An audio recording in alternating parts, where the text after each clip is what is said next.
office in this country the spirit of charity and justice, that they may be in all things walk before thee with steadfast purpose and a single heart, and faithfully served in their several offices, through Jesus Christ, O Lord.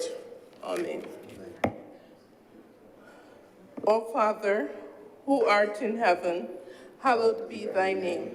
Thy kingdom come, thy will be done on earth as it is in heaven. Give us this day our daily bread, and forgive us our trespasses, as we forgive them that trespass against us. And lead us not into temptation, but deliver us from evil. For thine is the kingdom, the power, and the glory, forever and ever. Amen. Most gracious God, author of all good things, we humbly beseech thee for the Parliament of Barbados, especially the Senate at this time assembled, that thou wouldest be pleased to direct and prosper all their counsels to the advancement of thy glory, the good of thy church, and the safety, honor, and welfare of our people. All this we ask in the name of Jesus Christ, our most blessed Lord and Savior. Amen. Amen. May the grace of our Lord Jesus Christ and the fellowship of the Holy Ghost be with us all now and forevermore. Amen.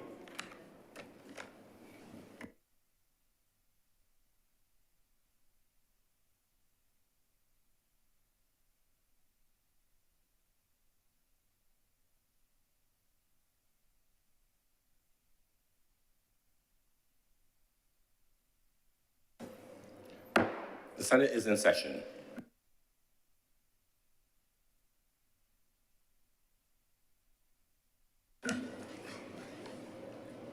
Messages from Her Excellency the President.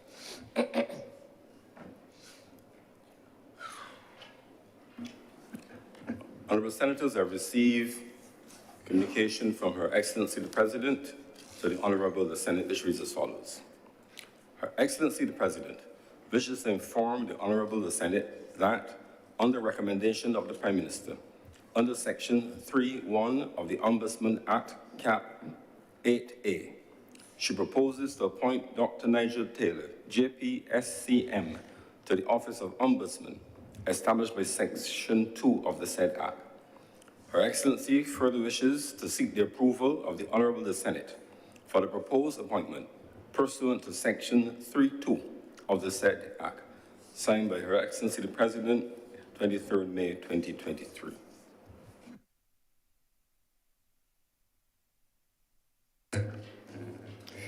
Announcements by Your Honour. Announcements. I have the minutes of our meeting held on Friday, 31st March 2023 to be confirmed. Senator Cummins. Thank you very much, Mr. President. I beg to move the confirmation of the minutes of Friday, March 31st, 2023. The question is that those minutes be confirmed. Honourable Senators in favour, please say aye. Those against, please say no. Meetings the ayes have it. Those minutes are confirmed. We have the minutes of our meeting held on Wednesday, May 17, 2023 to be deferred. Senator Cummins. Mr. President, I beg to move that the minutes of the meeting held on Wednesday, May 17, 2023 be deferred. The question is that those minutes be deferred. Honourable Senators in favour, please say aye. Those against, please say no. I think the ayes have it. Those minutes of our meeting on Wednesday, May 17th are deferred. Further announcements in relation to our sitting today. We have indications of excuses for absence from the following senators who are away on business. Senator Crystal Drakes, Senator Gregory Nichols, Senator Monique Tate, Senator Canon Dr. Rogers, Senator Mr. Jerome Walcott.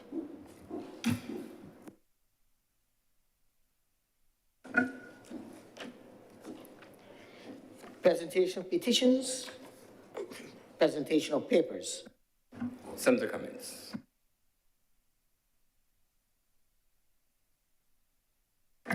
Mr. Mr. President, I am commanded to lay the annual report and audited financial statements of the Fair Trading Commission for the period April 1, 2020 to March 31st, 2021. I'm also commanded to give notice of,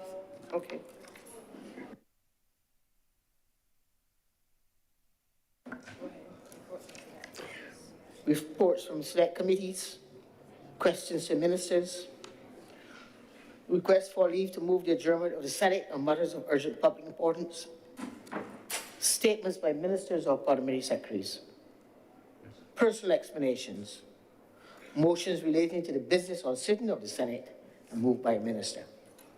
Senator Cummings. Mr. President, I beg to move the suspension of standing orders 45.2 and 22.1 for the remainder of today's sitting.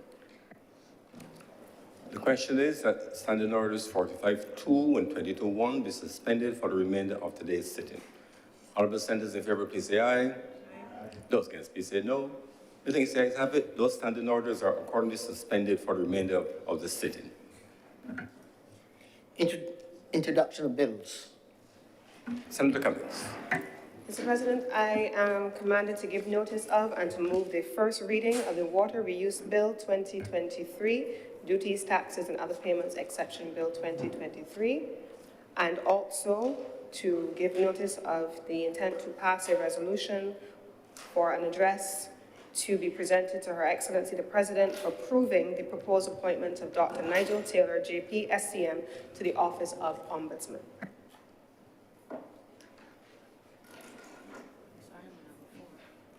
Bills in red first time. The question is that the Water Reuse Bill 2023 and the Duties, Taxes, and Other Payments Exemption Bill 2023 be read the first time. All the senators in favor, please say aye. Aye. Those against, please say no. The things the ayes have it. Those bills are read the first time.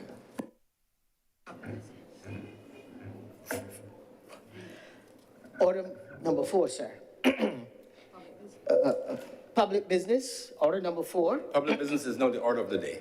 In the name of the Honorable Leader of the Senate, which has been assigned to Senator Monroe Knight, to move the passing of a resolution that an address be presented to Her Excellency the President approving the proposed appointment of Dr. Nigel Taylor, JP, SCM, to the Office of Ombudsman.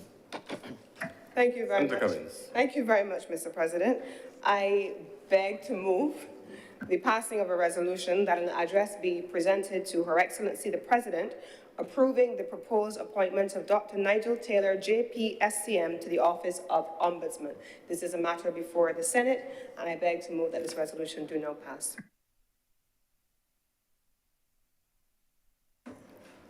The question is that this resolution do not pass. All of the senators in favor, please say aye. Aye. Those against, please say no. The things the ayes have it, this resolution is therefore now passed concerning the appointment of the Ombudsman. Order number 1, sir. Number 1, in the name of Senator Honorable Dr. Monroe Knight, to move the second reading of the Public Procurement Amendment Bill 2023. Senator Dr. Monroe Knight. Thank you, Mr. President, for acknowledging me as I rise to lead the debate on the Public Procurement Amendment Bill 2023. Mr. President, when we talk about the issue of public procurement, what we are essentially talking about are the processes and systems that government uses in all the totality of government, including the state-owned enterprises, in order for it to be able to purchase goods, services, and works in order to fulfill its obligation to provide services to the public. Mr. President, public procurement is not necessarily a sexy subject. You don't hear people telling their children go to university and study public procurement. It is seen as very technical and very dry, and it only makes its way into the public domain once it becomes controversial. Yeah? So we talk about it in the context of companies who may feel that they have been treated unfairly in terms of the awards of contracts, and we see it only in that very small context, again, of the way that government treats to acquiring the, as I said, the services, the goods, and the work that it needs. But I want to suggest, Mr. President, that public procurement is much more than that. Public procurement is actually a fundamental and very critical tool that governments can use in order to shape the nature of the society that it wants to build. It is an essential instrument, an essential policy instrument that can help spur economic growth, inclusion, and participation. Mr. President, if we look at the nature of public procurement, it is estimated that currently government public procurement is worth some 1.6 billion annually. Annually.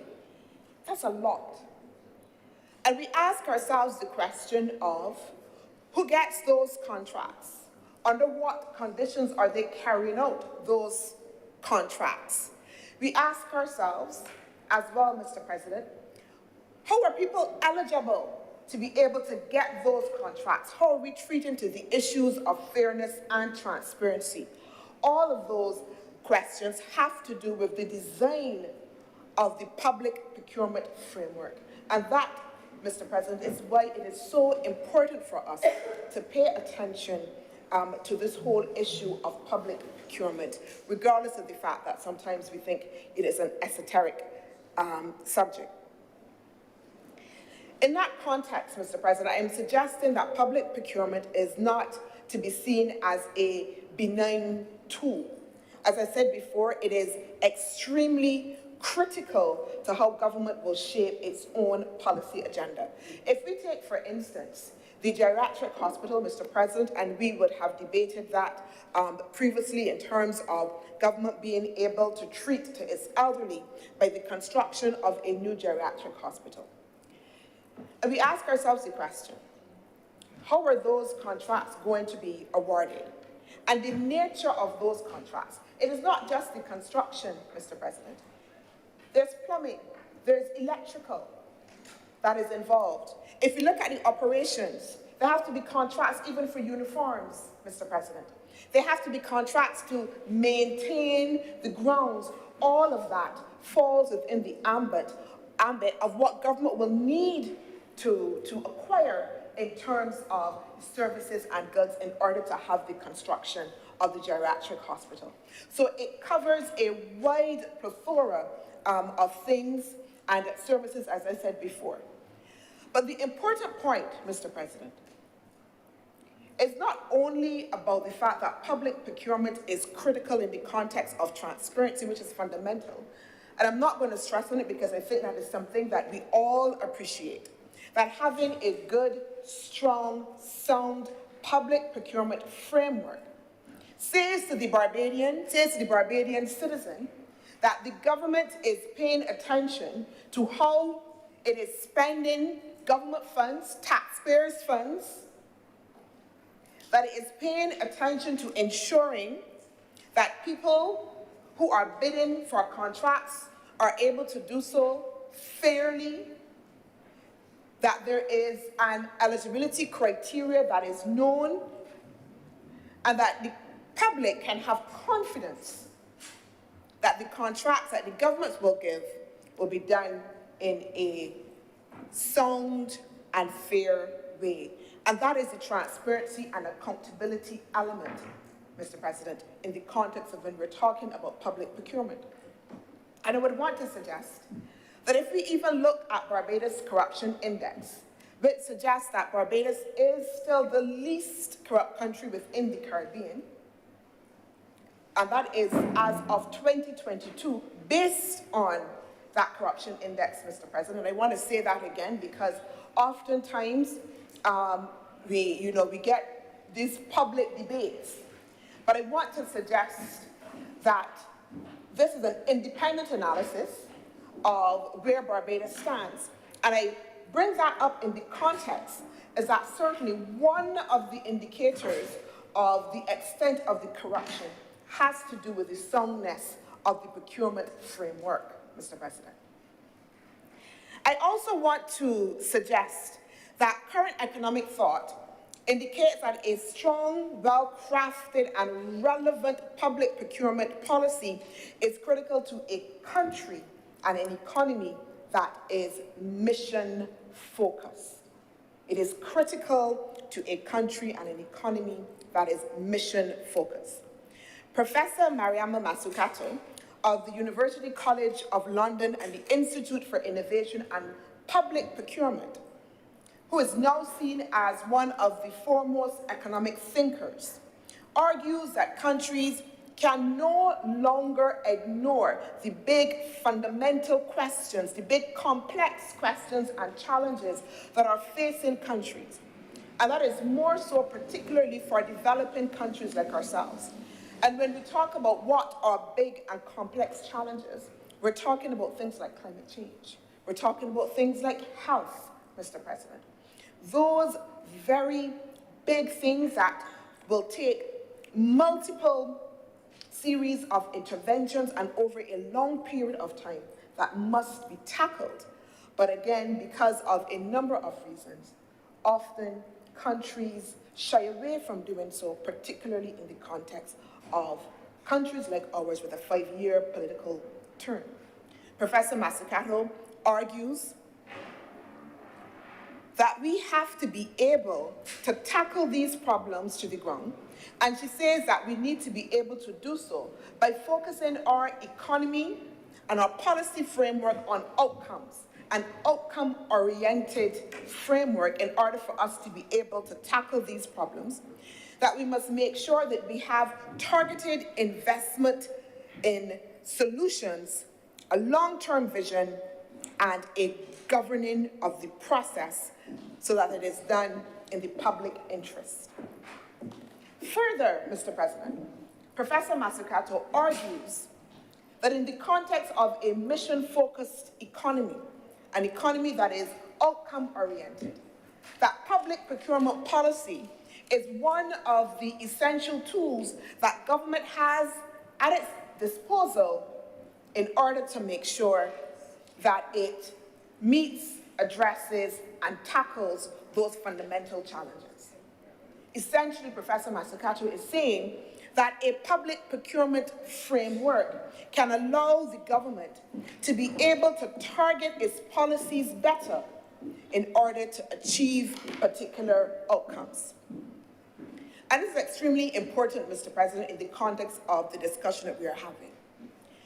I hope, Mr. President, that the majority of Barbadians would have paid attention on May Day when the social partnership, and the social partnership including the trade unions, the private sector, civil society, and government, announced the Declaration of Mission Barbados, which identified 6 mission-critical challenges facing Barbados and solutions, mission objectives that this country will be focused on in order to address those challenges. And again, Mr. President, this is critical. Remember, I started to talk about Professor Mazzucato and her thinking about the fact that countries need to be mission-focused and the fact that a procurement policy is a critical tool within its arsenal in order to be able to address some of those mission-critical things. In the context of that declaration, Mr. President, the social partnership identified, as I said before, 6 challenges. One was about an unhealthy planet, which talked about the issue of climate change and the general health of our planet and the impact that will have on humanity. The second challenge talked about the need for us to be able to address our social value system and the extent that a changing of that value system was really jeopardizing the social fabric of Barbados. The challenges also identified the issue of water and food security. It identified the health of Barbadians, addressing the issue of NCDs in particular, Mr. President. Importantly, that declaration also identified the challenge of the disenfranchisement of workers and the need to ensure that we create generational wealth, Mr. President. And the sixth challenge that was identified had to do with the digital divide and our lagging in terms of being able to have the technological transformation that is needed. So we have a mission-focused economy, a mission-focused country, that there is consensus around that these are the core challenges. It doesn't mean, Mr. President, that there are not other challenges. What the social partnership has said, that these are the critical challenges, and like I said, the adoption of mission objectives in order to be able to confront those. The question, Mr. President, is how do we address those? What are the tools and the mechanisms that are needed within the context of government policy for us to be able then to achieve those missions? And the intent, Mr. President, is that we develop a monitoring framework in order for us to be able to ensure that we are achieving those missions. But essentially, Mr. President, I want to make a fundamental point. The idea of having a mission-focused economy and having a policy framework, such as a procurement framework that is relevant, is a signal that a government, as I said before, is intent on tackling the complex problems and challenges facing its society. It is for this reason that this government is committed to the undertaking of educational reform, Mr. President. And that, again, is a complex issue. It is not an easy one. It is one that can potentially create political divide and social divide, but we are intent on tackling it, Mr. President. It is for this reason as well, Mr. President, that we are intent on moving ahead with transformation of the agricultural sector, when others had relegated it to the dump of sunset industries. This government is tackling that complex problem.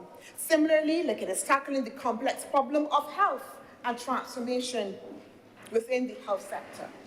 Complex problems, Mr. President, and using the policy tools that are available in order for us to address those problems, Mr. President.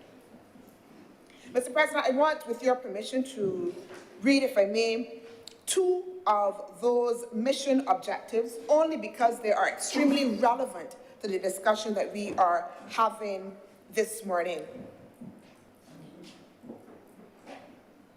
Mission 5, or the mission 5, this is the mission objective number 5, says, by 2030, empower and enfranchise all Barbadian workers and families by creating opportunities for ownership and wealth creation that enable Barbadians to take better care of themselves and each other and reduce the rate of poverty by 50%. Mission 6 says, by 2030, transform Barbados to a highly functioning, resilient society with seamless access to services and meaningful digital inclusion for all Barbadians. I've just read those two of the 6 missions, Mr. President. And I read those two, as I said before, because those are key to how government is amending the Public Procurement Act to make sure that we can deliver. And again, as a fundamental point, because very often when we look at government policy, we see it in a silo. We want to be able to look at one particular plank and think that only that particular plank, that only particular piece of legislation or policy will deliver what is needed, without recognizing that, again, given the complexity of the challenges, that we need to be able to do so using a plethora of instruments and policies, Mr. President.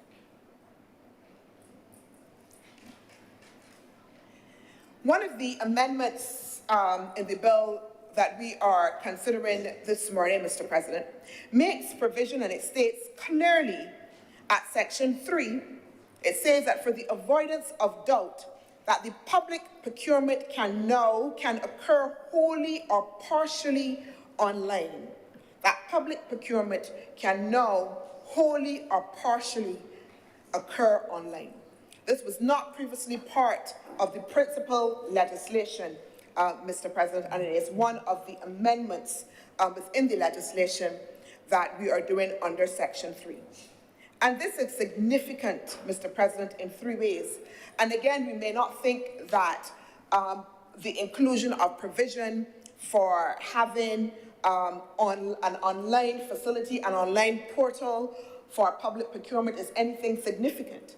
But I want to suggest, again, when I spoke to the notion of making sure that we have a relevant, strong, robust public procurement system, that this is one of the fundamental tenets of doing so. It is actually government delivering on its promise to continue to facilitate the ease of doing business by increasingly digitizing access to government services. And Mr. President, I read, if you recall, the last of those mission objectives, Mr. President, if you recall, again, the mission objective about digitizing and increasing access. So we are, again, using this policy tool, this instrument of public procurement to be able to advance that objective. So within the context of the amendment, we are now indicating that we will have this online facility. And again, Mr. President, again, it is not any small thing. That ability to be able to have your application, your bid online, is also as well, Mr. President, aligned to our manifesto.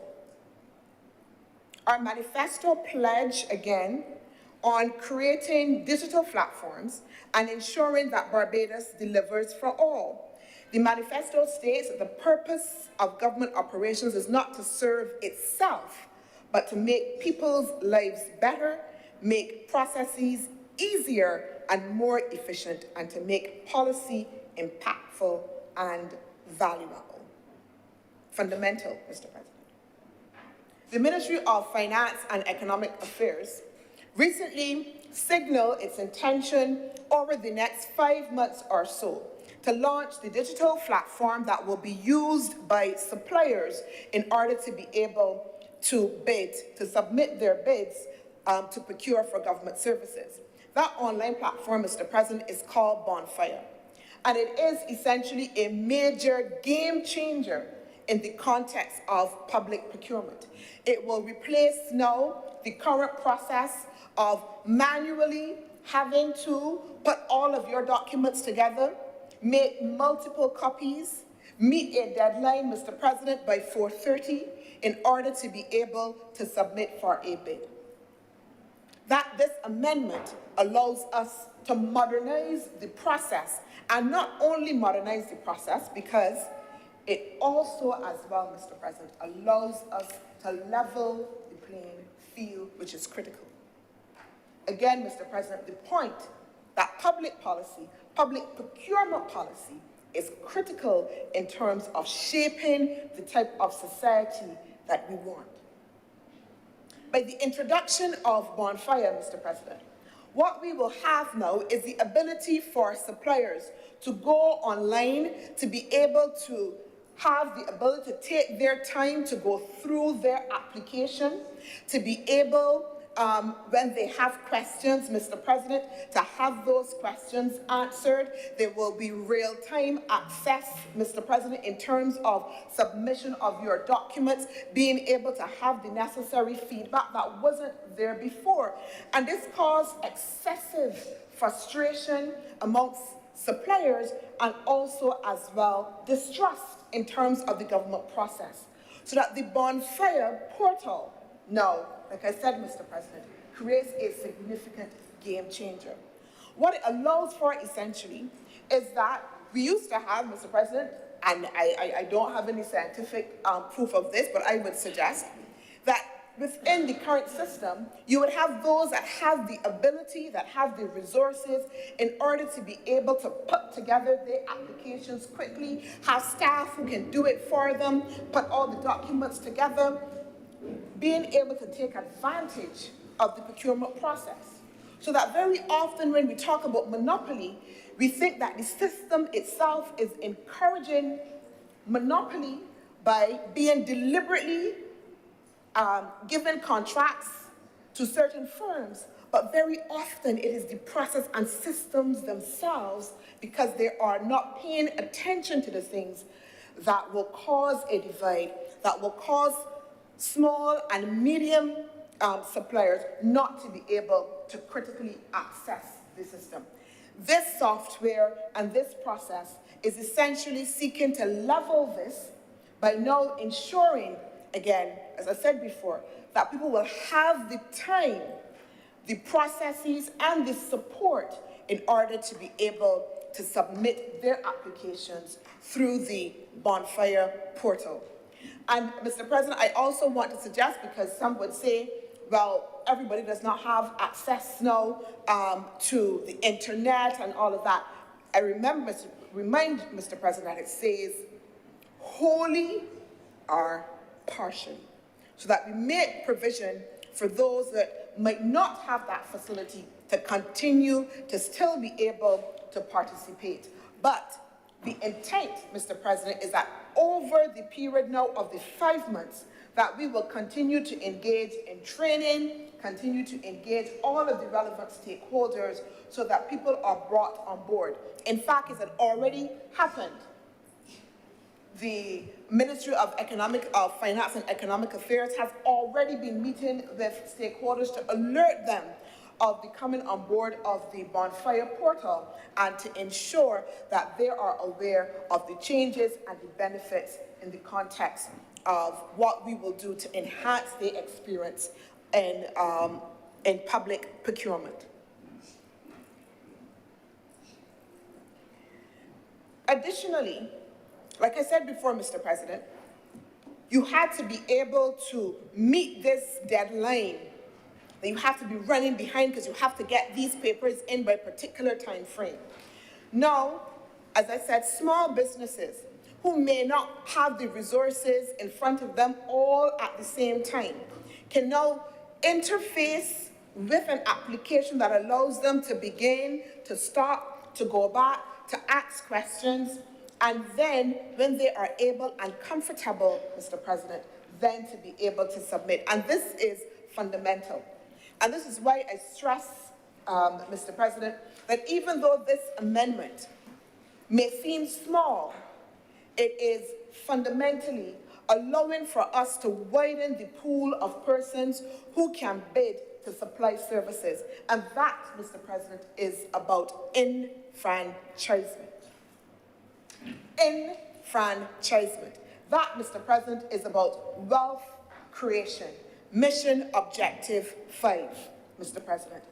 That, Mr. President, is about giving the ability for Barbadians now not to feel that they are going to be somehow unfared in the process or don't have the capacity or the ability to bid as bigger firms do.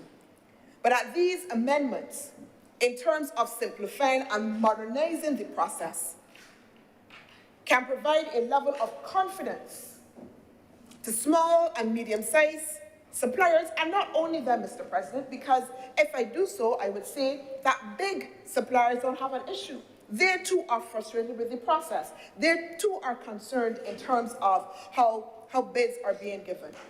But this software would allow us, Mr. President, again, to facilitate the ease of doing business, but more importantly, it allows us as well to be able to monitor the system and to see what is happening as well.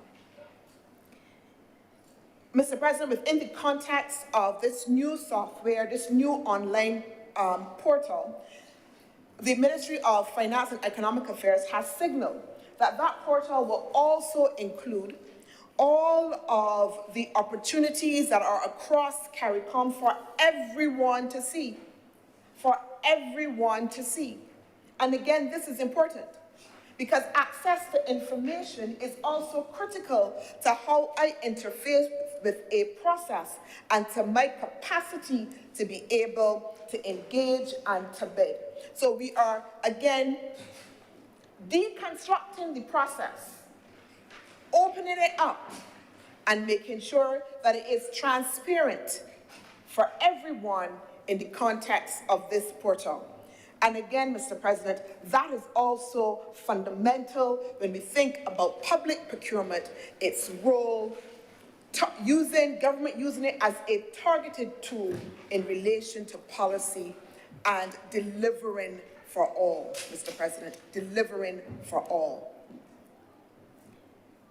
Another important amendment, Mr. President, to this bill is in relation to the amendment at Section 12, which makes the way for the inclusion of the purpose of public procurement to include the promotion of government socio-economic policies. And again, critical, Mr. President, as I said before, in the context of a mission-focused economy and how the government intends to be able to deliver for everyone, to be fair, to be open, and to be transparent within the process. So that when we talk now about what is the main purpose or objective of government procurement and how the government sees this as an instrument to be able to shape its policy framework, we note, Mr. President, that with that inclusion that we have now critical objectives that will ensure, and Mr. President, I will read now the objectives that we will have with that inclusion of government's ability to promote its socio-economic policies. So that provision would now read that public procurement shall be conducted in a manner that ensures integrity, fairness, transparency, and accountability in procurement proceedings, promotes fair competition among participation by and equal treatment of suppliers, maximizes economy and efficiency, and promotes best value for money, promotes, Mr. President, sustainable development, and, Mr. President, now promotes the ability of government to pursue its socio-economic policies. The fundamental thrust in the context of public procurement, not as a process within itself, not simply about facilitating the purchase of goods, services, and works, but facilitating and shaping a society through how it develops that particular framework. And particularly in the context of a mission-focused economy and country such as ours, then the inclusion of these amendments allow us then to make sure that we build the necessary coherence across our policy framework to be able to achieve and address the complex challenges that we are facing, Mr. President. So that the amendments that are made within the context of this public procurement bill are critical for us to achieve, as I indicated, socio-economic policies. One of those policies, Mr. President, we would have announced as well in the context of our manifesto, our 2018 manifesto, was to ensure that young persons, young people, had the ability also to compete and bid to supply services to government. The manifesto indicated 5%. But, Mr. President, before, we really had no way to be able to monitor that, to be able to make sure that we were actually attracting the young people that were necessary.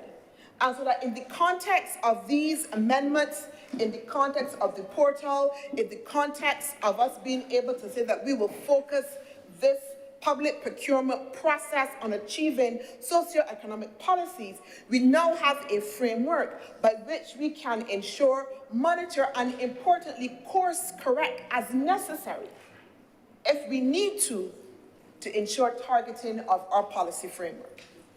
It allows not only for young persons to be able to signal as a supplier, but also as well, Mr. President, the disabled to be able to signal as a supplier, small businesses, so that we can better be able to see if we are actually delivering on that notion of fairness, of equity, and of participation within the procurement space. And this, Mr. President, again, I want to reiterate, is critical to that notion, again, of mission focus and delivering for all.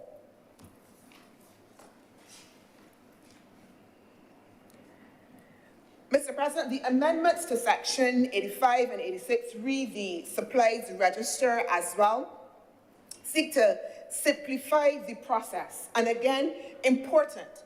And I want us, Mr. President, to know again that these amendments, even though they may seem minor, again, are fundamental to ensuring that people can engage with the process in a more efficient way than they have done previously.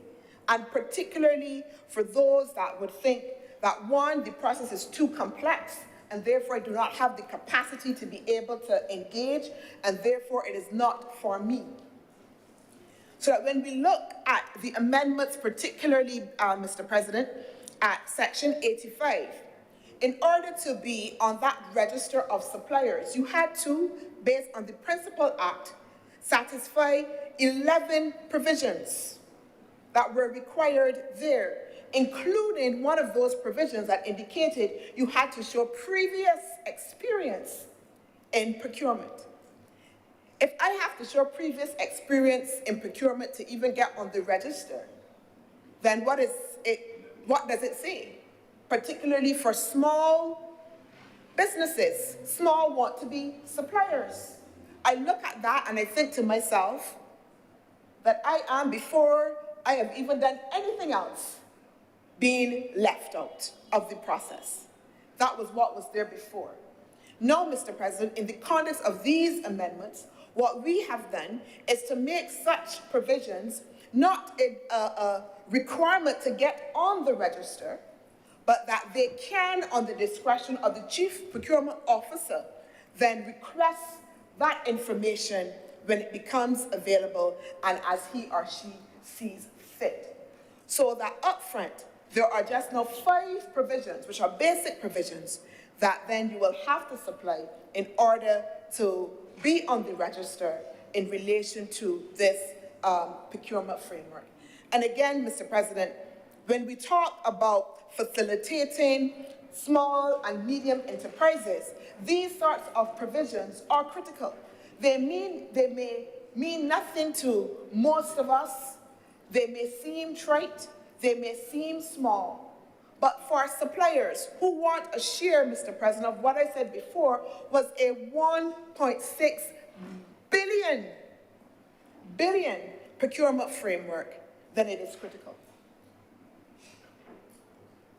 The amendments, therefore, Mr. President, as I said before, are about allowing us to now have a more relevant procurement framework that embraces all types of businesses who want to see themselves within the sphere of the public procurement space.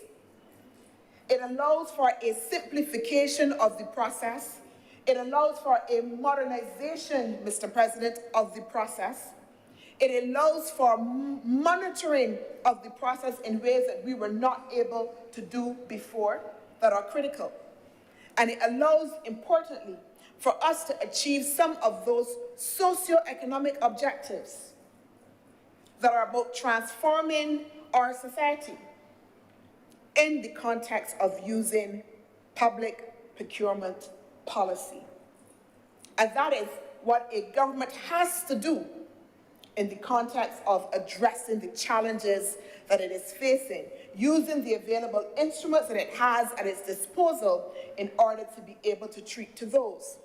The Principal Act, Mr. President, I'll give you an example, touches on the issue of green procurement, which is again critical. Because green procurement is about, again, making sure that we address those fundamental challenges. We've talked about it here multiple times in the context of things like climate change.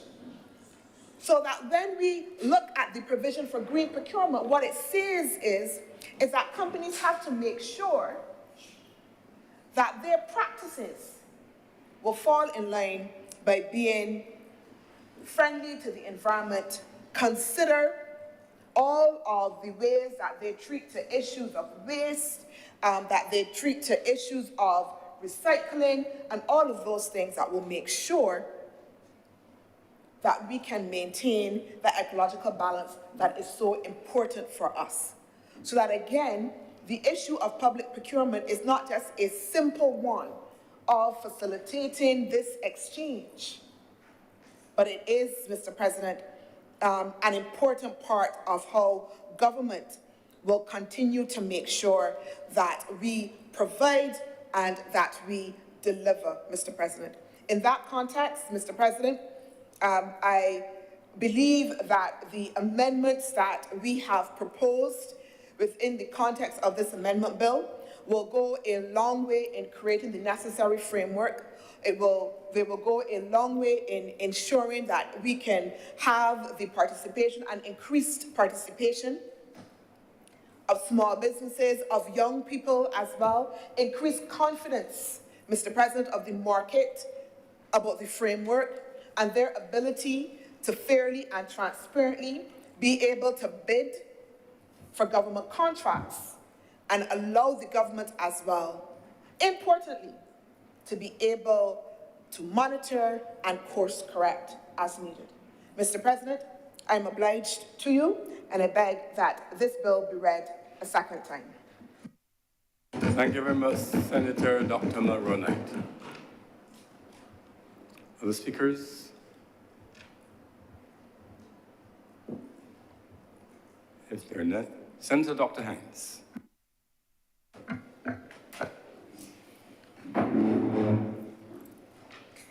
Good morning, and thank you for acknowledging me, Mr. President. I know that some may think this is a dry area, as Senator Monroe Knight pointed out. Some may think so in truth. But it is an important one. It's one that I think enters public discourse at times in ways that should cause us to think and to ask some questions about what we are doing.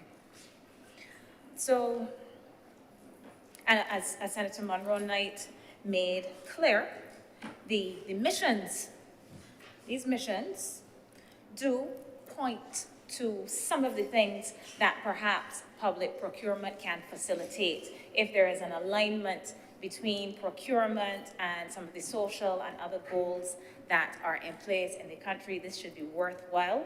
So you're sort of putting some conditionalities on those who may be bidding for contracts or who are successful in contracts to ensure that in addition to having whatever it is you're seeking fulfilled, there are some other benefits that should be derived from the work. I understand that to be the intention. I hope I understand correctly.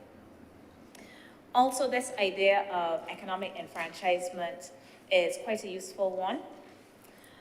While I can agree to this, I would also hope that whether we are talking about large private sector entities or small suppliers, that those within the private sector are not hitching their fates, are not considering that they are to amass wealth through public procurement, and that the state is not some kind of entity through which individuals are going to grow rich by means of bidding endlessly for contracts of the state. And one wonders if that is the case already, if that has not been the case, not just in Barbados, but across the Caribbean, where the state has been very critical, not only for employing people, and therefore for the sustenance of much of the population through employment, the creation of jobs, but also the same private sector that may be very concerned at times about the ease of doing business, and rightly so. Rightly so. I'm not trying to demean or diminish these criticisms because they are real and must be taken seriously. But we also need to bear in mind that if we look at Barbados and if we look at this region, some of the things that we may find are that some of the entities that have amassed wealth, that are wealth creators, that are job creators, are able to do so because of their ability to be successful in bidding for government contracts.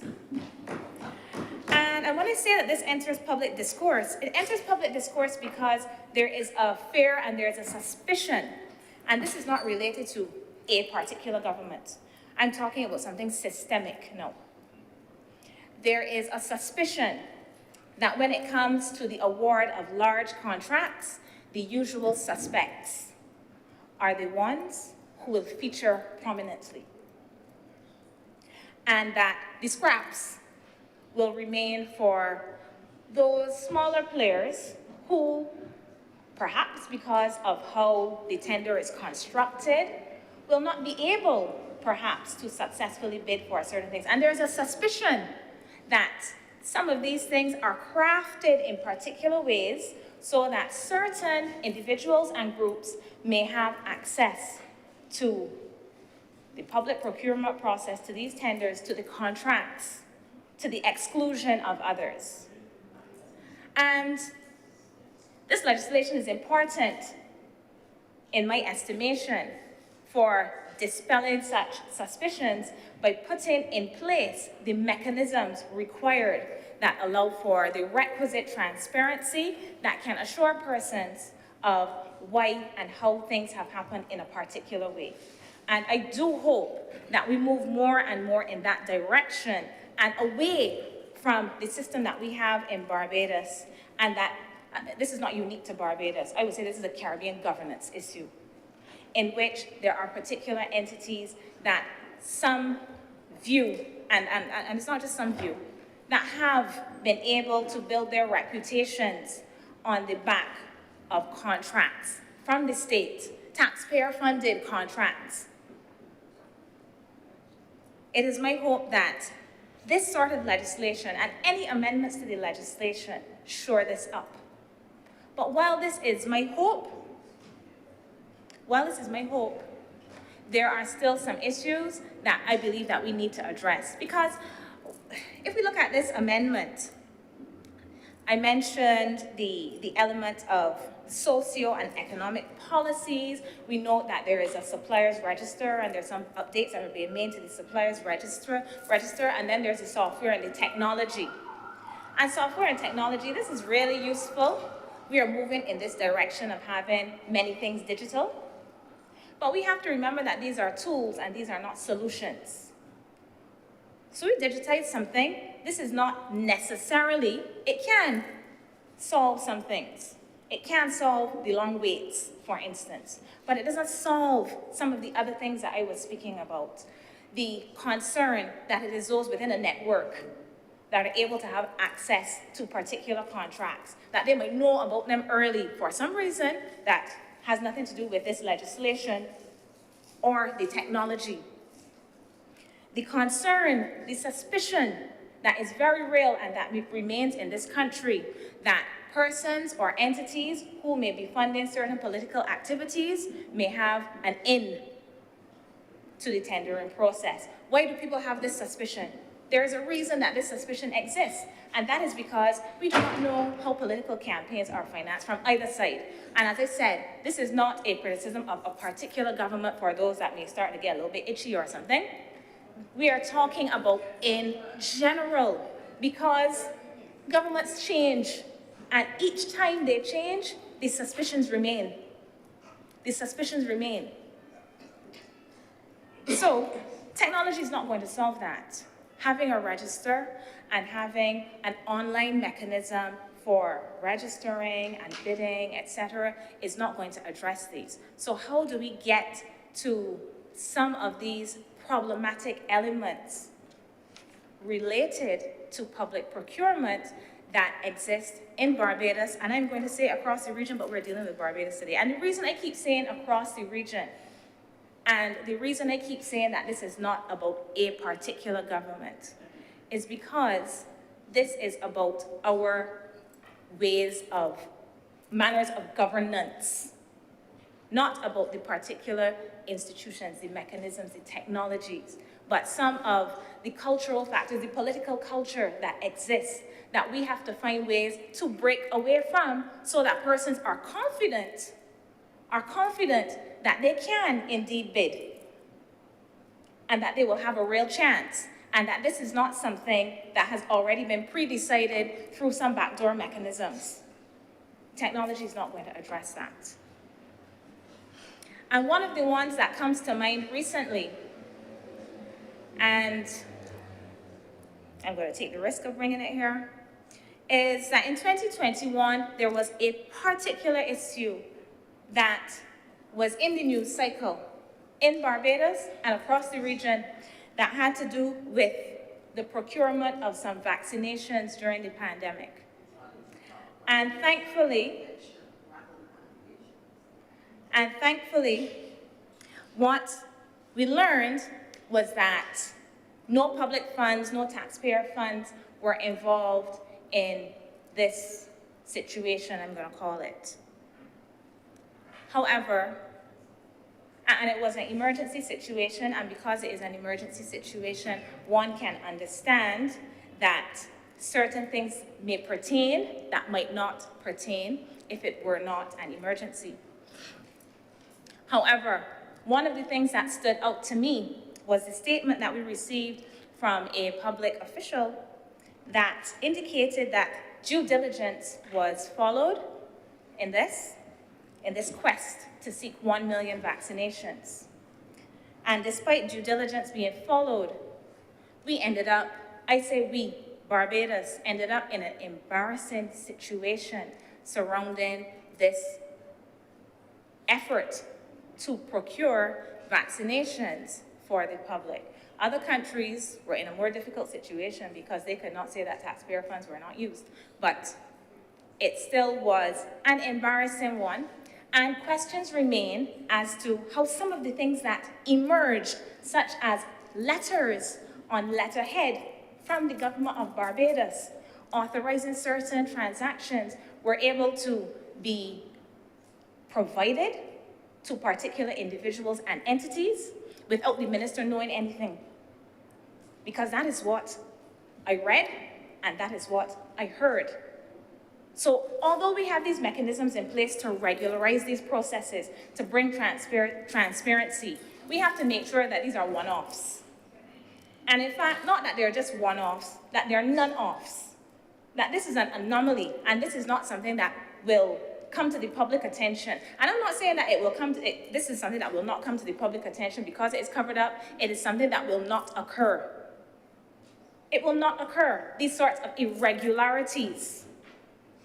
And when if I go back to my point about the suspicion that exists within our society, is that when we look at who were the players involved, we are talking again about persons whose names tend to be called as the usual suspects when it comes to other areas of public procurement.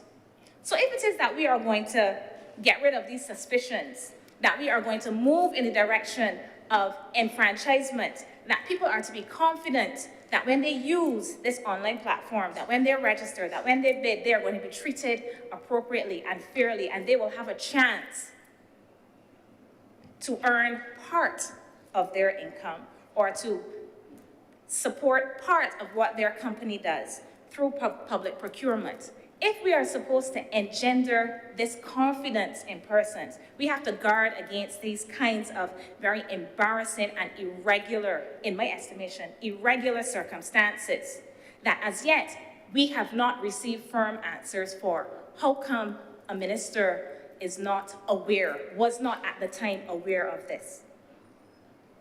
So, Mr. President, while I do not take any issue with this, I do want to encourage us to think beyond the technology, think beyond the register, and really ensure that confidence is instilled in our society, that this legislation, that the arrangements that it asks for are followed appropriately, so that public procurement does not become one of these political footballs that is kicked around government after government with endless suspicions about the wealth of certain individuals and groups being amassed out of taxpayer funds. And no matter which government is in power, the same thing will persist. Mr. President, I thank you. Thank you very much, Senator Dr. Haynes. Any other speakers? If not, I'll ask Senator Dr. Monroe Knight to wrap up. Thank you, Mr. President. I want to agree with Senator Dr. Christina Haynes about the complexity of the issue, the fact that it is not an issue that is about a country. It is something that is systemic across political systems. And I also want to agree with her, as well with Senator Dr. Christina Haynes, that the issue of trust and the issue of culture as it relates to how the political system operates is one that we also have to address. But I would suggest, Mr. President, that we can also agree that this is not something that is going to change overnight. That because of its complexity, it is something that we are going to have a number or a series of interventions on as we try to tackle and address the issue. I would also want to suggest, Mr. President, that it is unlikely that we may ever have the possibility that there will be no incidences of irregularity or fraud. But what we would have to do is ensure that the processes and the systems that we have in place, either one through the legal system, as has happened, will lead to a conviction of those that have been so accused and found guilty of fraud and certain levels of corruption, or that we will be able to have a system that allows us to effectively to be able to mitigate. And that is what, in the context of this amendment, these amendments to the Procurement Act is attempting to be able to do. Mr. President, I also want to suggest as well, and to give an example. Last year, just around the end of the year, there was circulating on social media a letter pretending, actually not a letter, an email pretending to come from the Division of Culture that had the email address of one of the members of staff and the signature of one of the members of staff of Culture. Anybody looking at it would say that is real. The levels at which people go now to copy and replicate things, they're at a different level, and all now of the AIs and all the different technological things that we have now will mean that governments now have to be able to do better in terms of its cybersecurity and all of those things to prevent that. But there are those that will continue to attempt to do it. But to say that we will be able to prevent it altogether, to say that people will not go to sophisticated means, Mr. President, in order to tamper with the system, Mr. President, we cannot guarantee that. I don't know that anybody can guarantee that that will happen. As I said before, what this Procurement Act, what the amendments are attempting to do, is to at least provide a framework. And while technology cannot necessarily answer all of the questions, particularly the cultural questions, what it can do is to provide some critical solutions that open up the system, make it wider, make it more inclusive, make it more transparent, make it more fair. Mr. President, it is a journey of process. And as I said, the attempt is that government will have to use the full arsenal of tools that it has at its availability in order to address the missions that it is focused on. And this Public Procurement Amendment Act is but one, Mr. President. Mr. President, I beg that this bill be read a second time. The question is that this bill be read a second time. Honourable senators in favour, please say aye. Aye. Those against, please say no. And thanks, the ayes have it. Mr. President, I beg that Your Honour do now leave the chamber and the chamber dissolve itself into committee for further consideration of this bill. The question is that I do not leave the chair and the Honourable Senate resolve itself in the committee for further consideration of this bill. Honourable senators in favour, please say aye. Aye. Those against, please say no. Methinks the ayes have it.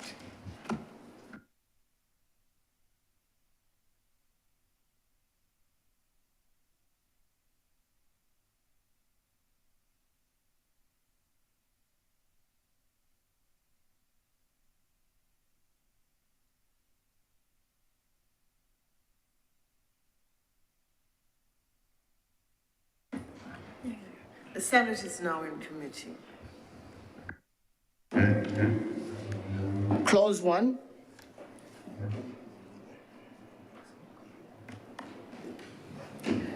Madam Chair, I do beg that Clause 1 stand part. The question is that Clause 1 do now stand part. All honourable senators in favour, please say aye. Aye. Those against, please say no.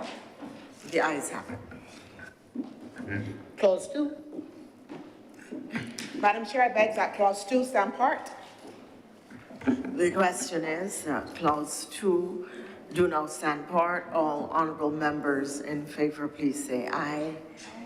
Those against, please say no. The ayes have it. Clause 3. I beg that Clause 3 stand part. The question is that Clause 3 do now stand part. All honourable members in favour, please say aye. Aye. And those against, please say no. The ayes have it. Clause 4. Madam Chair, I beg that Clause 4 stand part.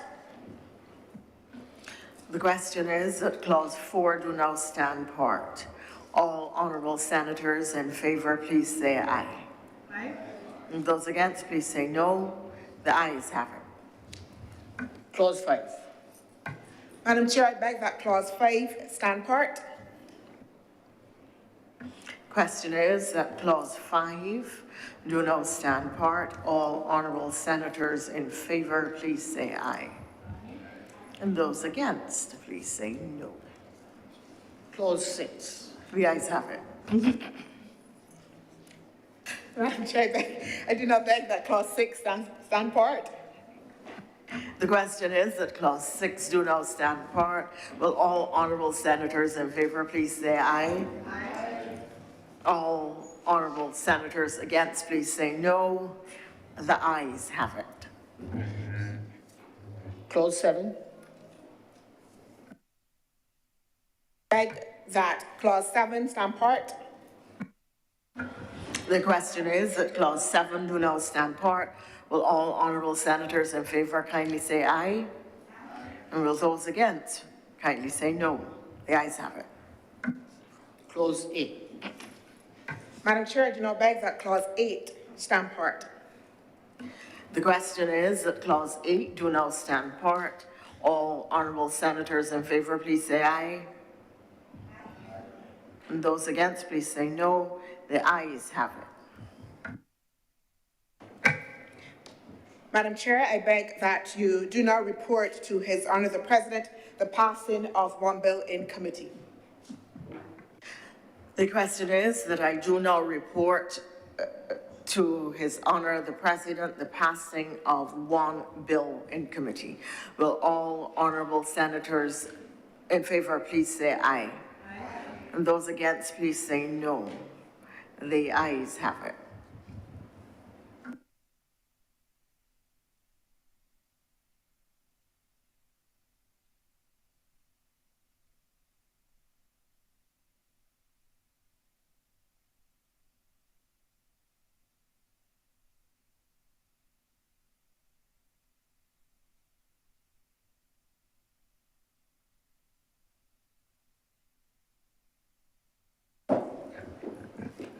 The chairman has reported to me the passing of one bill in committee. Senator Dr. Monroe. Mr. President, I beg to move that this bill be read a third time. The question is that this bill be read a third time. Honorable senators in favor, please say aye. Aye. Those against, please say no. Methinks the ayes have it. Mr. President, I beg to move that this bill do not pass and it be cited as the Public Procurement Amendment Act 2023. The question is that this bill do not pass and be cited as the Public Procurement Amendment Act 2023. Honorable senators in favor, please say aye. Those against, please say no. The ayes have it. This bill is now passed and so cited.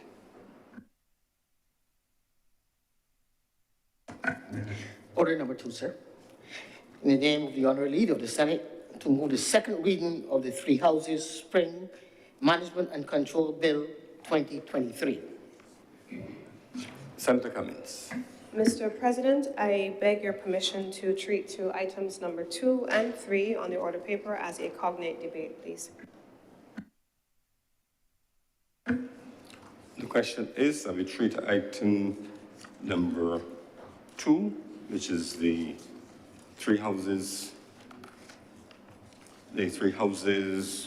spring related matter and an amendment to the Barbados Agriculture Development and Marketing Corporation Act in relation to empowering the corporation to act as the management authority for the Three Houses Spring as one debate. That is, to be clear, the second reading speeches will deal with the issues arising from the 2 amendments, but of course, the votes will be taken separately as 2 side items. So to the extent that they are related issues, I put the question is, honorable senators agree that items number 2 and 3 be taken as a cognate debate. Honorable senators in favor, please say aye. Aye. Those against, please say no. Methinks the ayes have it. We will proceed accordingly. Senator Cummins. Thank you very much, Mr. President. I think we are all here today after 2 days of some amount of rain, some flooding activity to the extent that we had a downpour for a period of time.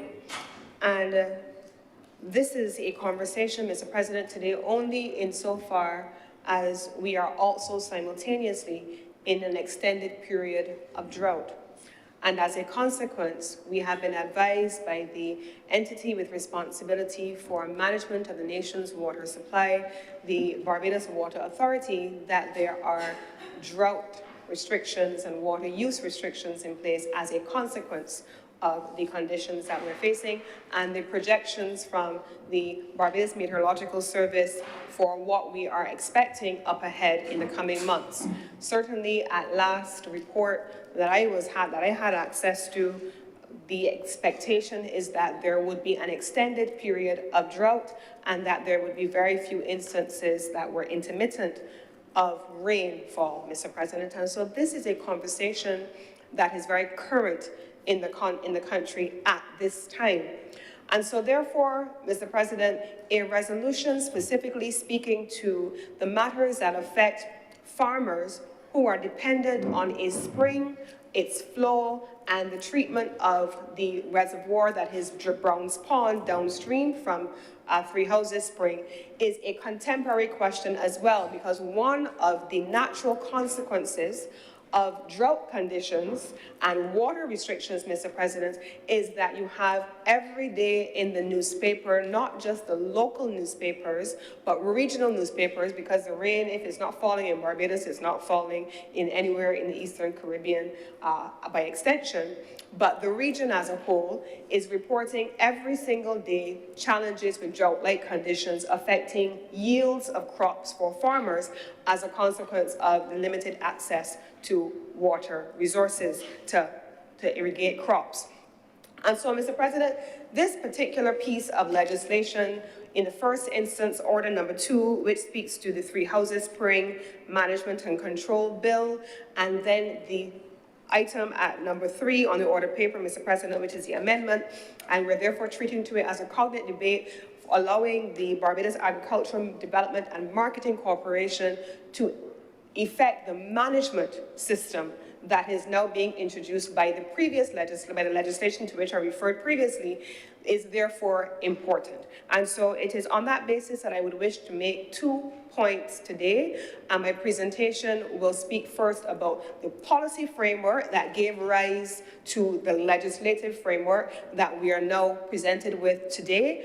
And then in the second incarnation, I will speak to that legislative framework itself and what it seeks to accomplish in the course of what we are describing. Mr. President, there are those who are from rural communities and have historically, and their ancestral roots before them have been grounded in certain communities and certain practices. Three Houses Spring, for those of us who are not from the St. Philip area, and the Three Houses area, for those who are not from the St. Philip area, is an area that we are accustomed to going to for picnics in the park. That is the extent of the knowledge of many of us as Barbadians of the Three Houses area. We have heard all our lives growing up in Barbados about the importance of Three Houses Spring itself, however. And so in the course of the last few years, Mr. President, you have heard the Minister with responsibility for agriculture speaking on the various issues that have confronted farmers in this country, whether it was an issue of pricing, whether it was an issue of the inputs that go into farming, specifically feed prices that then affect the consumers on the other hand, whether it is access to irrigation, whether it is diversification of the agricultural sector, whether it is access to land and land lease resources that have been provided, whether it is empowerment and enfranchisement and making agriculture attractive in particular to the younger generations. We have heard the minister and by extension, the ministry and all of the related agencies responsible for agriculture speaking about the importance of a range of interventions necessary for the protection of agriculture as a sector and farmers as people who are part of the community. This resolution, Mr. President, seeks to do both. It protects agriculture on the one hand, promotes its development, it provides access to irrigation resources for those who are in the area, and in so doing, it ensures that the farmers who are described in this legislation, the farmers that are referred to and therefore described in this legislation as the riparian owners. The riparian owners. And for those of us who, I don't know if there are those who have, I'm not a big TV person, but for those of you who used to watch Keeping Up appearances, Miss Bucket, AKA Miss Bouquet, every time I hear the term riparian, I think of Miss Bouquet, because I would always remember her having picnics along the riverbanks and wanting to have all of these people coming along with her. So when I heard the presentation on this particular item, I remembered Miss Bouquet, Miss Bucket, and who would talk about what that meant. And so here we are now, Mr. President, with the persons who along the banks of this spring flowing down into Brown Pond have ownership over the land and therefore the resources on the land and therefore the tributary that comes all the way down from Three Houses and ends at Brown Pond. Those persons along the way are those to whom we are referring when we describe them as the riparian owners. And so what this bill seeks to do is to protect the acreage of land earmarked and being used presently for agricultural production in this area, and the farmers who have been farming that land, those lands, for generations. Mr. President, this legislation also attempts to address something that is important in the context of our own law reform and legislative reform. This, if you listened to the honourable member in the other place who is the minister with responsibility for agriculture, he talks about the legislation being over 300 years old. I don't know, Mr. President, if there is any piece of legislation, a single piece of legislation, and he may be right when he said it, that is this old. We have other instances of legislation dating back to the 1920s, 1930s. This one dates back to the 18th century. It is an extended period of time that exists where this arrangement was in place even prior, long before independence. And so, Mr. President, what the legislation is attempting to do now is to treat to the contemporary issues facing farmers and the sector in the area, while simultaneously bringing up to speed a piece of legislation that dates back quite an extended period of time. What we have here now, Mr. President, is legislation that was first enacted in 1713. That's how far back this legislation goes. 1713, based on what we have been advised by the Ministry of Agriculture. 1713 is not 2 days or 2 weeks, it's a long time, Mr. President. And so you have before us, we have before us, not you, we have before us a number of policy considerations that are now incorporated in the legislation. And I want to begin to go through what some of those things are, Mr. President. One, it defines what Three Houses Spring is to be defined as, Mr. President, and it gives a very clear indication of that definition. Then it goes on, Mr. President, to speak about how that spring is to be used. And it says that it is supposed to treat to how long, 8 and 40 hours, you are able to dam the spring for the purposes that you are allowed to dam the spring. And it gives a management system assigned to the entity known as the BADMC. Mr. President, so here is what we are going to be proposing.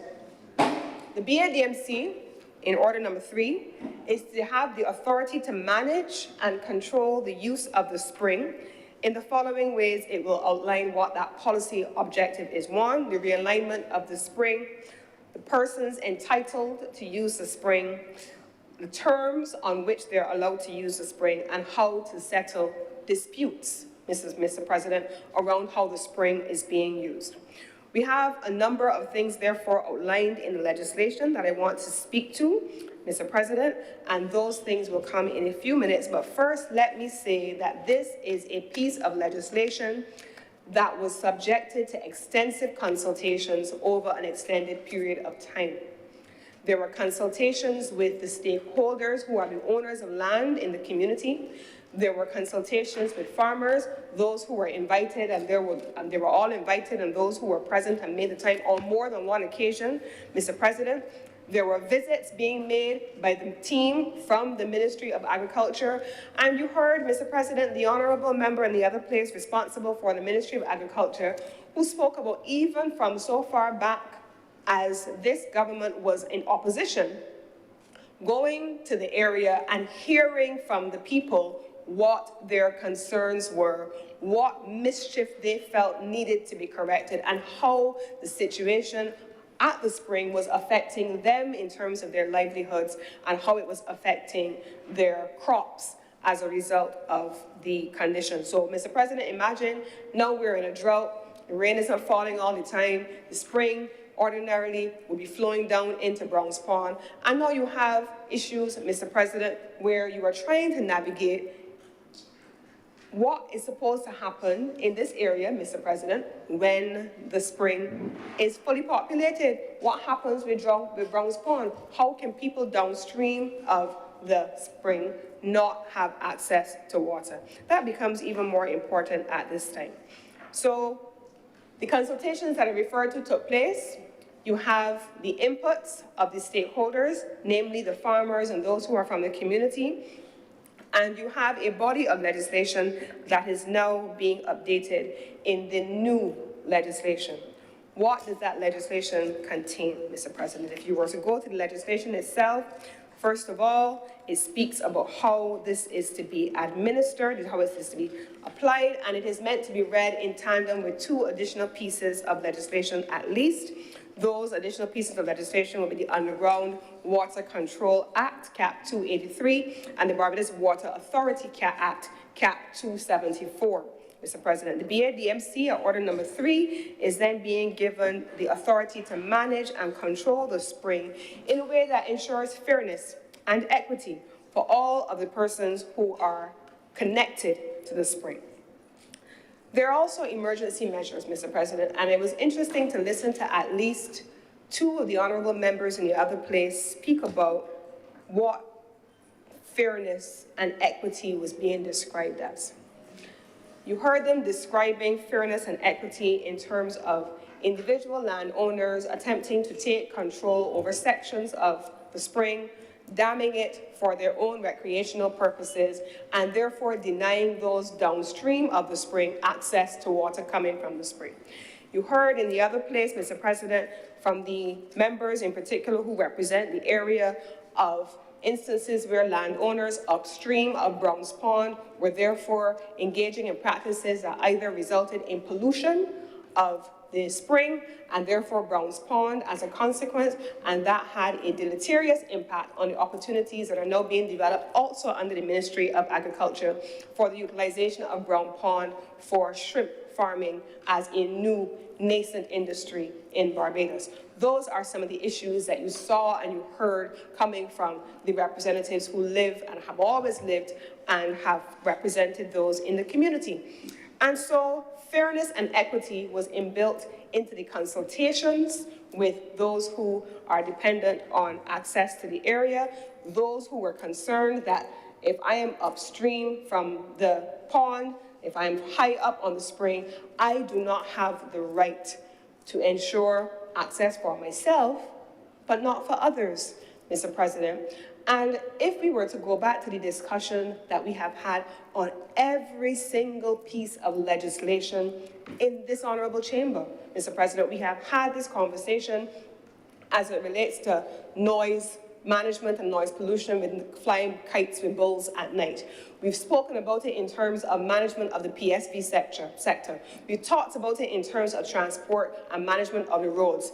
The notion of fairness and equity as a part of our society, consideration for others, is something that we are continuously coming to this honorable chamber to legislate because individuals are functioning in their own right for their own purpose and in their own interests at the expense of others and with no due regard to others. And so there's a notion of entitlement. I am entitled to serve my own purpose. I am entitled to do as I please for me, and I am not interested in anybody else. That cannot be the Barbados that we live in, Mr. President. And so while it is for us in here an exercise in legislative management and legislative reform, that is fine. But what we are really talking about is if people and a nation living as a community with due regard for others. That is also what we are talking about, Mr. President. And it was interesting for me to hear in some of the other conversations and in an earlier contribution you heard about, well, you know, the legislation on its own as it is written doesn't solve the problem of what government is going to do. I agree, Mr. President. There are times where government's behavior may need to change, and I agree with that. There are times where we need to inspire the confidence of the people by making changes in how we do what we do. Those things are all true, Mr. President, but let us also match that with we, the people of Barbados, not just complaining or being concerned about what others are doing, but being a part of the solution.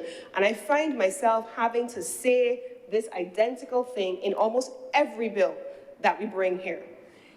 If, Mr. President, on issues relating to contracting and procurement and so on, Barbadians themselves are willing to be a part of the solution, and not just by saying, go to Parliament and make the changes. Not just by saying, go to Parliament and go to Cabinet and hold government accountable, but I hope that you understand that when you pick up the phone and call somebody and ask them to do a favor because you have access, that also may not be fair or equitable to somebody else. I hope we understand that when we're having difficulties and we want somebody to give us something without us having worked for it, that is also part of the problem, Mr. President. So let us start by changing us, and everything else will change along with us, because Prime Minister has a saying, and she says it takes two hands to clap. And whether it is big or small, we have to be part of the solution and not just the identification of the problem when it is somebody else other than us. Mr. President, we have to be a part of the change in this society that we want to see. So when we start talking about fairness and equity in legislation with a spring and a pond affecting farmers and livelihoods, we may want to have beautiful places for recreation on our land because we have bought space that allows for us to do that, and that is fine, we're entitled to that. But we're not entitled to do it at the expense of someone else, because we are all part of the same Barbados and part of the same community, and it is a mindset that has to be addressed, and it has to be addressed aggressively in this country, Mr. President. These pieces of legislation are necessary, yes, but change is also necessary to begin with us. And so we have, in this instance, Mr. President, the BADMC being empowered to respond to issues of the management of how the spring is being treated, and in so doing, because there are so many private properties along the spring, you now have to give notice. And the BADMC is required now to give 3 days notice that they intend to come in and to look at what is happening with a given area along the spring. What does that mean, Mr. President? That you have an entity being empowered to manage human behavior, minimize the impact of human selfishness or self-servingness. You have a situation, Mr. President, where the BADMC is now empowered to come in and give 3 days notice so that the 8-inch pipes, for example, that the honourable member in the other place spoke about that are damming or penetrating the spring are no longer in effect, except insofar as it is irrelevant in the legislation itself. These are the things that I believe the Ministry of Agriculture is attempting to navigate. But, Mr. President, this is not to stop anyone, whether they have been a part of the problem or part of the solution. This is not to stop anyone from being able to use the spring. This is being able to ensure that everyone has access to the spring and not just some, Mr. President. And so farmers in places like River Plantation, where this is predominantly going to be set anchored, are then therefore covered under the legislation. So BADMC has, for example, tenants and lessees who are able to lease land from the BADMC. They are being permitted in this legislation to extract water from Brown's Pond for very specific purposes. Irrigation purposes, that's what is specific. Irrigation purposes, because this is an agricultural measure. And because, Mr. President, as is the case with all legislation which attempts to regulate human behavior and human conduct and ensure that communities live as part of a genuine community and that there are shared natural resources, there are penalties for failing to comply with the legislation. There's prohibited conduct in the legislation, Mr. President, and there is a summary fine on conviction of $25,000 or 2 years imprisonment or both in the event that a person is found guilty of an offense for which the spring is being used and is not supposed to be used. And then there are the issues of how we deal with officers of the BADMC. Mr. President, I am perpetually in awe of those persons who serve on the front line every day and who go into circumstances that sometimes can be problematic for them. We're not just talking about police officers who are going to confront crime. We're not just talking, Mr. President, about those persons who work in health facilities at all. We have, Mr. President, you remember a few years ago, a photographer from a local newspaper was responding on his job and going onto a site to report on a story in the course of conducting his ordinary business, and he lost his life, Mr. President, because he was confronted with hostility. And so we are dealing with officers who, in the course of their normal duties, have to go into circumstances on properties with individuals who can at times present levels of hostility that can pose a danger to life and limb. And so there has to be a protection afforded to those persons. And the BADMC extension officers are no different. Mr. President, we go and travel all over the world, but maybe not as often as some of us in here every other week, and they're shaking their head, Mr. President, I have not called a name, but certain persons, neither will you. And neither will I. But we travel all over the world, Mr. President, and when we look at the screens or we look at the walls in airports, for example, we see strong, robust language. No assault, disrespect, or abuse of officers in this facility will be tolerated. And then they go on to say what will happen in the event of. And we comply, Mr. President, because once we over in a way, we follow the law to the letter. But it's only when we hear that is a different story. So the BADMC officers are also a part of those persons who work on the road and have to go into situations that sometimes can be protected. And the Ministry of Education, of Agriculture, and by extension, the government of Barbados is saying these are persons who are to be protected in the course of the normal conduct of their duties, and any person who is found guilty of an offense against a BADMC officer operating within the confines of the law is guilty to summary conviction or a fine of $1,000. Now, there is a mechanism for oversight, Mr. President, and the Oversight Committee is proposed for establishment, and that is outlined at Clause 311, and that has, for instance, Mr. President, how that is meant to be established. And therefore, you have the role of the various persons who are assigned, in particular, the general manager of the Barbados Water Authority, and you have the representative from the BADMC, as well as the owners of the riparian rights in the area.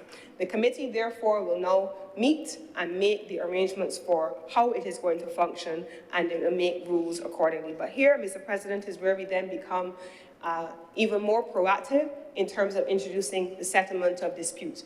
We are not, by nature, Mr. President, a litigious society.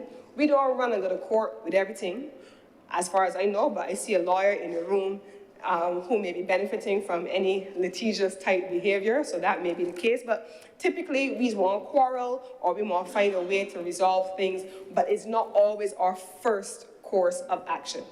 And so in this instance, Mr. President, there is a settlement of disputes that allows for the mechanism, first by the Oversight Committee, to be able to engage, to resolve whatever the issues are. And if you don't resolve whatever the issues are at that level, you have recourse all the way up to the High Court, Mr. President. And so within a 3-day period or so of receiving a concern and having it raised, the Permanent Secretary in the Ministry of Agriculture will then forward to the General Manager of the Barbados Water Authority, who's the chairman of the committee, what the issue is and have it taken from there.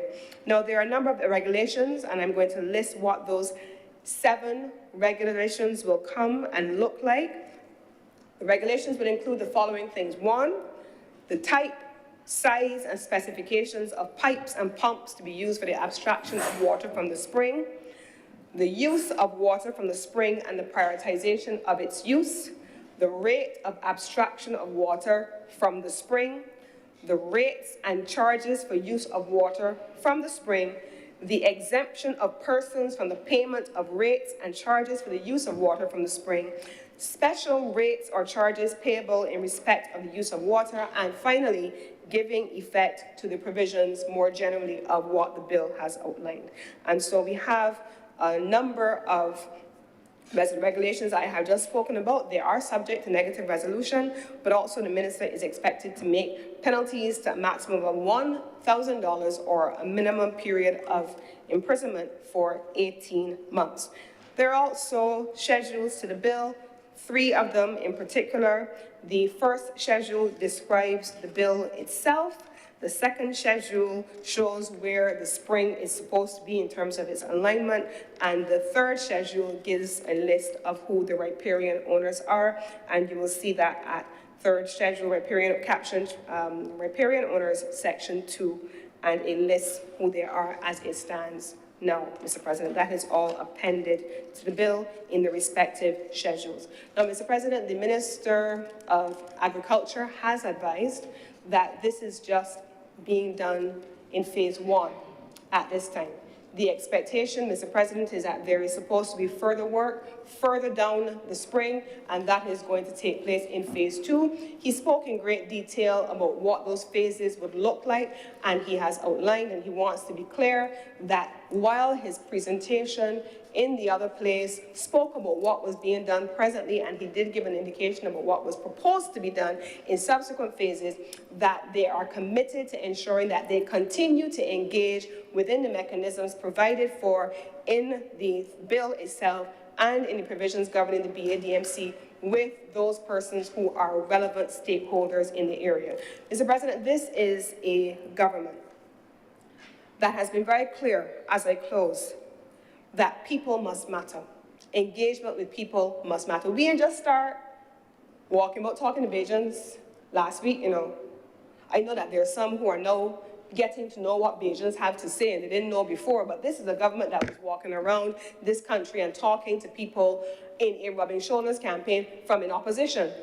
This is a government, Mr. President, that the Honorable Prime Minister has said was able to respond to the challenges of the nation immediately upon assumption of office because it was walking around before we came to office in opposition for over a year, speaking to the concerns of people, mapping out policy, and came to government ready and prepared to serve, to face and fix the problems of the nation. That is what we came to government to do.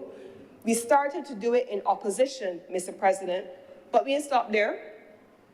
We have continued, Mr. President, with rubbing shoulders all throughout the last 5 years since 2018 in this country, Mr. President.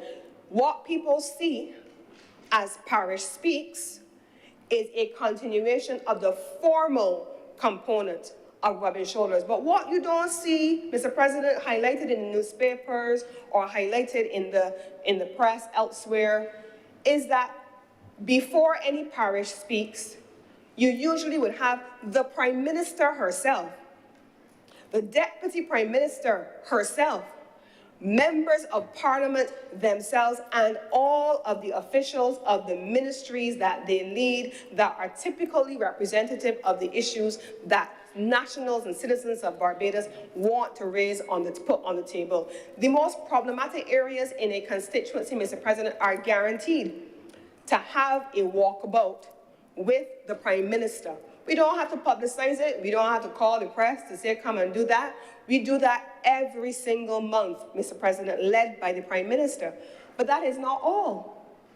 The members of Parliament themselves, on a weekly basis, you have different clinic days where they're going to be in their office, but you also have days, Mr. President, where they're on the ground in the communities. That is required.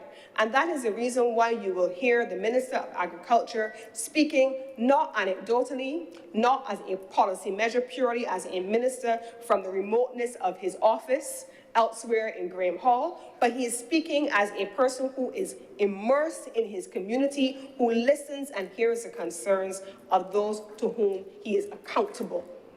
That is what this government is about. And so this legislation and every other piece of legislation that is relevant to community development in this country and sectoral development in this country, Mr. President, is driven by a government that listens and engages and hears what people involved in the sector want to see as a policy intervention because of the challenges that they are facing. And I am confident that this legislation, Mr. President, the Three Houses Spring Management and Control Bill, accompanied by the Barbados Agricultural Development and Marketing Corporation Amendment Bill, will treat to the issues that have been raised by those residents of the St. Philip area and all of the adjoining areas that are serviced by this spring, Mr. President, and who will benefit from the engagement with agricultural and water officials in the interest of protecting their livelihoods and ensuring that they are able to feed the nation. And with these words, Mr. President, I beg to move that this bill be read a second time. Thank you very much, Senator Cummings. The speakers. Senator Maldonado. Thank you, Mr. President. Thank you for recognizing me. The issue of water usage in Barbados is a subject near and dear to my heart. And on this day, I'll take the opportunity to speak to it, as what we're doing at Three Houses certainly is part of a broader matter that needs to be addressed. I've often heard Barbados referred to as a water-scarce nation. But in fact, when I do some searching to find out if that is in fact so, I ended up at the United Nations, who describe us as, and I shall quote, Barbados ranks among the top 10 most water-stressed countries in the world. And this is given the limited availability of surface water. The country is almost entirely dependent on groundwater from aquifer sources. It goes on to talk about the consequential changes in precipitation patterns and rising sea levels, which can cause saline intrusion into the aquifer, Mr. President. But when we talk about water scarcity, I went looking a little bit further to try and understand this, because this is where our agriculture depends on it. I found that really water scarcity is a broad term which can be broken down into two areas. One, physical water scarcity, and two, economic water scarcity. When I looked a bit further, Mr. President, I needed to try to understand if in fact Barbados was suffering from a physical water scarcity. So how would I do that? I am not an engineer and an expert, so I did ask some questions and learn. And I learned that on average in Barbados, we have about 50 inches of rain a year. But that didn't mean a whole lot to me, because I only knew how big Barbados was, and I knew it in square miles, 166 square miles. And then I also knew that the Barbados Water Authority tells us that they pump about 40 million gallons. So I had a problem per day. Thank you. I had a problem because I had inches of rainfall, I had square miles of land area, and I had gallons of pumping. So I had to go and look a little further to try to figure this one out. And Mr. President, here's what I did figure out. The desalination capacity from down in the Spring Garden area is about 7.5 million US gallons per day. So everything else that we use in water comes from rainfall, comes from our aquifer. Barbados being 166 square miles, and may I refer to my notes with your permission, Mr. President, 166 square miles equates to 640 acres per square mile. And there's 43,560 square feet in an acre. And there's 144 inches in a square foot. I won't go on and on and on, but just to tell you that on average in Barbados, we get about 1.4 billion gallons of water falling on our 166 square miles. Why is that relevant? Because if we go back to the Barbados Water Authority's use of 40 million gallons that they pump per day, you will find that we actually only use, from a physical scarcity point of view, Mr. President, less than 10% of the rainfall that falls on Barbados. 90% of the rainfall that falls on Barbados, we don't use at all. I know we can go one step further. We've heard in many other places, I've seen in the media, I've heard engineers and knowledgeable people talk about it. I've heard the Barbados Water Authority officials talk about it. They describe their water between revenue water and non-revenue water. Very interesting thing, you know. It's kind of like they got revenue bread on the shelf in the shop and they got non-revenue bread. I guess the non-revenue bread is the one that goes out without getting paid for. But we have an issue, as we know, that although we are pumping 40 million gallons of water per day, we are only getting paid for about 20 million gallons. So there's about a 50% non-revenue water. So I've described to you the fact that 10 times more rain falls on Barbados, water falls on Barbados per day, per year, Mr. President, than we actually use. But we are very lucky in Barbados because God has given us, other than in the Scotland district, a very interesting geology. We have about 300 feet of coral stone, and this water falls and it percolates through this coral stone and it gets into this aquifer. Unless, of course, it runs into the sea, in which case it never gets into the aquifer at all.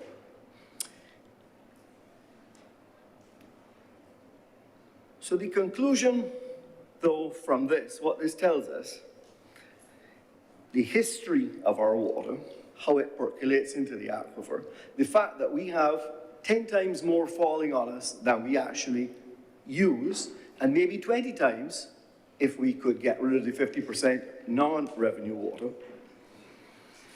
The question becomes, so how does it get into this aquifer in order for the Barbados Water Authority to then sell it back to us?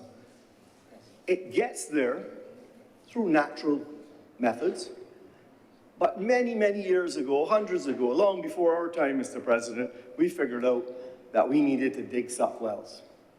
Because when we dug these suck wells, and we strategically placed them, and we cleared areas so that it would drain into that area, we put the water back into the aquifer. And that aquifer, again, I am not an engineer, Mr. President, but I am told that the aquifer is really a layer of fresh water, lens they call it, sitting upon some brackish water and then some salt water. And it is constantly flowing into the sea. Now, Mr. President, I know that to be true, as I think many of my honourable senators in here know it to be true as well, because there are many beaches in Barbados that as a child, we sat there and we dug, and after a while, we had some cold water coming up on our hand. So, well, what is that? And your father, your grandfather, your grandmother, or someone would tell you, that's fresh water flowing under, and it's just flowing out. And that's a very, very important geological phenomenon that we have, that we are so lucky in Barbados that we can have 1.4 trillion gallons of water falling on our island and constantly flowing out to the sea because it's keeping the seawater back from coming into our aquifer. But it first has to get into the aquifer. And this is where I am taking you, Mr. President, as we are talking about the stream that we're talking about at Three Houses and the ponds. That is where the aquifer has come to the surface. It is now flowing freely for us to use it in very few places in Barbados, as you heard from the United Nations report. The challenge that we have then is that we actually need to harvest more of this water. We don't have a water scarcity problem from the point of view of physical water. We have 10 to 20 times more water falling on Barbados than we actually use. Huge capacity for growth. There are many other countries in the world who are, in fact, water scarce physically. They can't do anything about it. There's no rain. Nothing falls there. We have an economic scarcity, Mr. President, that we need to address. And in some ways, this bill before us is touching on some of that economic scarcity, some of that economic fairness to all to use it. But we need to harvest more water, and we need to store more water, and we need to focus on this. Mr. President, I want to give you another statistic which I was surprised, disappointed, maybe, but very surprised to find. I mentioned earlier that the BWA pumps 40 million gallons per day. Mr. President, it might come as a surprise to you to find out, as it did to me, that the total reservoir capacity in Barbados today is 40 million gallons. 1 day's supply of water. So we don't actually have a reservoir. Let's be clear. You have a throughput, because the entire storage that you have is 1 day's storage, and that 1 day's storage is distributed that day. Unfortunately, 50% of it is non-revenue water, I'll use that term. So we have, secondly, a storage issue. Thirdly, there is some other matters to be discussed at another time to do with water reuse, and I won't touch on them at this point in time. But I would like to talk specifically and make some recommendations as I conclude on the idea of harvesting and storing more.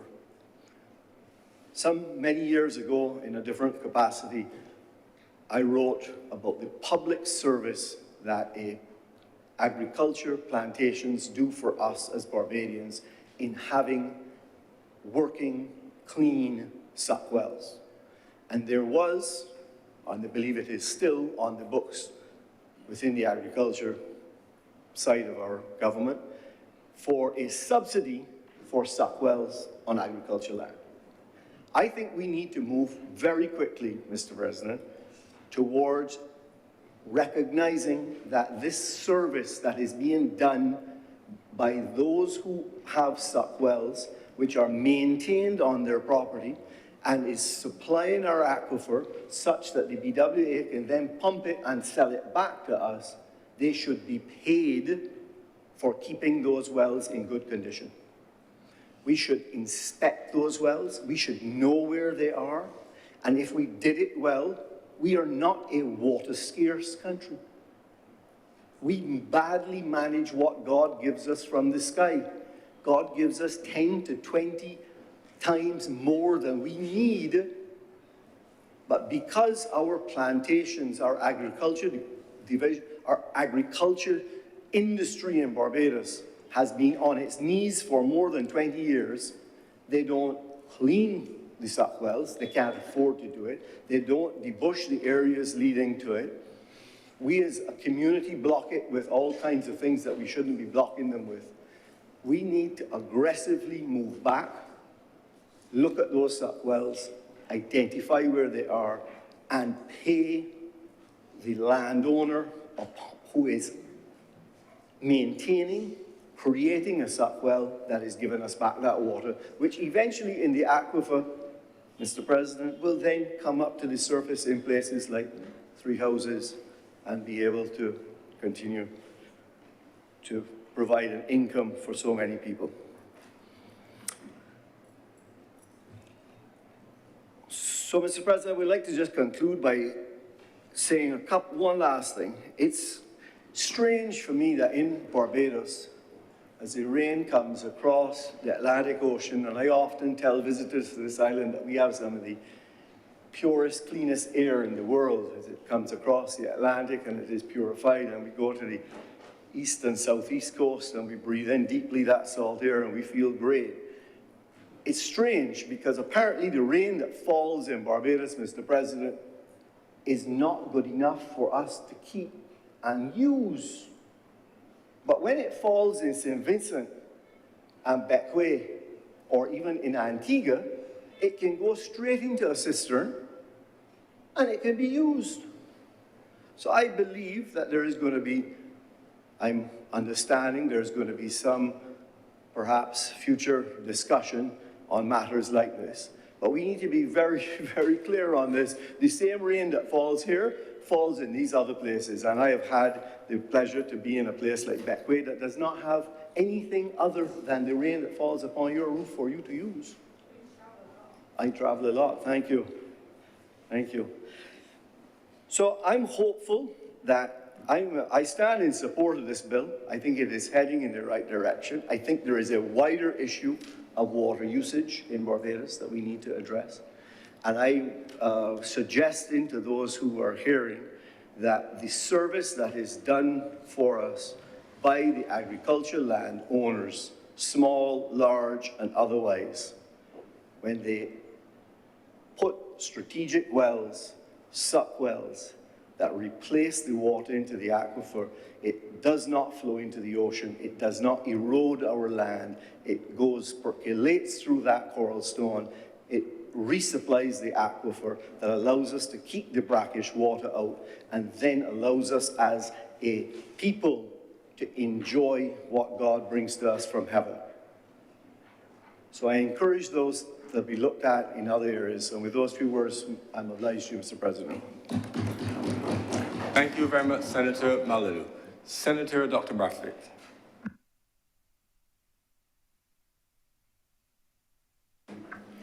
Thank you, Mr. President, for recognizing me, and I would like to say good afternoon to my fellow senators. Very pleased to be here today. Mr. President, I would like to associate myself with the comments that have just been expressed by my fellow Senator Malou, Senator Andrew Malou. I remember some time ago in this chamber, I made a comment that, in my opinion, Barbados is not a water-scarce country. And there were those who expressed consternation and surprise that I could express such an opinion. I felt at that time, and I still feel now, that our water resources are not managed in the way they could be, that they could be better managed, to respond to the water needs of the nation in terms of the needs for water for industry, water for domestic use, water for agriculture, water for all the variety of issues which need to be addressed in a modern society. And I support the comments made by Senator Malou because they strike at a very important issue which we have to consider in our nation, the management of our natural resources. The management of our natural resources, not only in the context of today, but the management of our resources for future and for future generations. One of the things that is clear to me, and I have congratulated the government on more than one occasion for the tremendous efforts that are being made to modernize the agricultural sector. And that modernization is fundamental to us moving forward as a country in our attempts to feed our people.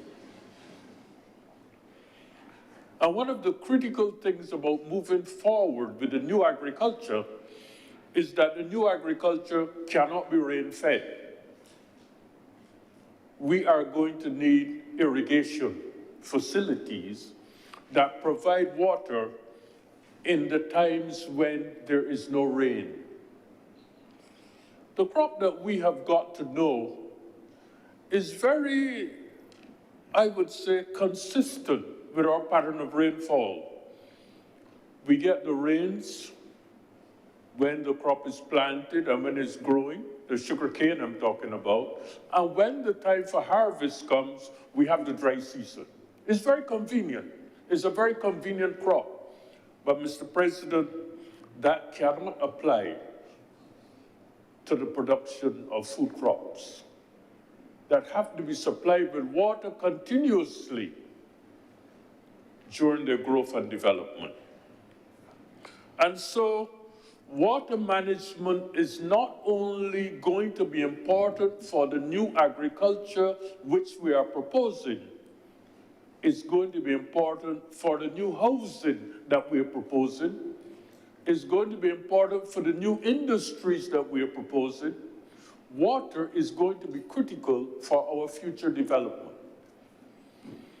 Because of that, Mr. President, I am very pleased to see that government is considering and preparing and proposing legislation to deal with the question of water management, water quality, water distribution, etc. Water rights, like land rights, tend to be one of the most controversial topics anywhere in the world. And therefore, having the government take a proactive stance in this particular case to seek to develop an equitable solution to the distribution of water between domestic use and agricultural use is a step in the right direction. I believe that the agriculture that we are proposing in order to feed this nation, its success will depend on better management of our water supplies to ensure that during those dry periods of the year, we have sufficient water to keep our crops growing. And if we are going to be effective in supplying those food needs, we must be consistent in supply. You cannot have a hotel manager who signs a contract with a farmer to provide food for his hotel, and then the farmer says to the hotel manager, well, look, we didn't have any rain, so I really can't supply tomatoes today. It can't work like that. There has to be consistency of supply. And if there's going to be consistency of supply, there has to be consistency of water. And this is where water storage and water harvesting now becomes critical. If we don't do that, you cannot have a modern agricultural sector, and therefore you cannot feed the nation. And so, the bill that is before us today, in my view, as I mentioned, is a step in the right direction because it treats with the controversy that could arise between competing interests in a community, between water for domestic use and water for agriculture. Having the BADMC establish a framework and a mechanism for resolving these conflicts and putting in place appropriate mechanisms to treat with those who seek to exploit advantages that may not be adequate or appropriate for them is a step in the right direction. Whether we promote precision agriculture, vertical farming, aquaponics, hydroponics, no matter what kind of agriculture we promote, water is going to be fundamental to our success. So the management of water resources is important for our future. I'm pleased to see that this piece of legislation seeks to give priority to water for agriculture, where the views of the farmers have been taken into consideration. It is my hope that the legislation will address a historic problem and that this mechanism will be used in other areas of conflict and that the BADMC will proceed with haste to implement this legislation to ensure that the water supply in that particular area is managed in the interest of all. Thank you, Mr. Chair. Thank you very much, Senator Dr. Bradford. Speakers, Senator Hayward. Mr. President, thank you for recognizing me and allowing me the opportunity to speak on this very important bill. But before I begin, sir, let me acknowledge that I find it quite interesting remarks from all of the other senators that contributed, and I will definitely touch base with them with respect to some responses that I did not think it was misleading, but may necessarily skew the discussion with respect to the provisions that the government have made with this bill. Sir, let me begin by saying that I find absolutely no pleasure in prefacing my contribution with a slight distraction with regards to a very unsettling situation that occurred a few days ago within the region, and in particular Guyana, sir. However, I find it almost to be an obligation of mine to join in solidarity with others across the region and our very own Prime Minister to extend prayers to the families and others affected by the tragic fire which took the lives of dozens of young people, 19 young people, sorry. And this is from the town hall Madia. I had the pleasure, sir, of going to this place roughly 3 years ago, 7 hours drive from Georgetown. And it is well known for its exploits in terms of minerals. Gold in particular is really a gold town, that's what they call it. And I had the opportunity to actually visit the school as well a few years ago.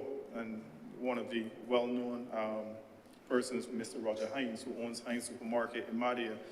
And it is a very tragic situation, sir. I wish to associate myself with all of those persons who express condolences, and on behalf of my family and I, and certainly and appropriately on behalf of all Barbadians, I wish to extend condolences to the families, the friends, and all persons who are affected as an individual, and even more compoundedly so as a father, sir. My prayers be with the people of Guyana. Sir, on the surface, it would not surprise me if most saw this bill as an agricultural bill or a bill that focused on food security. Nothing wrong with that, sir. If persons saw it as a water security bill or a water insecurity bill, there's nothing wrong with that as well. But today I believe that this bill represents something that defines the framework of Barbados going forward in terms of how it deals with issues in a participatory manner. It represents, sir, to me, a framework that speaks to the very social fabric, not only of three houses, but of Barbados with respect to developing cohesion and identifying synergies where apparent conflicts may exist, sir.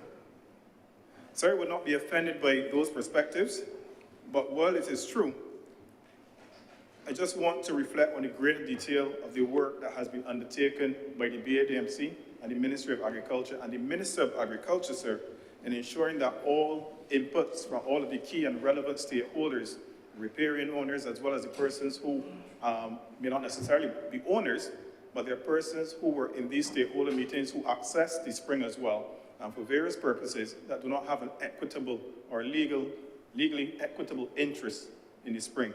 I don't own the land that the spring runs on, yeah? Sir, the bill represents, in part, a commitment on the government to engage, to re-engage all of these stakeholders on matters that can have severe consequences on our country within the context of the same water scarcity, food security, and as I just mentioned, the very social fabric. Sir, I want to really say that at the center of this complex bill, and I say complexity because wherever persons are asked to come together to decide on something that may take away or redirect rights to access to anything that is claimed by other individuals or a group of individuals, there's always complexity. And where there's complexity and individuals involved, there's almost always conflict, sir. Sir, conflict over the right to access water within the context of other stakeholders wanting to exercise or impose that very right. Sir, when, for example, we look very far to the east and we look at, it's called the Grand Ethiopian Renaissance Dam, supposed to be the largest hydroelectrical dam in Africa, up to 5,000 megawatts. Thumbs up to the Ethiopians. Down the Nile River, we have Egypt. And the Egyptians, through their ministry, their governments, are absolutely upset about this development, not because they do not want the Ethiopians, from my interpretation, to enjoy the benefits of the hydroelectricity, but the practicality of that dam means that it has to be filled to generate electricity. And if it has to be filled, it means that those persons downstream may have to be affected in terms of reduced flows of water coming to them along the Nile River. And that is the politics of a different region, sir, so I don't want to go any deeper, but the meat of the matter on that point is that where there are people and where there's development along a collective or shared resource such as water, there's always bound to be conflict, sir. In other countries, these conflicts go further than just talk. It can be deadly. People fight, people go to war. In some East African countries that I've had the pleasure of visiting recently, people literally run farmers off of their lands because of water scarcity, sir. And these conflicts are exercised over withdrawals from the spring or the particular rivers, conflicts over the diversions along different points of the rivers, and conflicts over trespassing and restricted access to traditional access points along the course there. So this bill also represents a participatory process where many meetings were held. Many meetings were held with the stakeholders, not only to meet and see them, but to hear what their concerns were, sir, to document their concerns, sir. And this bill is a representation of those concerns and a representation of a process and an approach that is useful for the progression of that particular area. So behind all the technical aspects of the bill, that is offering the guidance and regulation to those who can access water, the location and what they can use there, it is really a bill that unintentionally or intentionally maintains the peace amongst the many stakeholders with an equitable interest in this particular area. Sir, there's an agreement with the unrestricted access of the BADMC, and this is an agreement for them to come onto the properties should there be any, come onto the properties on a regular basis or as they see fit to assess the developments on the properties to ensure that it is not affecting the access or affecting other persons along the stream as well. And this may come by way of having a disproportionate effect along the stream. But sir, one other aspect I want to speak to is the emergency measures, sir. The general area, I was given a bit of history no less than 20 minutes ago about the general area being an open pond, a big pond in the past. And as such, the likelihood of flooding occurring is relatively high. It was a big pond, and naturally, the water will want to go out to the traditional pathways. And also, sir, I was given a bit of history in terms of, some aspects of liability and discussions around farmers and stuff as well. And I left that discussion with the confidence that there is an understanding amongst parties that this is perhaps one of the better aspects of this particular bill or components of this bill with regards to ensuring, sir, that past circumstances do not recur. And these are circumstances, sir, where flooding occurred before, and each individual stakeholder would take their own individual initiative to divert water in instances of flooding, uncoordinated, sometimes leading to conflict, and what one person upstream or downstream think that they're doing to protect their property was really affecting properties further downstream as well, sir. And what this bill has done via this emergency measure, this particular clause 5, is that they recognize that there needs to be a more coordinated effort in these particular circumstances, sir. It recognizes that if we leave Tom Brown and James and whoever else, sir, to set about their own mitigation effort, then the general integrity of the spring itself would be under threat. The general integrity and the general livelihoods of farmers who would access the spring, sir, would be, in effect, put in jeopardy. So, sir, we also have a continuation of the engagement with the stakeholders, not ending after the initial consultations, but we recognize it through the Oversight Committee, a combination of the Barbados Water Authority, quite correctly, quite appropriately, also the riparian owners, and the BADMC, sir. to ensure that the feedback loop, that there is a feedback loop, that the conversation doesn't end, and that there's continuous engagement. I encourage those persons with an interest to engage the Water Authority and to engage the BADMC as the entity that is going to basically have oversight for this particular bill. So, sir, a lot has been said. I would like to clarify for the record, or would like to ask further consideration when we make statements with regards to water scarcity in Barbados. I definitely associate myself with the need for continuous harvesting, but I also recognize in terms of the definition of water scarcity, whether it be economic scarcity or one focused more on the physical constructs of water actually being scarce, that the Met Office has published from time to time statements with regard to the fall in precipitation, annual precipitation from time to time. And all data, without having tables before me, shows that regardless of us producing 10 times or 20 times the amount of water, regardless of there being 10 and 20 times the amount of water coming into the island via the rain, relative to what is distributed through the BWA system, there's less and less water every year, and it is expected to get even worse, sir. That is the general notion, yeah? So with all the harvesting, which I cannot disagree with, I just want the public to know that we are a water scarce country. We're becoming even more water scarce. And we also welcome, within that context, all efforts to continuously harvest what we have, even if what we have is decreasing. So, sir, I don't want to get too deep into other aspects of agriculture. I believe that all persons here are in full agreement with regards to the intentions of this bill, the intentions of the BADMC, the intentions of setting up a management infrastructure, and all are also in agreement, to my understanding, sir, of the intentions of even the emergency measures with respect to this bill, and which is non-contentious. So, sir, with those few words, I want to associate myself with this bill. I want to ensure that the public and all other members are aware of the intentions as well. And I want to ensure that we move forward in a very collective manner, recognizing the need to do this bill, as Senator Bradford mentioned, in as expedient a manner as possible, given what is at stake, sir. So with those few words, I'm obliged. Thank you very much, Senator Herod. Senator Miller. Thank you, Mr. President. I believe that I too can be brief, Mr. President.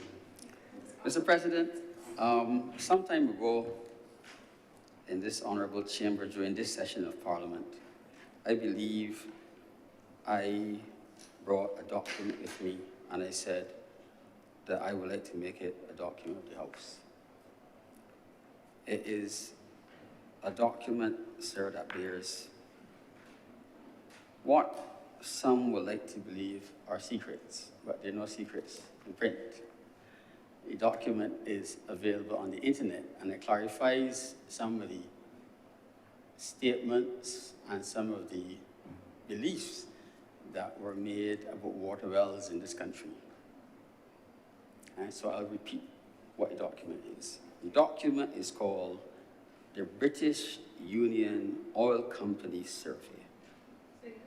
The British Union Oil Company Limited Survey. It is from March 1946. And the author is a geologist, a famous British geologist. And his works are in the Swedish archives. His name is Alfred Sen. It's the most comprehensive document published on all the existing water wells in Barbados that had windmills and other things on them.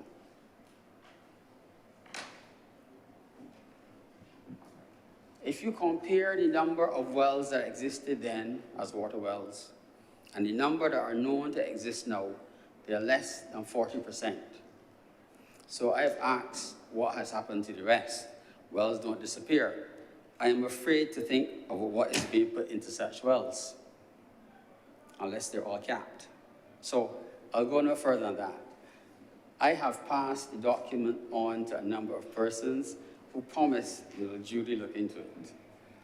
It's a very comprehensive document, and this document, sir, is a world-renowned piece of work by this geologist. Sir, I want to say, promise made, promise kept. Some years ago, sir, when the controversies raged in River Plantation about access to water, the Honorable Prime Minister took it upon herself with a party to go on site and see some of the issues, and she promised at the time that appropriate action would be taken. And the fact that we are standing here today in this chamber, debating this bill, confirms that we've come to the final position. I, sir, as a Barbadian, am proud of that.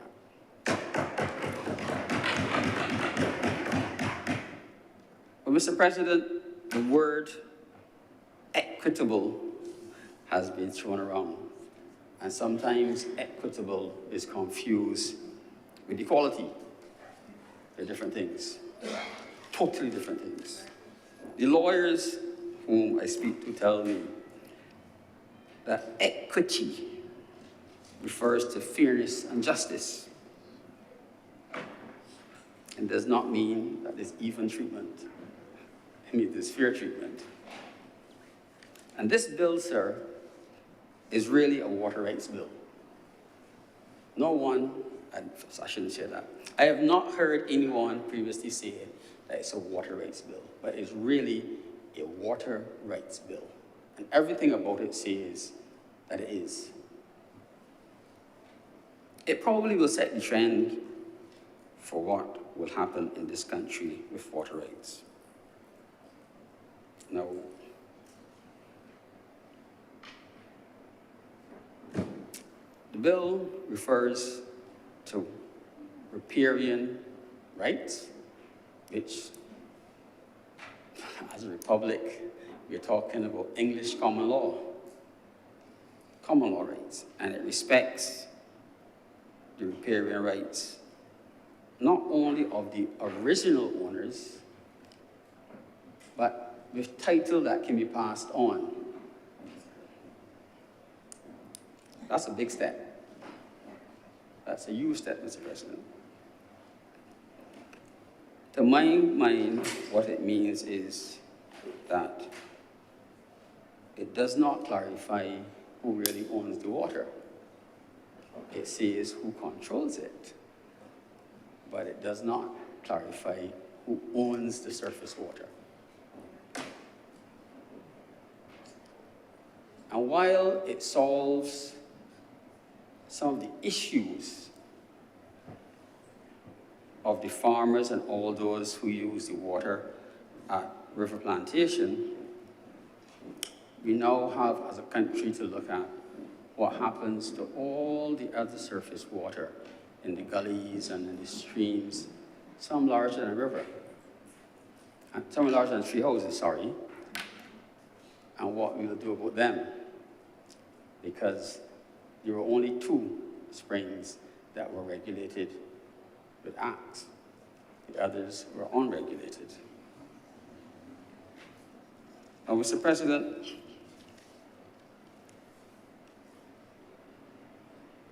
Senator Herwood spoke about the role of the BADMC and its functions as defined in this bill. I am worried about the word shall. I'm told by lawyers that shall does not necessarily mean shall as the layperson sees it.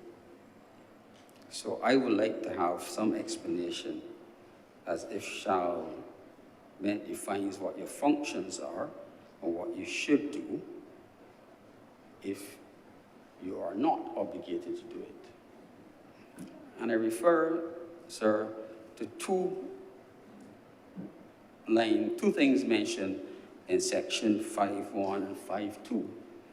It speaks to testing of water, because the assumption is since the BADMC has now taken on the responsibility for the spring, and it has management functions from clearing the spring down to testing the water, who will be aware and made aware of these tests? And what is the current status of this water? Because for the first time, this spring is now regulated almost like our potable water. So if the water is tested and it is found to be contaminated, will we be told? Because this water is now defined for agricultural use. But on the other hand, there are recreational activities that are allowed within the same bill that will contaminate water. I do not have to say what they are, but they've been going on for a long time, so we don't know what the real status of the water is. So when the water is finally tested, will they let us know what the status is? And secondly, do these responsibilities place the BADMC in a place where it becomes liable for acts of nature? There is a part that speaks to flooding and the requirement to divert water into wells. I think they're on the southern side, I've seen them, of Brown's Pond. And the language that I saw, and I'm not a lawyer, I'm a doctor, worries me because it looks as though if I was a farmer and somebody is responsible not only for distribution of the water, but for maintaining flood control. And my crops get flooded out and I lose them. Will I be able to take legal action against you for not doing what you're supposed to do? It takes on, to my mind, a much broader aspect than just supplying water. It says that now you are responsible for mitigating flood control. And as was said earlier, Brown's Pond was a nice place, not Brown's Pond, River was a nice place to occasionally go and shoot ducks, migratory ducks. Because when it floods, it's a lake. The entire thing becomes submerged. And there's no doubt, unless in our lifetime, sir, the rain stops falling and in the way it comes and surprises us, at some point in time, again, river will flood. And who will take legal responsibility for all the damage that will occur to livestock and crops? I would just like that clarified, whether this bill, soon to become an act, places any particular liability on government. And sir, the bill speaks in the interpretation about pollution, and it is meant to stop persons from genuinely polluting the water source by any means. But sir, these things, sir, are only relevant if you enforce them. So if we have a situation where we know a source of pollution that is new or existing, and we do not do anything about it, then we are wasting time. So, sir, I would not only like to see the legislation pass and all the benefits that would accrue to farmers happen, but I would like to have, sir, enforcement. And I would really like clarification, sir, about whether the BADMC will be genuinely responsible for flood mitigation. It's a big responsibility. It's a huge responsibility, sir. I thank you. Thank you very much, Senator Nader. Senator Nurse.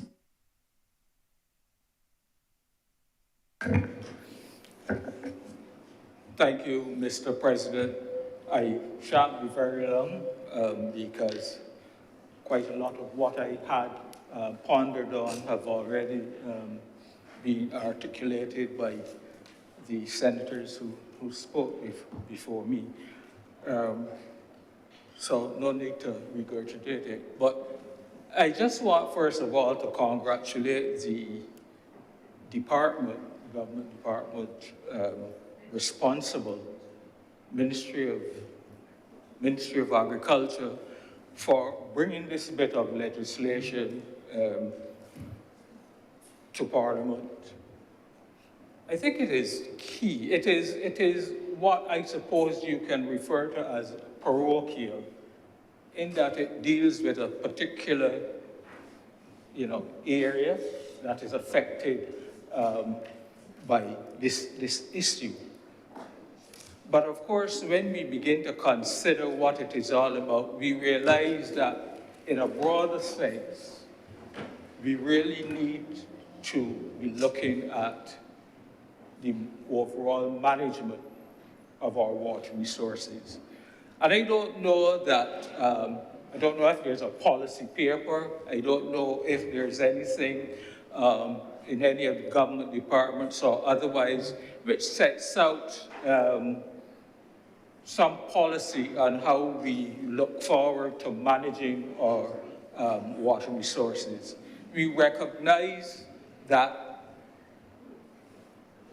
they are scarce resources. And I say scarce in inverted commas because the senators Brathwaite and Malalu suggested that really and truly we are not a water scarce country. But the fact of the matter is that over the past couple of years, almost every year, we have had the complaints of the farmers, we've had the complaints of the residents in various areas of the country because of the lack of available water on a consistent basis every day. So that needs to be something which occupies our attention in a broader way, in a much broader way than currently this piece of legislation will allow us to do. But nevertheless, I am glad to see that this legislation is in place, and hopefully the operation of this legislation will result in some relief being brought to the farmers in that area. And only recently, in the local press, we have seen where farmers had actually brought this issue to the attention of the public via the press. And so the question is, like a lot of other legislation, are we going to allow it to hopefully, having passed through Parliament, to languish and not be implemented to the benefit of those farmers in the area? You see, I raise that because we have a lot of legislation, Mr. President, which is on our books, but a lot of it sits there and it is not enforced for all the various reasons which can be identified. But if we don't make sure that we follow up on this particular issue, then our farmers who we are dependent upon to help us to increase our food production and to help us to guarantee that food security to which we have been speaking almost since the beginning of this particular session of Parliament, and we've been recognizing the importance of food security, then this passing of this legislation is going to be to no avail.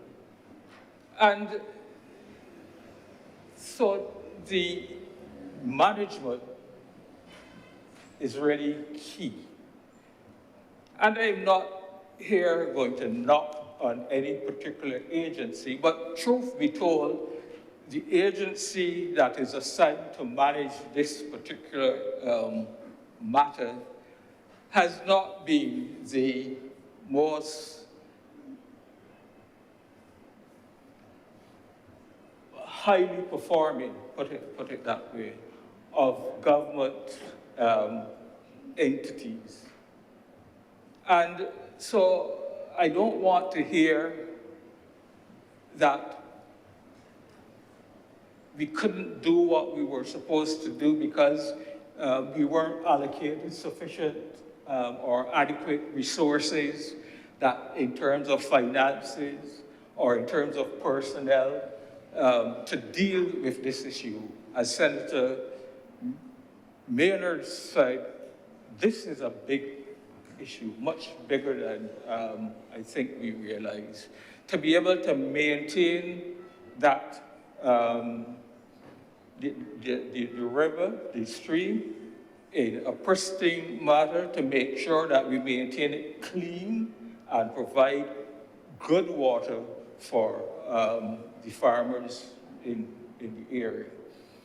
And, you know, there are some other spin-offs which I see can happen from here.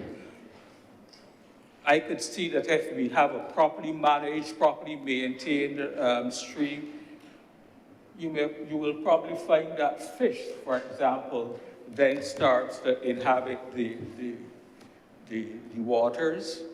The birds, for example, will obviously come in once the fish are there.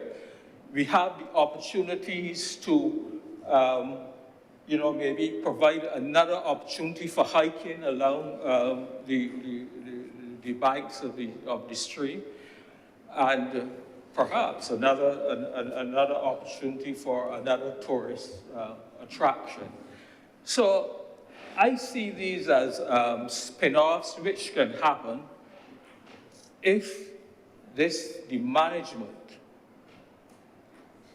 takes place in the manner in which the Act intends, that it is properly maintained, and that, of course,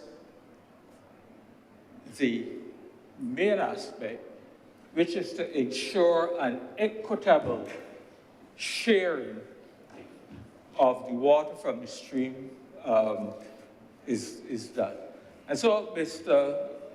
President, with those few words, I just want to congratulate the Ministry of Agriculture for coming forward with this bit of legislation. I didn't even realize that the previous act, as Senator Cummings suggested, was probably like over 200 years. So, I mean, without even looking at it, we know that it needed to be updated.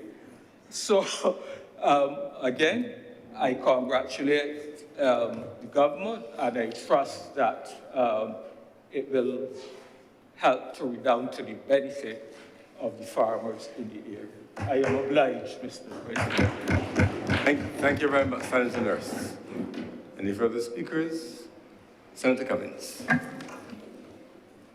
Thank you very much, Mr. President. And I want to begin, as usual, by expressing my appreciation for the comments of the honorable senators who have spoken. I do not take for granted that it is a lot of responsibility to sit in this honorable chamber, Mr. President, and to prepare for the items of legislation that come before this chamber, to be able to represent the interests of the people of Barbados. And so the extensive conversation that we have had must have been preceded by extensive preparation for your presentation, and I take it not for granted. I just want to express my appreciation to all of the honorable members who have spoken. Now, I want to specifically speak to just two issues that were raised in the comments made by other members. Yes, It is an agricultural bill. Yes, it is a water bill. Yes, it is a people empowerment bill. Yes, it is an enfranchisement bill. Yes, it is about social cohesion. Yes, it is about engagement with people. Yes, it is a promise made and a promise kept, Mr. President, by this government. And we are very happy to have been able, again, to represent the interests of the people. And in so doing, Mr. President, I want to just make the point that when we speak about social cohesion and we speak about the interaction between legislation and social cohesion and social norms and culture, it is important for us to then speak about, as was raised by Senator Nurse, the importance of enforcement.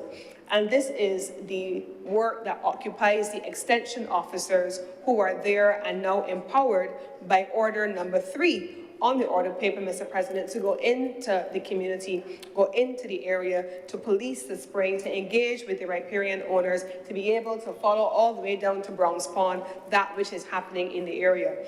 Mr. President, there is a point being raised also about what happens in the event of flooding. There is, in instances, Mr. President, the mechanism of the Agricultural Development Fund, and in instances where there can be found to be a case for compensation or support of any kind, that case can be made before the members of the committee, who then in turn can and have done on more than one occasion refer that to the Agricultural Development Fund, and a decision is taken therein. But there is no automaticity based on what is written in the legislation and the mechanism that is in place. So I just wanted to respond specifically to those things and to express my appreciation for the substantive comments that were made. Now, Mr. President, this is a matter that I am certain will continue to be opined on by the Minister with responsibility for agriculture in due course, because as I said before in my own presentation, he is going to be speaking and has already begun to speak with his ministry, or to the nation, along with his ministry, about the phases of this project, including phase 2, which is imminent. And so I am confident that many of the issues that have been raised here will be dealt with by the Ministry of Agriculture.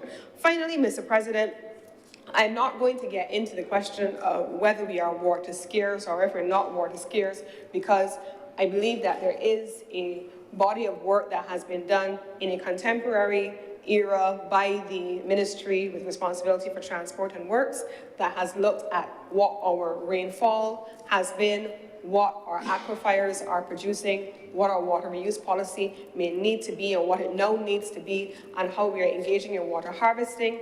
And those things, Mr. President, I believe I've said on more than one occasion that I've learned, certainly in public life, many things, but one of those things is that A plus B plus C is only good if it is divided by time, because circumstances may change, and a time series analysis, as I understand it, over how we are treating to rainfall and what our rainfall patterns have been over time has been the subject of a body of work by the Ministry with responsibility for water, but I will leave that to another discussion at another time.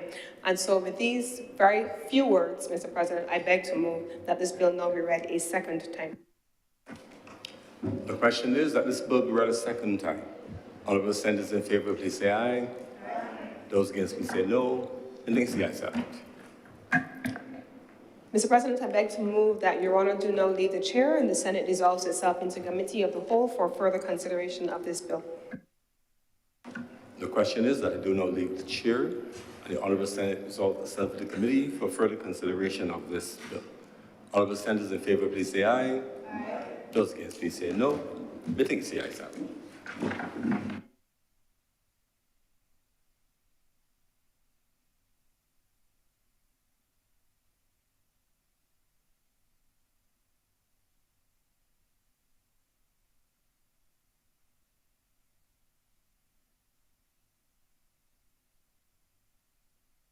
The Senate is now in committee.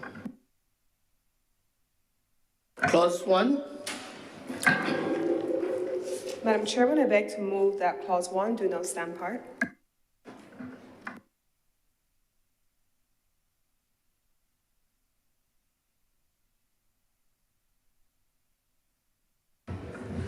Since this is a cognate debate, would the clerk please specify which of the two we are dealing with?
Madam Deputy President, we are still on order number 2. Thank you. Leader of Government Business. So, Madam President, I beg to move that, okay, no, you. I beg to move that clause 1 stand part. The question is that clause 1 of order 2 do now stand part. All honorable members in favor, please say aye. All those against, please say no. The ayes have it. Clause 2. Madam Chairman, I beg to move that clause 2 do not stand part. The question is that clause 2 do now stand part. All honorable senators in favor, please say aye. Aye. Those against, please say nay. The ayes have it. Clause 3. Madam Chair, I beg to move that clause 3 do not stand part. The question is that clause 3 do now stand part. Will all honorable senators in favor please say aye, and those against please say no. The ayes have it. Clause 4. Madam Chairman, I beg to move that clause 4 do not stand part. The question is that clause 4 do now stand part. All honorable senators in favor please say aye. Aye. Those against please say no. The ayes have it. Clause 5. Madam Chairman, I beg to move that clause 5 do not stand part. The question is that clause 5 do now stand part. Will all honorable senators in favor please say aye. Aye. Those against please say no. The ayes have it. Clause 6. Madam Chairman, I beg to move that clause 6 do not stand part. The question is that clause 6 do now stand part. Will all honorable senators in favor please say aye? Aye. Those against, please say no. The ayes have it. Clause 7. Madam Chairman, I beg to move that clause 7 stand part. The question is that clause 7 do now stand part. Will all honorable senators in favor please say aye? Aye. Those against, please say nay. The ayes have it. Clause 8. Madam Chairman, I beg to move that clause 8 stand part. The question is that all honorable senators in favor do now say aye. Aye. And those against do now say no. The ayes have it. Clause 9. Madam Chairman, I beg to move that clause 9 stand part. Question is that clause 9 do now stand part. Would all honorable senators in favor please say aye? Aye. Those against, please say no. The ayes have it. Clause 10. Madam Chairman, I beg to move that clause 10 do now stand part.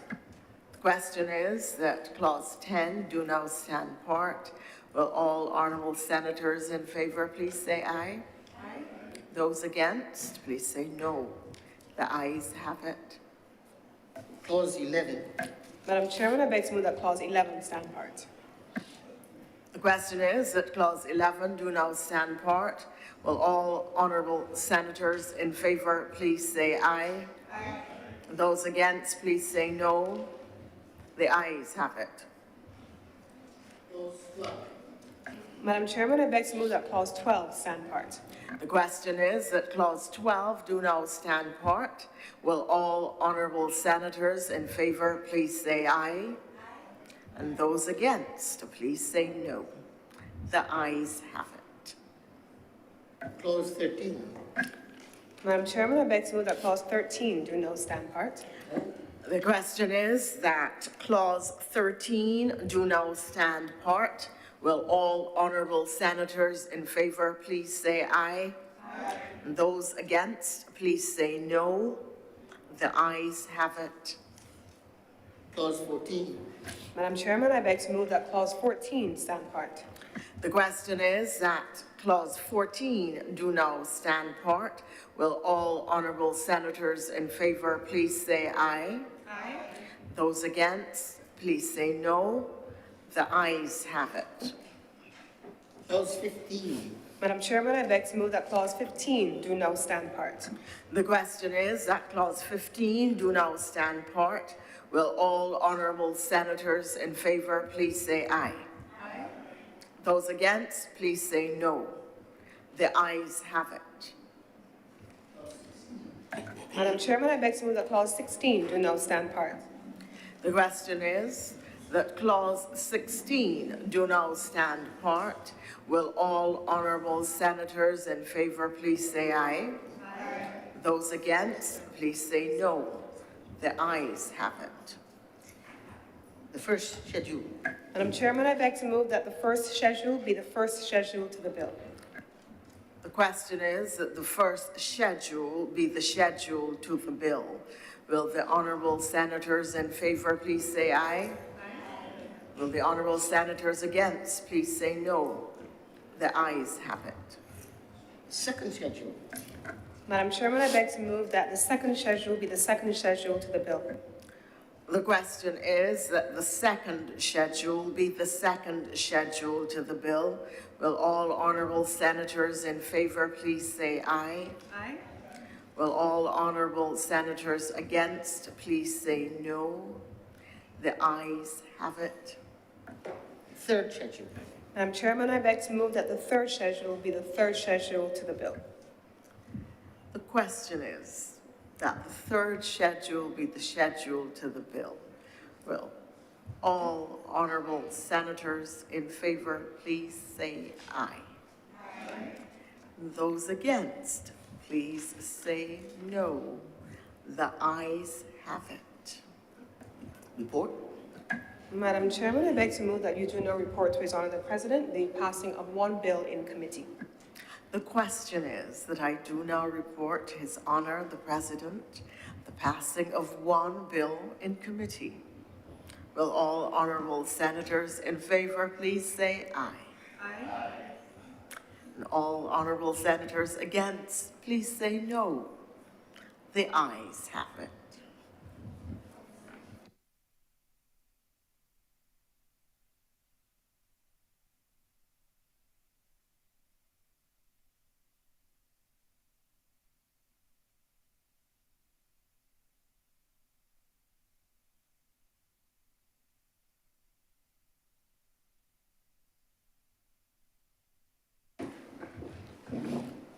Chairman has reported to me the passing of one bill in committee. Senator Cummins. Mr. President, I beg to move that this bill now be read a third time. The question is that this bill be read a third time. Honourable senators in favour, please say aye. Aye. Those against, please say no. The ayes have it. Senator Cummins. Mr. President, I beg to move that this act do now pass, this bill do now pass, and be cited as the Three Houses Spring Management and Control Act 2023. The question is that the Three Houses Spring Management and Control Act 2023 do not pass.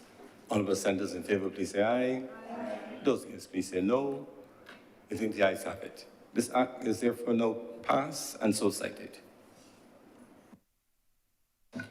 Order number 3, sir. Order number 3, in the name of the Honourable Leader of the Senate, to move the second reading of the Barbados Agricultural Development and Marketing Corporation Amendment Bill 2023. Senator Cummings. Mr. President, I beg to move that Your Honor do not leave the chair and the Senate dissolves itself into a committee of the whole for further deliberation on this bill. I beg to move this bill be read a second time.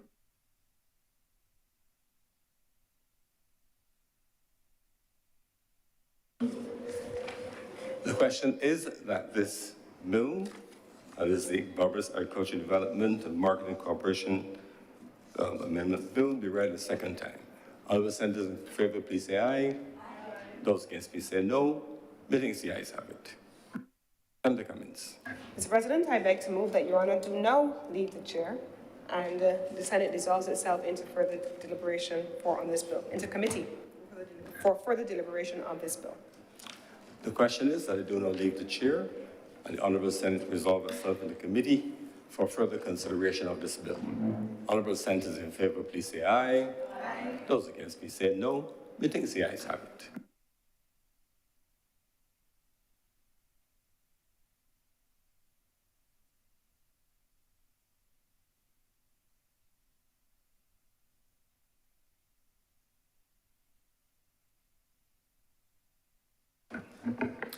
The Senate is now in committee. Just two clauses. Clause 1. Madam Chairman, I beg to move that clause 1 do now stand part. The question is that clause 1 do now stand part. All those honourable senators in favour, please say aye. Aye. Those against, please say no. The ayes have it.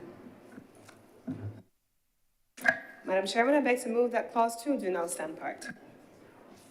The question is that clause 2 do now stand part. Will all honourable senators in favour please say aye? Aye. Those against, please say no. The ayes have it. Report. Madam Chairman, I beg to move that you do not report to His Honour the President the passing of one bill in committee. The question is that I do now report to His Honour the President the passing of one bill in committee. Will all honourable senators in favour please say aye? Aye. And all honourable senators against please say no. The ayes have it.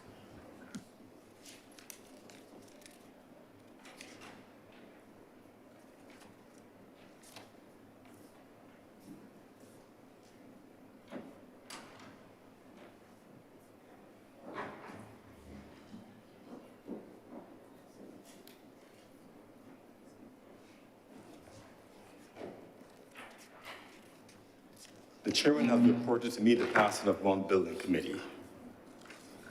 Senator Cummings. Mr. President, I beg to move that this bill now be read a third time. The question is that this bill be read a third time. Honourable senators in favour, please say aye. Aye. Those against, please say no. Meetings, the ayes have it. Senator Cummings. Mr. President, I beg to move that this bill do now pass and be cited as the Barbados Agricultural Development and Marketing Corporation Amendment Act of 2023. The question is that this bill do now pass and be cited as the Barbados Agricultural Development and Marketing Corporation Amendment Act 2023. Honourable senators in favour, please say aye. Aye. Those against, please say no. Meetings, the ayes have it. This bill is therefore now passed and so cited. Senator Cummings. Mr. President, I beg to move the suspension of this sitting of the Senate for lunch for us to resume at 10 minutes after 3 in the afternoon. The question is that this sitting be suspended until 3:10 p.m. today. Honourable senators in favour, please say aye. Aye. Those against, please say no. Meetings, the ayes have it. The sitting is therefore suspended until 3:10 p.m. today.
the notion of whether or not Barbados was water scarce, whether it was water stress, and we touched a little bit on what is it that we need to do in order to be able to manage our water resources more effectively, Mr. President, to ensure that we can deliver water for the population. Now, Mr. President, as well, you would have heard me earlier in this chamber speak to the issue of Mission Barbados and the 6 missions that were declared in the context of the agreement and consensus reached in the social partnership around Mission Barbados. And one of those missions, Mr. President, that I would have alluded to previously was the issue of water security. Water security. And the recognition of that as a challenge and also as one of the critical mission objectives that Barbados needs to work on was born out of a recognition that for a government, and particularly in the context of a small island developing state, provision of water to its citizens is fundamental. It is a right for people to be able to have clean water. It is one of the reasons that it is part of the SDG framework, SDG 6, because, again, there's the recognition that it is a threat to life and livelihood. Mr. President, in fact, globally, it is suggested or it is estimated that access to water is so significant that it accounts for the leading cause of death of children under the age of 5, the lack of access to water and to clean water. And moreover, Mr. President, 84 million people lack access to drinking water. In fact, Mr. President, some would suggest that the issue of climate change is really a challenge of access to water. So fundamental the issues and the interconnections are that people are aligning climate change and the access to water as critical crises that we are facing. And we say that, Mr. President, so we would understand that as a country that is on the front line of the climate crisis, that issues of access to water now become fundamental for us as a small island developing state. But the issue, Mr. President, is complex and it is nuanced. I want to say to you, Mr. President, I'll be very honest, that I was biting at the chomp just a little bit to jump in when we were having the previous discussions in this honorable chamber. And again, the discussions about whether or not Barbados is water scarce and the poor management. But I recognize that we need to have a full conversation to be able to appreciate all of the nuances. Mr. President, it's like those of us who study the Bible. We understand that you cannot have a literal translation of the text. You need to be able to compare various versions. You need to be able to understand the historical context in which what you are reading took place, and then you need to be able to do the necessary analysis in order to be able to exegete the word. And this discussion, the discussion that we've had earlier, is one in which we cannot just call numbers.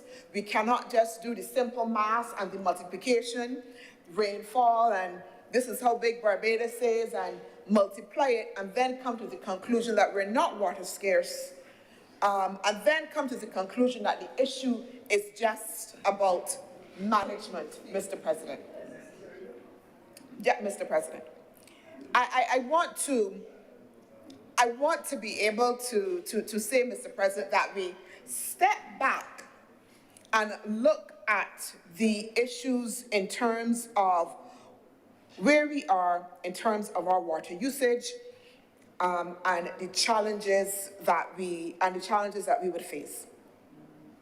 So, Mr. President, the note that water scarcity is defined as the lack of fresh water resources to meet standard water demand. The lack of fresh water resources to meet standard water demand. Water stress, on the other hand, refers to the ability or lack thereof to meet human and ecological demand for water. So if we are saying that we are water stressed, we're also saying that we don't have sufficient resources in order to meet the needs of the society, yeah? And those needs, Mr. President, are again, our human needs, but also as well, water is critical as well for economic growth. How do we grow construction? How do we grow agriculture? How do we grow manufacturing if we do not have access to water, if we cannot meet the demand? So that we are talking about a significant issue in the context of looking at water, and particularly in the context of this discussion about water reuse. Because again, it is on the one hand, that human need about our health, to make sure that we have access to clean water, but on the other hand as well, our need to be able to grow, to be able to expand our economy, and essentially to develop. So that is why, Mr. President, that people talk about this notion of access to water as being the key crisis that we are all facing, given our current context. So, Mr. President, we note that Barbados has few streams and rivers above ground. Remember, water scarcity is that lack of fresh water. Huh? And so that most fresh water is sourced from abstraction of underground aquifers and pumping beneath the island. Mr. President, we've moved from a situation in which annually, and this is taken from the Barbados Water Authority figures, where in the early 1940s or so, we used to have about 60 inches of rainfall per annum. Now, within the last perhaps 10, 20 years, we are averaging between 58 to 56 inches of water. But again, we cannot necessarily quote these figures without the appropriate context, as I said before. Because just beyond the rainfall amounts as well, Mr. President, we ought to note that the rainy season has shifted and become even more compressed, with rain starting later. So because of climate change, Mr. President, we are getting less rainfall. So even when we talk about what is the average expected, we have to put that in one column and then put the impact of climate change in another. What is it that we would normally expect to get in the context of rainfall on an average, and then the impact of climate change and what that means in terms of what it is that we can actually expect. So we have that, we have the impact of climate change, so we know that the rainfall amounts are declining, the rainy season has shifted, so we're getting less water, and again, Mr. President, we would have talked about the drought conditions that we have been experiencing, have had experienced for a number of years. This has meant that we now have more unpredictable rains, longer dry seasons, and more stress on the vegetation. And then we also have more intense rainfall events, leading to less infiltration and more flooding. Because oftentimes people think we have real intense rain, so where's all this rain going? But we also have as well, Mr. President, a high level of runoff that happens, so we're not always able to capture all of that water. And I want to say, Mr. President, importantly, it is impossible to capture every single drop of water. I don't know, and I invite any of the honorable members here to indicate to me any country that's in it, they have 100% in terms of being able to capture all of the rainfall water. And in fact, Mr. President, I am informed by the Barbados Water Authority that it's perhaps not good to even capture all, because when we have that runoff that goes into the sea, it creates a barrier that prevents saline intrusion. If we don't have that runoff, if we seek to capture all of that, what we would have is saline incursion, which means then that our potable water then become more salty, yeah, and affect our drinking, affect our ability to drink the water because it's going to be so salty. So that there is even value in not capturing, Mr. President, all of the water, because that itself has a purpose. And that is important, to remember as well. I've also been informed, Mr. President, that we lose about 60% of our water to what is called evapotranspiration, which, as I understand it, is the natural process of evaporation that happens in the context of water. So again, Mr. President, I'm pointing to the fact that we have challenges, but those challenges should not allow us to obscure the fact that we do have a scarcity on our hands in terms of fresh groundwater, which makes this country a water-scarce country. I also want to suggest, Mr. President, that perhaps part of the challenge, again, is the recognition, or perhaps the lack of recognition, that when we talk about water scarcity, that the measure, Mr. President, of water scarcity is actually water stress. There is actually, I'm looking for it here now, how we measure that water scarcity is based on a Falcon Mark water stress indicator, Mr. President. So that sometimes the notion of water scarcity and water stress, can be used interchangeably because, again, the fact that we measure water scarcity by this measurement of water stress. Mr. President, I want to note as well that based on the figures, that again, we are doing, Mr. President, I will not say that we are where we need to be. We are far from it. There's much work that has to be done. But based on the figures provided from the Barbados Water Authority, it suggests that the total abstractions from the available groundwater resources during an average rainfall year exceed 98% of available renewable water resources. So we are abstracting, Mr. President, the large majority of available water resources. But even as we abstract that, the question is it enough to meet demand? And Mr. President, I believe that is the challenge. Mr. President, I want to go further and to quote some additional statistics for you, just in terms of looking at some consumption patterns. So if we look at domestic usage, it suggests that the estimate for consumption is 30.60 million milliliters per year. At the commercial, it's 3.55 million milliliters per year. Statutory corporations, 1.59 million a year. Hotels, 1.47. Ships, 0.29. Irrigation, 4.90. And golf courses, 0.90. And industrial, 2.60. All of those million milliliters per year. So that we're seeing that the highest usage, Mr. President, of the consumption of water is happening at the level of, one, domestics. And what we're talking about domestics, our household usage. Our household usage of water as well. And then, Mr. President, we then have irrigation, which is happening within the context of the agricultural sector.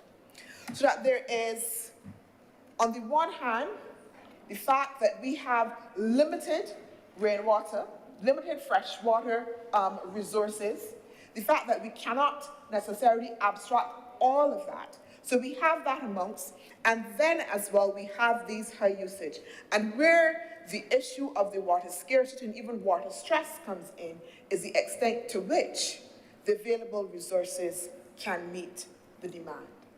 Mr. President, if we were just planning for today, if we were just looking at what is happening in Barbados today, we can perhaps hold our hands up and say, okay, it looks fairly good.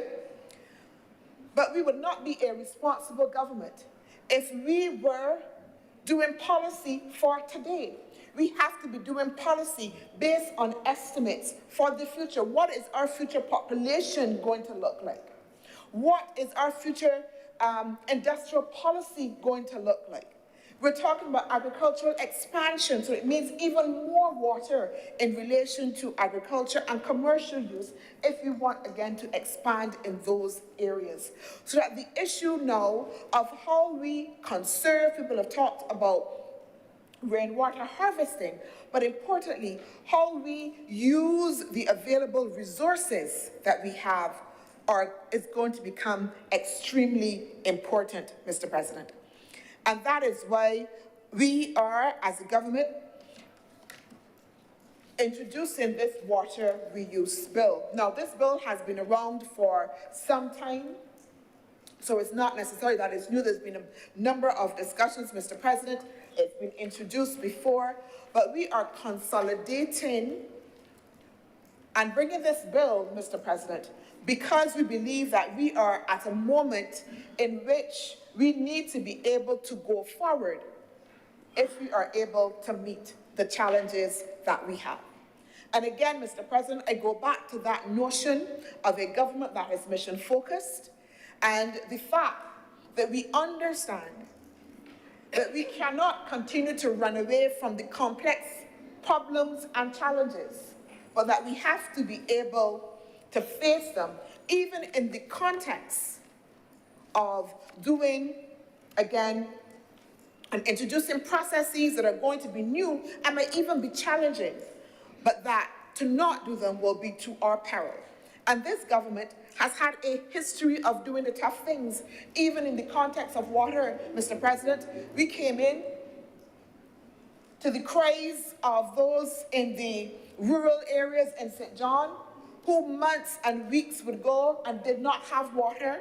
And we said we will fix it in St. Joseph and St. John. We said we will fix it.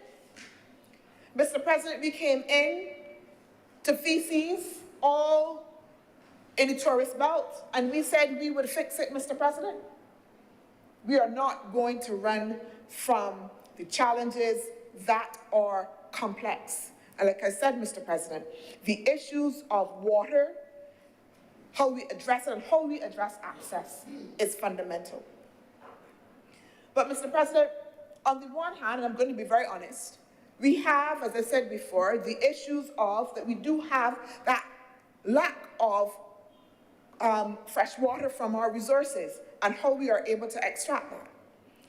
But at the same time, we also recognize, Mr. President, that we have aging infrastructure. Everybody knows we have pipes that date back to the 1850s. We have some leakage in our distribution network. We have faulty mains, Mr. President. And all of this means then that, again, yes, we will lose some of that critical water resource that we need in order then to be able to meet needs. So if we have this compendium of challenges facing us, how best then do we seek to address the challenges, Mr. President, in a proactive way? And the government has been seeking to do that and introduce a number of measures and legislation in order to make sure that we address this. So again, this is not a one-shot piece of legislation, a one-shot approach, Mr. President, to dealing with the challenge, because we understand that it's complex and it is nuanced. Mr. President, we have introduced water and land use zoning, stormwater management and flood alleviation policies, ecosystem and nearshore water management, including under the coastal zone management as well. And, Mr. President, this piece of legislation in the context of water reuse, because that is also fundamental. The context for looking at the issue of water reuse means then that we will be able to put back The estimate suggests 5 million gallons of additional water per day to agriculture and industry for secondary uses. 5 million gallons of water that we would lose using water, what is called water reclamation, which is another word again for water reuse, in order to make sure that we can harness that resource and put it back into use. And I want to say, Mr. President, to be very clear up front, because very often when we talk about these debates, when we talk about water and access to clean water and talking about water reuse, then people will begin to get a little bit concerned. So we are talking in this context about water not for drinking purposes when we talk about water reuse, but water that can be used, as I said before, for secondary purposes, water that can be used for irrigation. Mr. President, how much water do we think we just use washing our cars every day? I would like somebody to be able to measure that, because there are people who would daily be washing their cars, yeah?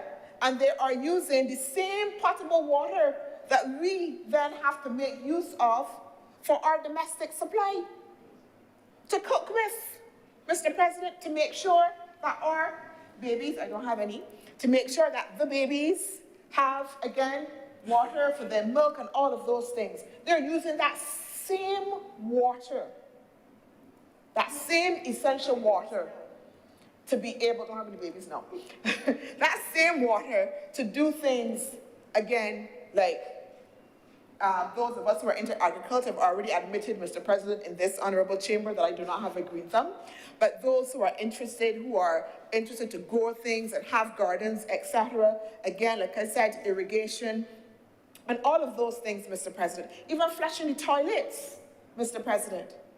Those are things that then we can reuse the water to be able to satisfy those particular needs, while we, again, on the other hand, ensure that we have water for the essential things, Mr. President. And that is fundamentally what we are talking about here in the context of water reuse. So, Mr. President, and particularly in the context of this bill, we would note as well that we are seeking to establish oversight of the process through the establishment at 5 of a committee to be known as the Water Reuse Committee. And that is important. I want to suggest that this bill provides a framework for how we will seek to manage the water reuse process. We understand, Mr. President, that it requires a strong framework to make sure that there are protocols in place to make sure, Mr. President, we do not have contamination, to make sure that it is used for the purposes that it's supposed to be used. And that is where the focus is on creating a strong institutional framework for the management of the process. And so that within the context of the bill, it provides for the Water Reuse Committee to make sure that it makes recommendations to the minister on applications for wastewater treatment permit, determine the suitability of the premises and structures on premises for wastewater treatment plants, to monitor, importantly, to monitor each permit holder to determine whether the permit holder is in compliance with the Act, to inquire in terms of complaints against the permit holder, and to make recommendations, Mr. President, in relation to any complaint around a permit holder, and also as well to the extent that the permits should be suspended or revoked in relation to wastewater treatment permits, Mr. President. So, importantly, I want to stress, Mr. President, that we understand that the introduction of the notion of water reuse is going to be something that, as a country, as a society, that we are all going to have to come to terms with as an essential facet of how we deal with our water resources. And one critical component of that is, of course, the need to make sure that the society understands and is educated and understands the multiple ways in which we can use this reused water or reclaim water as an asset and as a benefit, Mr. President, for us in relation to our water uses. So that, Mr. President, we note as well that in the context even of water reuse, that it has some benefits even for agriculture, because the water that we are going to reuse, as I understand it, has some nitrates and other nutrients in it that are good for agricultural uses. Yeah? So that it is not just only now, just that use of the extent to which we can add to our supply, but there's actually a benefit for agriculture in the context of this reuse water that we are using. Actually, Mr. President, we had signed on to a protocol concerning pollution from land-based sources and activity. And under that protocol, we undertook to make sure that we develop the standards, the practices, the plans, and measures for the prevention, reduction, and control of land-based pollution that will impact the marine environment. And the water reuse bill is also a key step in implementing that protocol. And importantly, as I stressed before, Mr. President, that whole notion of making sure that we have an institutional framework that allows us to carefully monitor and regulate the issuing of the permits and the water reuse framework is critical. And then in the context even of this protocols, we then have additional standards that we have agreed to in order to ensure, again, against issues of pollution and contamination. And that is extremely important for us as well. And actually, Mr. President, so going back to the agricultural impact, what the analysis suggests as well is that the wastewater with its nitrate and phosphate loading can serve the dual purpose of providing the irrigation water while also providing a nutrient source. So double benefits as well in the context of the reused water in order for us to be able to then see higher yields of production in the context of agriculture. And again, this is important. I want to say, Mr. President, that it is intended that the administration of this act will fall under the Ministry of Health and operationalize, like I was speaking before, by a cross-sectorial water reuse committee. And why does it fall under the context of the Ministry of Health? Because we understand that this is a health issue as well, that this is a health concern. And therefore, the Ministry of Health will be tasked in providing the leadership for the administration of the bill, but as well, because we recognize that this is going to impact across various ministries and across various stakeholders, the intent is that we do have this multi-sectoral, cross-sectoral committee that will be established. And I want to stress here, Mr. President, because very often, again, we're accused of not necessarily embracing the full gamut and nuance of the measures and policies that are put in place.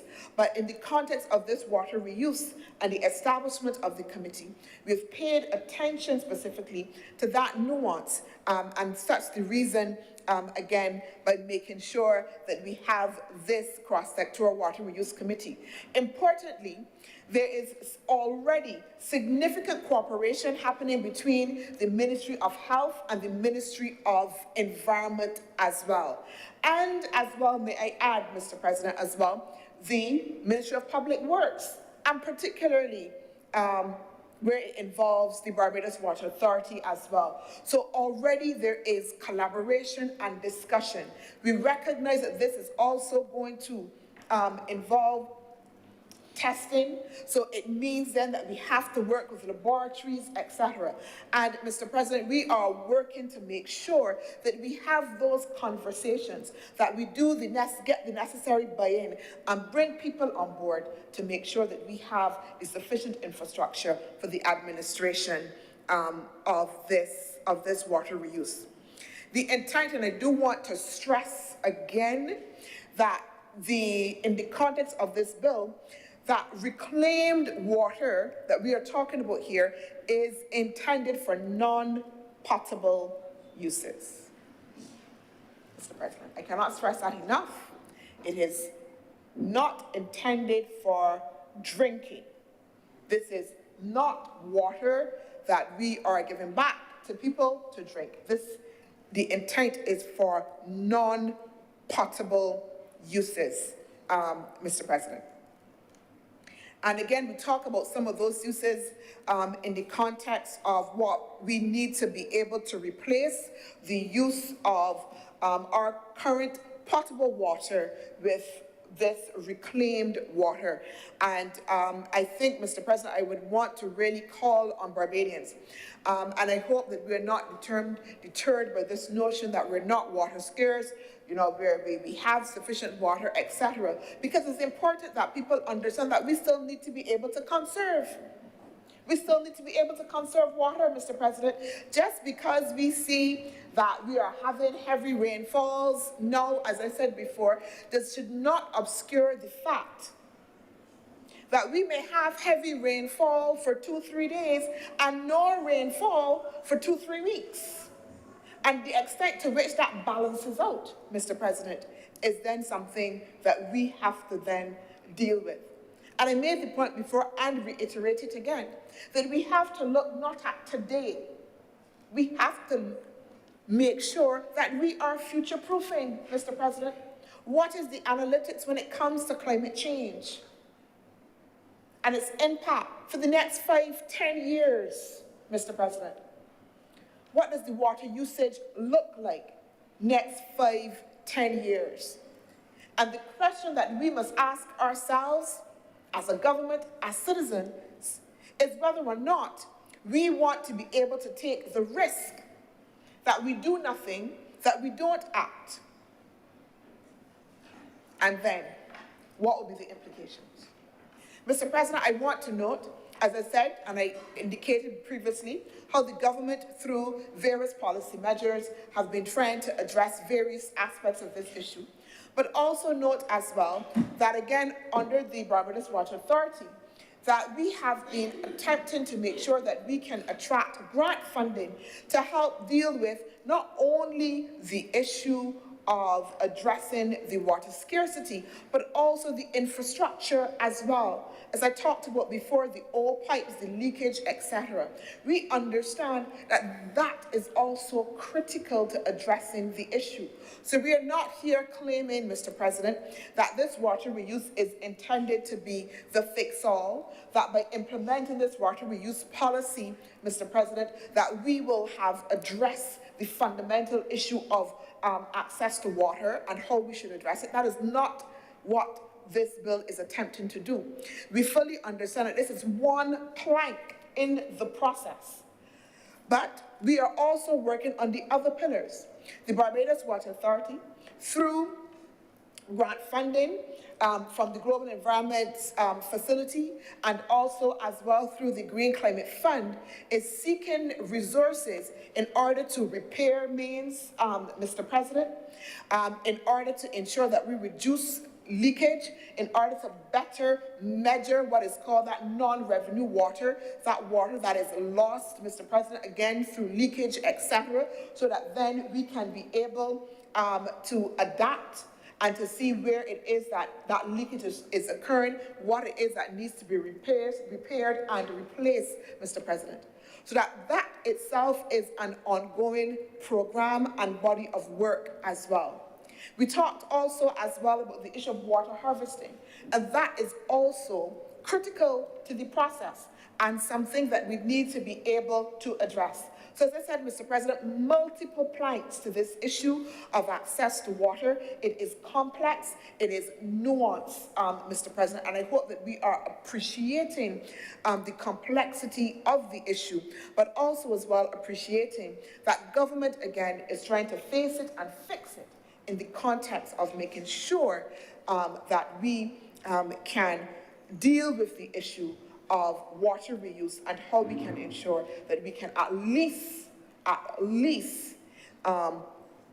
make sure that we are able to use the water that is available. So the act that we have, the bill that we have before us, establishes a permitting system for the water reuse. It sets out a clear process for the production and the sale of the reclaimed water that is safe for the intended uses, non-potable, Mr. President. It establishes, as I said before, this water reuse committee. It provides guidelines, Mr. President, for the permitting process as well to be issued, and the creation as well and maintenance of a wastewater register as well is also a requirement under the bill. And therefore, Mr. President, it makes provision to make sure that we address the following issues: establishing a focal point to administer the bill, which, as I indicated before, is the Ministry of Health, so we know who has responsibility for addressing these issues. Establishing the committee with oversight for the permit process, providing for issuing of the wastewater treatment's permit to operate, requiring, Mr. President, monitoring, inspecting, sampling of effluent, and determining compliance with issued wastewater treatment permits, investigation of complaints, and preparation as well of guidelines, Mr. President. So the bill provides for a framework, and we fully understand, Mr. President, this is going to be part of ongoing conversations and dialogue.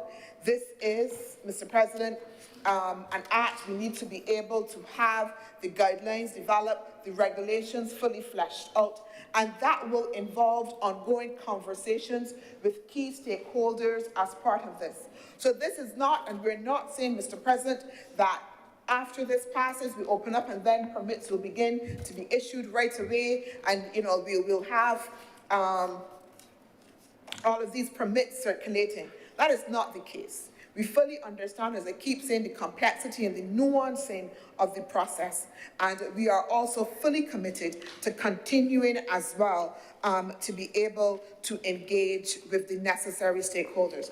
Mr. President, I close by again reiterating the importance of this bill as a critical plank to addressing what is globally, Mr. President, this is not a Barbadian issue. This is not even a Caribbean issue. This is a global issue that is recognized as a critical threat facing humanity in the context of access to water. I stress, Mr. President, as a small island developing state, that we have to make every conscious effort that is focused and targeted to be able to address the issue for future generations. And that is our test, Mr. President, for future generations. That is the test of a good government, Mr. President.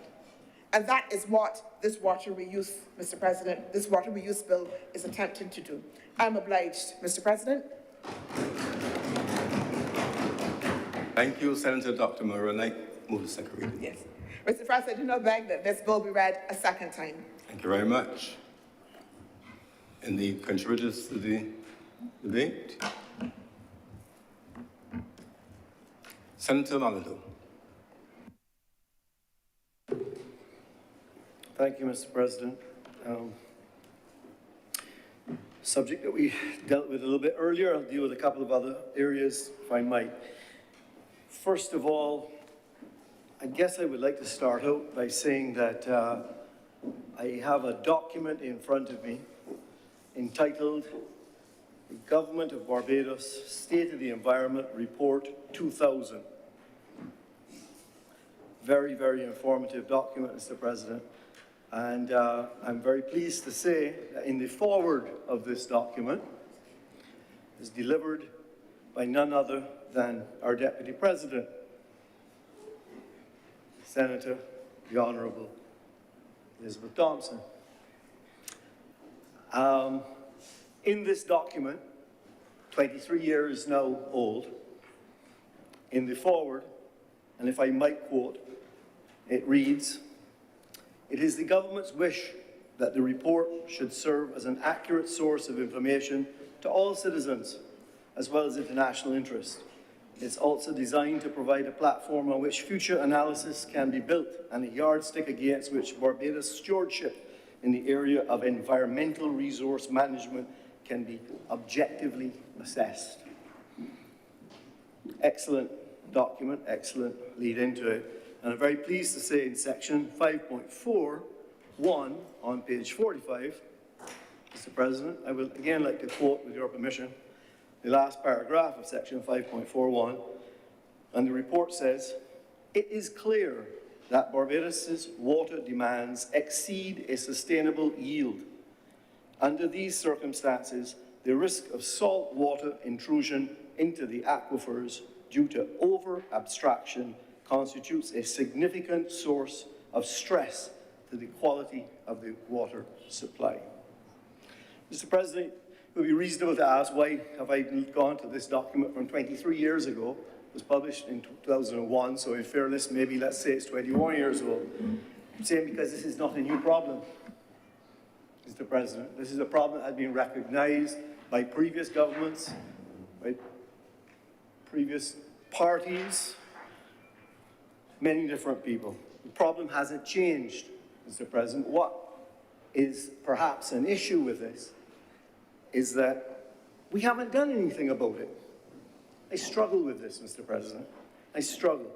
I struggle, and the Honourable Senator, in referring to some comments I made earlier, seeks to belittle, in my estimation, the points that I made with regards to the reasonable capture of excess water on the surface and to look after our suck wells, as if I'm looking at this problem in a very flippant way. Mr. President, I'm not. I've thought about this and I've looked at it. And my points stand, regardless of what the Honourable Senator has sought to make some small other points against it. In any case, let me get to the substantive matter of this bill. I applaud the government in this bill. This is something that we have needed for a long time. We needed this since 1996, Mr. President, when, unfortunately, a regulation that originated in our Town and Country Planning Office required all houses, and if my recollection is correct, of 1,200 square feet or more to build a cistern for the collection of rainwater. 1,200 square feet, I remember, and it's a number of gallons per square foot of the roof. From 1996 until whenever this act comes to being and is implemented in its fullness, we have had all of this water that we were unable to use effectively, and repeatedly the private sector, other government agencies have talked about it. And the problem was, it was a lack of coordination between the TCPO office and the EPD, because the EPD, the Environmental Protection Department, Mr. President, refused to allow the water to be used in the toilets, as this bill is now allowing us to do. So I applaud government in fixing this problem that was about since 1996. So I don't have a whole lot to say on here. I would like to address that the legislation refers to the committee that will deal with further regulations, and I would like to suggest that we want to be careful in over-regulating this matter. The grey water that we is produced to be used in agriculture. We're going to need a building code. The plumbing side of it needs to be addressed so that we understand how we can take the water that we've collected from the roofs, and we can plumb that and use it into the toilets without having the possibility of contaminating the drinking water within the residents, etc. We need to understand that, so there's a lot of work, I think, Mr. President, that's going to need to be done after this part of it is done. But it is an excellent start. Let me repeat that. I think this is an excellent start in the right direction, and it corrects, and it does show some action on things that were talked about as far back as 2000.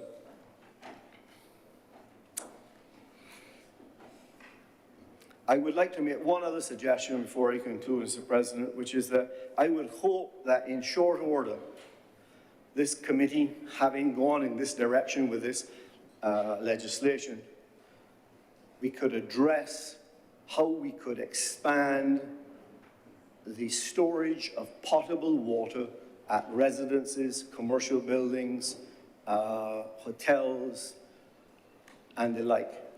This addresses an expansion of how to use grey water.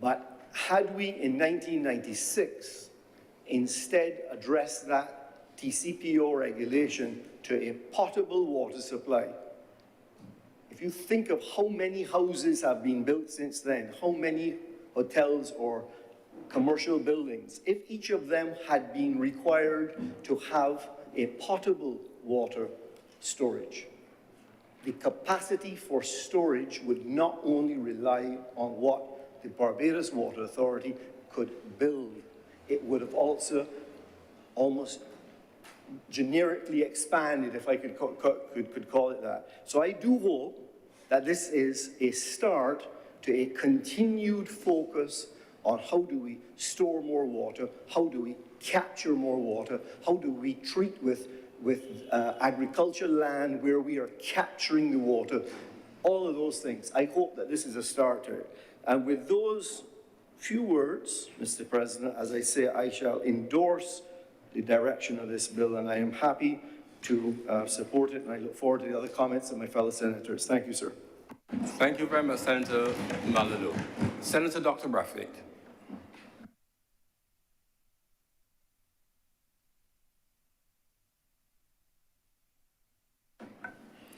Thank you, Mr. President, for recognizing me, and I have a few brief comments on the legislation or the draft legislation which has been presented to this honorable chamber.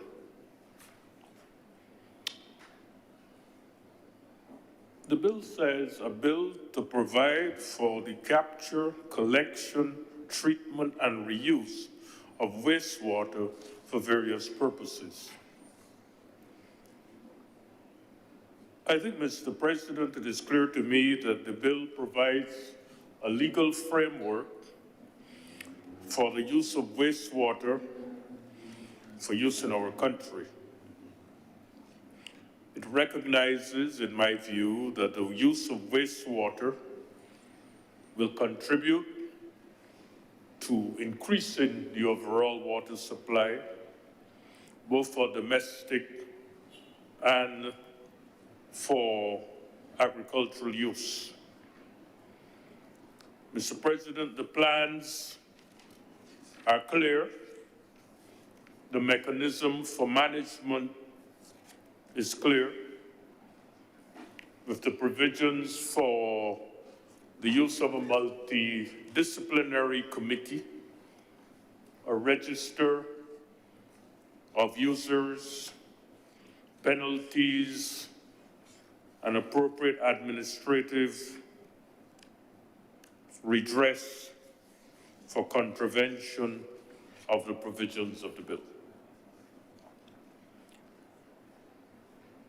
I would like to congratulate the government for its foresight in bringing this to the chamber and for seeking to address the issue of water and water management in our country.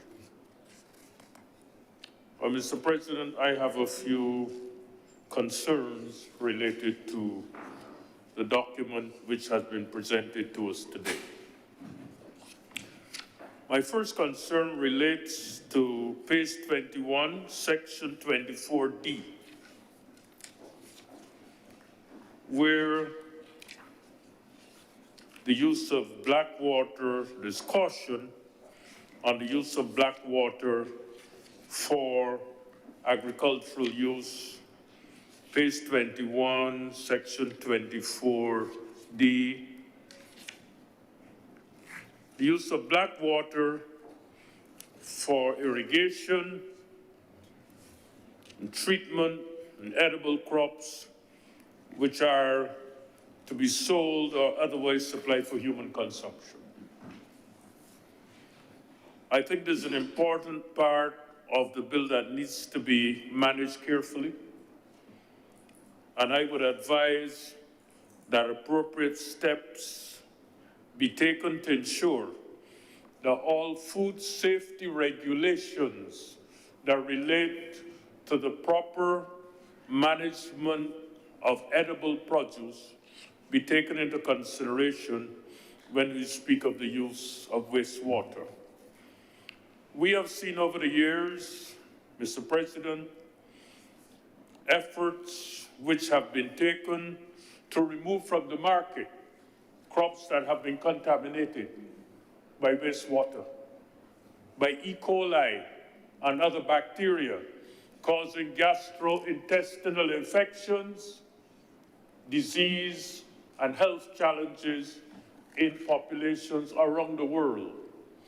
And therefore, it's important that we be careful and vigilant to ensure that we do not, in seeking to solve one problem, create another. Because it is important that where wastewater is used for edible crops, especially crops that are not being cooked, lettuce and other crops, leafy greens that are not cooked, but are used for salads, etc., are not treated with black water that can transmit diseases of the gastrointestinal type.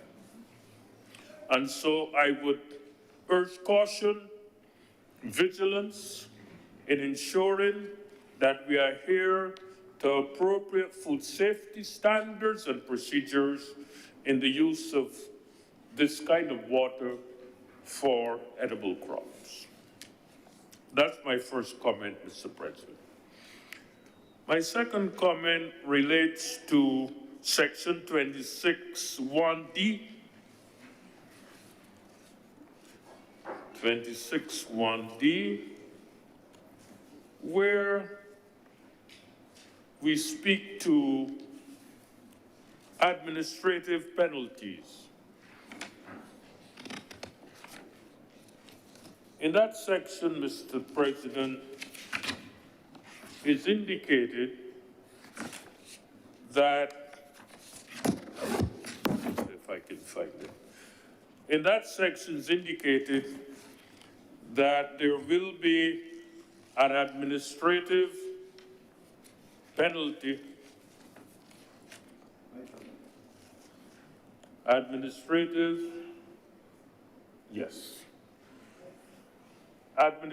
penalty of $5,000 for the contravention of certain provisions of the bill. Now, it's not clear to me, Mr. President, the difference between contravention and an offense. There is a penalty for an offense, and there's penalty for contravention. And there's a difference between the penalty for the offense and the penalty for contravention. And it's not clear to me what's the difference in this particular case. It also says that the minister, quote, the minister may, subject to subsection 4, impose on the permit holder an administrative penalty of $5,000. And then on the next page, it says in section 6, page 23, section 6, a person who is in receipt of an administrative penalty shall pay the amount of the penalty to the minister and comply with any additional requirements contained in the notice on or before the date specified in the notice. Again, Mr. President, it's not clear to me what mechanisms exist in terms of paying to the minister an administrative penalty. I assume that there are appropriate administrative procedures in place for the payment of fines, where those fines contravene the law. But I'm concerned that here in this particular document, there's room for an administrative penalty to be paid to the minister. Mr. President, this is not clear to me as to how this will be managed, who will supervise it, how will it be paid, what receipt will be provided, what redress the person who has to pay this administrative penalty may have if the person believes that they have not been fairly treated, et cetera, et cetera, et cetera.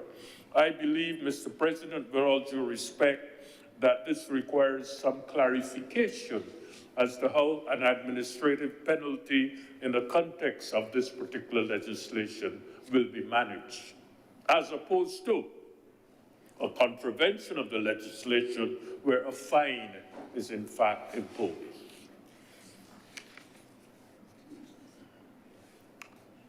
Other than these concerns, Mr. President, I have no difficulty with the bill as presented.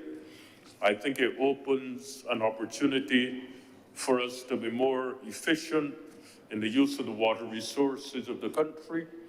And I believe that going forward, we will be able to take advantage of available water in a more effective way and therefore contribute to our water sustainability. Thank you very much. Thank you very much, Senator Dr. Bradford. And the speakers, please. Senator Maynard. I too will be brief again, Mr. President. Mr. President, this bill is long overdue. And I concur with Senator Malalou that a lot of people's money has been spent and there's been a lot of dengue in this country and deaths because people were never told or educated, and we still haven't done it, about the use and the purpose of having a cistern as a compulsory requirement when your house is over, I think it's 1,250 square feet, but I stand corrected. Mr. President, there's even in the dry season, unlike in those cisterns where the person actually uses the water, there are many cisterns in this country that are still filled with water that provides a breeding source for mosquitoes. And the question about potable water storage makes good sense because we have seen what happens when the power goes off in areas and pumping stations do not have power, and therefore the water that's in the reservoir cannot be pumped. But even if you had a potable water source and you cannot pump it unless it has gravity feed, you may have problems accessing it. So there has to be a lot of thought given to the engineering aspect, simple as it may seem, when we advise people on potable water storage. I don't know what the mathematical permutation is, but it would be a large volume of water if every house in Barbados had potable water storage, an exceptionally large. and our reserve of potable water would be massive. I wondered, Mr. President, whether there could be an incentive for people to install a tax-deductible incentive for persons to install potable water tanks. Now, Mr. President, we've stood here today and debated two important bits of legislation related to water. But no one has dared to talk about the sewage that goes into the ground. What this legislation might do is that it might reduce the impact by reducing the volume of some of that sewage that goes into the ground.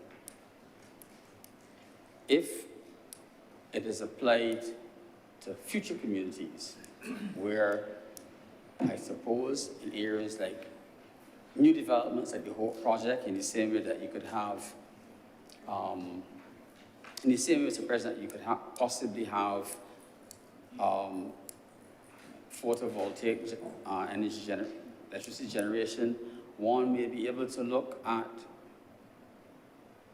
secondary sewage treatment, Mr. President, and the water can go into a communal pond to fund the next door plantation. So who knows what we can do with it if we think right through it. But what it will demand, Mr. President, is energy. It will demand energy, Mr. President, and energy is very expensive. So in the same vein that we speak about potable water, and 70% of the water, 70% of the cost is energy, we will probably have to apply some brains and work out how much it will cost us to do all of this. But it will cost energy, and it will cost money. And it will not be cheap. I do not know if it will be cheaper than desalination. I am not willing to hazard a guess, but maybe someone will tell us. Someone must have thought about it. Now, Mr. President, the world is changing, and what used to be functions solely of government are becoming the responsibilities of individuals and communities.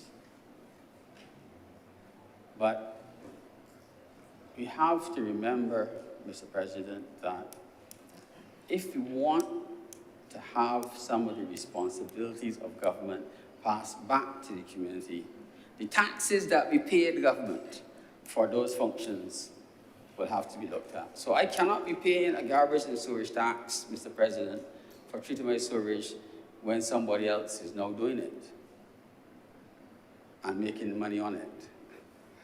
So there has to be considerations for, well, if we are paying someone to collect it and somebody else is processing it and selling it back, well, do I have any share in that ownership? Because I'm paying a tax every month for that process. I just throw that out there because it is all about money. Because these processes that we've outlined here will all cost money.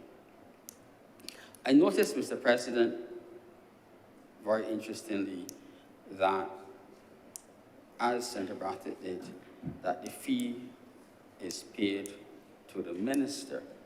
I have not seen that or a penalty in any other legislation, and someone can tell me whether it's meant to be so or not. And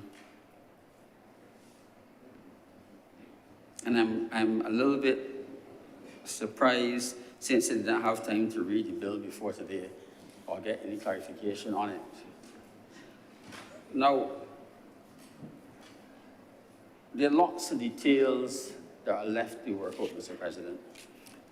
The section of the bill that speaks to the uses of grey water, Mr. President,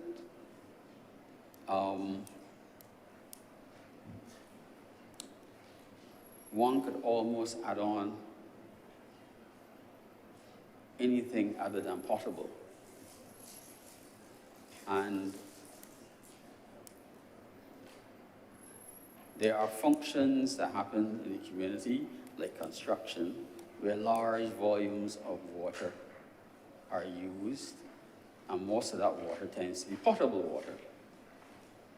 And we are paying top dollar for potable water. Senator Malu says that it is still cheaper than in some other parts of the world. And maybe it is, but for a lot of people in this country, it is an expense. Mr. President, if all of these things that we wish to do with the water that we have to recover are done, it might ease the burden somewhat on the demand for water for things other than potable purposes. Because at present, the only source of water we have is potable water, except in the places where we have irrigation wells. But what we must not do, Mr. President, what we must not do is lose sight of what will happen, as has happened before, to our reefs and to our streets when things go wrong. And I feel, Mr. President, that we only had maybe one sewage treatment plant or two, and we were not able to manage them at some points in time. And design and relevance is everything. And I don't know the details, Mr. President, that we have not seen any of what will be the size of these plants that you can apply for, what regulations will control them. But we have to have a plan for mitigation, Mr. President. It's one thing having 2 national plants go down, but when you have lots of small plants, you have to have the manpower to truly monitor them, Mr. President. Because when they go wrong, and they will go wrong, we have to have the trained manpower to fix them and the resources to clean up, literally, the problems that it will cause. I thank you, Mr. President. Thank you very much, Senator Miller. Senator Dr. Hayne. Thank you, Mr. President, for recognizing me this afternoon. I would like to contribute on this debate related to the water reuse bill, and I listened intently to the contributions of my colleagues. I especially appreciated Senator Dr. Brathwaite's take, particularly as it related to the angle as it related to health, particularly where he spoke to concerns related to the types of fruits and vegetables that tend not to be cooked before consumption. But I also wanted to highlight that this is one of the reasons that this government took the position that it was going to transfer the responsibility for the operationalization of this act from the Ministry of the Environment to the Ministry of Health. And if you take a look at the composition of the Water Reuse Committee, it's actually chaired by the Minister of Health or one of his nominees, and also has representation from the Chief Medical Officer, the Chief Agricultural Officer, and a number of other technocrats that will work on specifying the terms of what types of water require which specific sets of treatment. And I would like to say further to this that I think it's one of the reasons why it's important that wherever possible, we should be allowed to see the regulations that should accompany these bills, so that when we come to debate that we really have a full picture of what's being presented. But I did appreciate the point that you made. I wanted to actually open my contribution by saying I went to a restaurant recently, and typically when they're offering you water, you'll hear, would you like sparkling water, would you like still water, or would you like Bajan's Finest? And I thought to myself, why would we be using Bajan's Finest to hose down our driveways, to wash our cars, to wet the hedge, to wet the lawn? So I think that this move, while it speaks more or less to the more commercial or industrial aspects of water reuse, I do look forward to the day where householders can be encouraged to participate on a wider level, because we all understand the value of water. Water is the kind of resource, it covers over 70% of the planet. We know that no life form on Earth can survive without water. But here we are using it in a way sometimes that doesn't show that we really appreciate its value.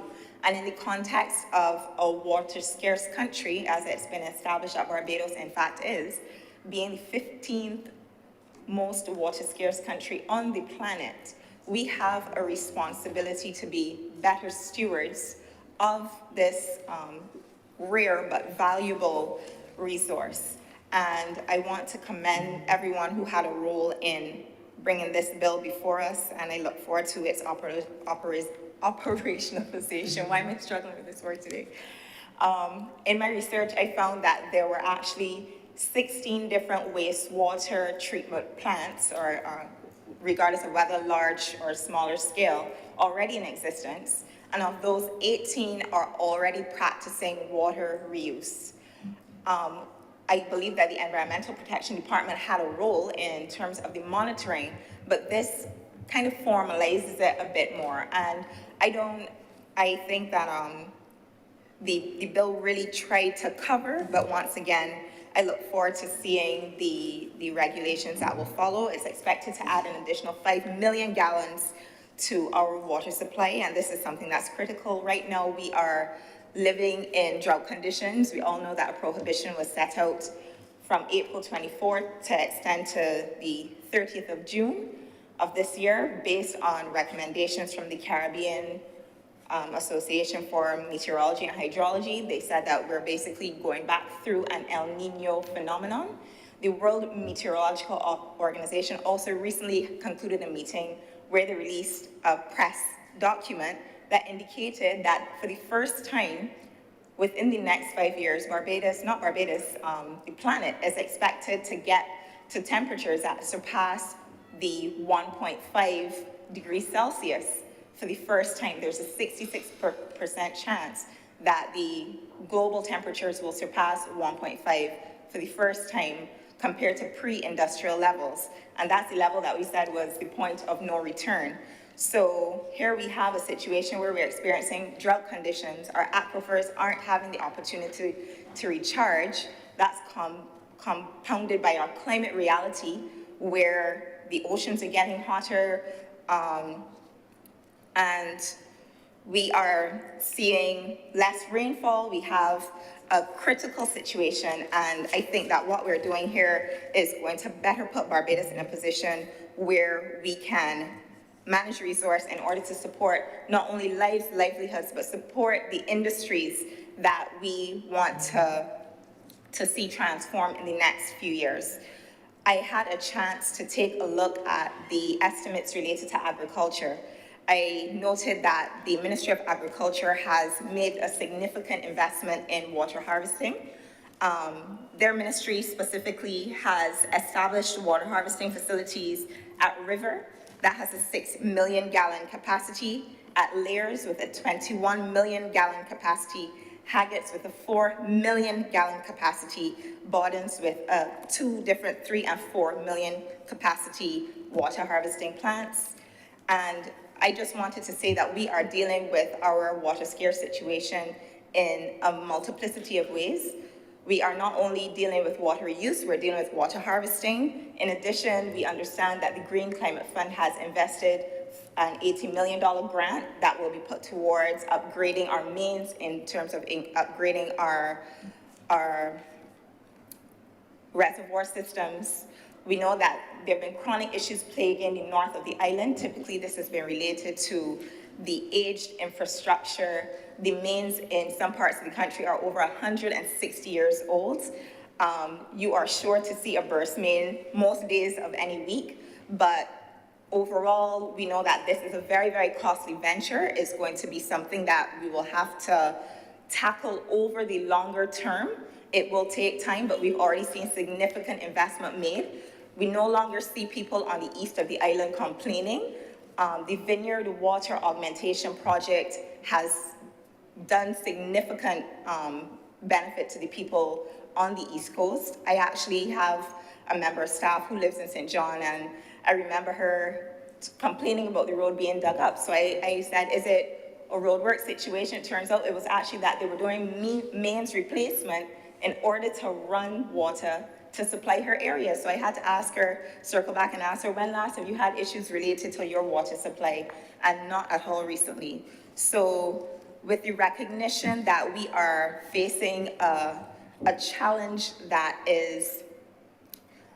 has several different factors feeding in, whether it's our basal water supply and our groundwater supply being low, whether it's related to rising temperatures, or whether it's related to age infrastructure breaking down, and the fact that close to 40% of the water that's extracted from aquifers never actually makes it to our pipes. On the other side of it, we're trying at our best to invest and to conserve and to make sure that we can meet our needs. I am looking forward to seeing the regulations that will accompany this act, but overall I think it's a fantastic move and it's consistent with the developmental and transformation plans that have been outlined for the country. Mr. President, I'm obliged. Thank you very much, Senator Dr. Haynes. Senator Harewood. Good afternoon. Thank you, Mr. President. This seems like a very familiar position. It seems as though I was standing something today representing an issue related to water. I don't know if it's deja vu, sir. But I am, however, thankful for the opportunity to make representation on this very revolutionary document in terms of the water reuse bill, sir. Sir, I want to begin by making mention of a document that I have in my possession. It is called the Barbados State of the Environment Report 2000, published by the United Nations Environment Program for the Ministry of Physical Development and the Environment for Barbados. And in her absence, sir, the Deputy President would have been the person who had a forward in this particular document as well. And I want to just mention quite briefly page 48 of this document, which spoke to, let me just pull it out very quickly, which spoke to a situation of scarcity, sir. It spoke to a situation of scarcity at that particular juncture. It spoke to the increasing demand with respect to water from the urban expansion, urban developments, and increasing demands in even the tourism sector as well, sir. I would take the point for sure that this bill, based on the time frame between 2000 and now, is long in coming, but I want us to focus on the fact that this bill is here, sir. I want us to focus on the fact that, irrespective of how long it took, that this government has taken the decision to get us to this point, and that it has been a course of ups and downs with regard to establishing the technical aspects of this bill. But nonetheless, sir, I want to commend this government for getting us here in 2023, sir. Sir, I also want to address the point of regulations. And whereas I understand and I appreciate the notion that we should be careful to not over-regulate, we are dealing with water, sir. And we're dealing with the potential of non-potable water in a parallel network, not the same network, in a parallel network with potable water. So I want to caution on the flip side, sir, that we do not under-regulate, when it comes to having substances of a non-potable nature being established in the same environment as a substance in a potable nature, and any risk of cross-contamination that would hold the entire system very much at risk, or putting health and lives at risk, sir. So I understand that we may not want to over-regulate, but this is something that has implications on the lives of people if not done correctly, and we should not under-regulate as well, sir. Sir, I want to say that it was also mentioned with respect to the use of black water in the agricultural sector, and I want to echo the sentiments of Senator Haynes in terms of, Senator Dr. Haynes, sorry, in terms of having the regulations before us to give further information or further insight. I do know, sir, that this particular bill, when it becomes an act, sir, we'll have regulations that speaks to the classification of water, sir, so that we understand fully well that water is not water, is not water, and non-potable water is not non-potable water. Suffice it to say, as I have made representation in a different form, the same ecological constructs of water being used for lettuce is not the same as the water we use for a potato, given the fact that the end process, one is normally cooked for those persons who cook the potatoes before they eat them, sir, is different from lettuce, which can be basically pulled from the ground and consumed right away. So we do understand that the use of black water in this particular case may not necessarily be seen within the light of the health provisions, but I want to give the assurance that those regulations and those specifications are definitely being considered at the level of the regulations as well, sir. Sir, this has been a very non-contentious debate, so I really want to point to some opportunities that this offers, sir. And this is a revolutionary bill. When I've spent a number of times in Grenada and in Carriacou in particular, and there's a season called Let Go season. And that is a season where, essentially dry season, you basically let go all the livestock you have. So in Grenada, during the dry season, you go over there, in Carriacou in particular, sorry, when you go over in Carriacou, you see sheep, goats, few cows roaming the street all over the place, sir. And persons wonder why. And this is because the farmers, the persons who own these animals, don't have water at home. So they allow them to roam and forage. I don't know what is the mechanism that they use, but it seems as though every person gets their animal back to them. Every single person. There's never a dispute with respect to whose sheep that is or whose cow that is. And sir, that is the nature of the circumstance that we are facing here in Barbados. It may not be the situation we are facing, but we must look at those extreme parameters. In Petite Martinique, it is even worse, sir. We must look at those extreme circumstances that we do not want to get to. And that is why we are looking at water reuse. Water reuse, sir. We have water harvesting in the water system. We have water treatment and storage. We have water distribution. And water reuse plugs that gap in terms of water redistribution. So the opportunity, sir, selling. Now allow my mind to wander a bit here, sir. But I'm thinking for the commercial sector, the private sector, this is a significant opportunity to generate economic activity where it has not perhaps been thought of, and I wouldn't necessarily take credit or commission for the particular suggestion I'm going to make, but it offers opportunities, sir, for the commercial sector in Barbados to come on board for economic purposes. Picture, sir, down Fontebelle, where we have entities such as Hansel Innes Limited, located next to the cricket stadium, Kensington. Now imagine with all the roofing space that Hansel Innes has, imagine all the staff that Hansel Innes has, persons that consume water for different reasons throughout the day.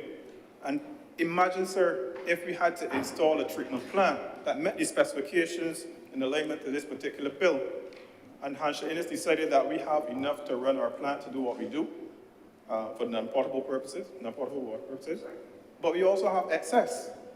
It means now that Hansel Innes that entity could take the excess treated water for non-potable reasons and with a network right next door, sell it to the Kensington Oval at a cheaper rate once they meet all the specifications for this, sir. So we have to be very innovative or think innovatively in terms of what this bill has to offer. It also offers the opportunity, sir, for upgrading the existing skills for plumbers, because now we're looking at dual plumbing. And there is a proof of concept with respect to this, sir. It is not going to be rocket science for our plumbers. We already have it existing by way of Coverley with this dual plumbing, a purple pipe, if some persons care to go up there and see the plant. Purple pipe really represents the treated water, and the white pipe for the potable water coming from the BWA service as well. It also offers opportunities, sir, and Senator Mayer made reference to the dependence on energy. It offers the opportunity now to integrate some of these systems with renewable energy solutions such as solar, sir. the pumps, they're solar water pumps we used in Grenada in 2014 under a climate change project from a company in Germany called Lawrence. It already exists. Most persons now across Africa are looking at the DC renewable energy systems, not the AC system, which is solar and inverter, but you're bypassing the inverter and getting the direct current from the solar panel straight into a battery, sir, a DC battery. And that saves up to 70% of the energy from the sun relative to what happens now with the regular AC systems, which is about 30% efficiency the most. So all of that means there are options out there, sir, to make this a sustainable system with respect to water reuse. We have the renewable energy, which will offer jobs for persons to train. We have the geoplumbing to enhance the skill sets of the plumbers, and also the most creative aspect of what I mentioned. I really would love for the private sector of Barbados to come on board and explore and exploit this water reuse bill for what it is, act for what it will be, in terms of looking in their direct vicinity to see how they can reuse their excess water, if they generate excess water, to bring some funds into their institution as well, sir. So, sir, I believe that the government of Barbados is moving in the right direction. This is a bill that surpasses most of the other similar legislation within the Eastern Caribbean that I've reviewed. Some of them don't even have this particular provision. They've spoken about it maybe 20 years or so back, similar to the report I mentioned. But we have taken the step today, sir, to make this vision a reality, sir. We've taken the first step towards the sustainability of our consumption patterns with respect to the water reuse bill. But, sir, I want to close on a line of caution, through you to all Barbadians, that the real elephant in the room is conservation. Conservation is the real serious aspect that needs to be addressed. So the government is doing its part, and the people of Barbados can do their part in terms of making the provisions for water reuse. But you can reuse water 20 times, and if you reuse it in a way that is wasteful, sir, you are hampering the overall effectiveness of the water network in Barbados. And that speaks to conservation and the efficiency of consumption as well, sir. It is something that we need to tackle along with this legislation, and that is an aspect that I'm pleased to say that the Barbados Water Authority is looking to move full speed ahead as it will roll out a program in the near future that will be communicated through the effective channels, sir. So water conservation is the next particular aspect that I would stick a pin to in terms of caution, but recognizing overall, sir, that we have to start someplace. And we've chosen today to start on water use. It is long in coming. I believe that this will lead the way for many other innovations in Barbados. I believe that it addresses some of the shortfalls within which we always speak of in terms of persons wasting water constantly. And even in the agricultural sector, sir, when we look at fisheries, perhaps one of the biggest uses of water in the agricultural sector in fisheries is washing on the boats. The boats are washed with potable water. Now imagine if we had to implement an on-plant system, which is possible at both the Bridgetown and Oistins markets, where the water being used is basically water that, one, they can use from the roof, yes, but they can use the water that the fish vendors use to clean the fish, which has to be potable water to meet phytosanitary standards. But currently it is run out to different storage areas.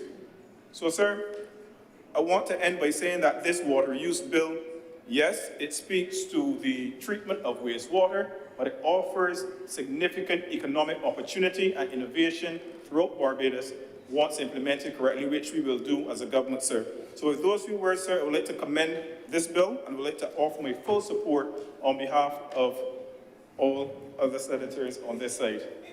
Thank you, sir. Thank you, Senator Harris. Senator Dr. Hanks. Thank you, Mr. President. Good afternoon. So, Mr. President, as with everyone else here, who's spoken so far, I do think this is very useful. I've learned a lot today. I've learned a lot here, and I also learned a lot outside of here. I do appreciate the assistance that was offered today so that we could engage with an expert in the area to try and better understand this bill. There are still questions that I have, and I expect that perhaps others, those in the public, may have some questions as well as to how this is going to function. So when we have access to this water, how is it getting to the places that it needs to get? Does this mean that we have to have a second set of piping that disrupts the roads? Do we have to dig up roads again, etc., to distribute this water across the island, whether it is for agriculture or other purposes, which are outside of eating, drinking, bathing, and so on? So this may be one question that people have about the implementation. There are some questions that I had as well as to what kinds of entities might be able to supply this water. So are we talking about the Barbados Water Authority alone? Would I be able to set up this kind of plant? I'm not quite certain. Is anyone who has an interest in this and who says, all right, I'm going to start collecting rainwater, would they then be able to apply for these permits? And as has been mentioned in here already, perhaps things like the regulations that would give us a sense of the cost of the permits and some of the things that people would have to do in order to attempt to do this would be useful. So what I note here is, and there is something that's troubling me a little bit about this, about speaking today, and I understand that sometimes things need to be done quickly. I understand that there is urgency at times, but I like to have more time to process and to do some background checking on my own and this sort of thing. But I knew that this looked familiar to me as well, familiar-ish. And that is because I had to go back. You know, sometimes you doubt yourself and you wonder, as Senator Harewood said, is this deja vu? But it isn't, because we actually were able, we had sight of this document, a version of the water reuse bill in March. But that version is different from this one. And some of the things that are different, I don't know why the changes were made, but that previous document contained 3 schedules. This one contains 1. One of those schedules had things such as the permit fees. It had a lot of other information about things like conflict of interest that should not pertain for those who will be doing some of the regulation and so on. So there are differences in these 2 versions of the bill that I don't have any information on as to what's the rationale behind the changes here.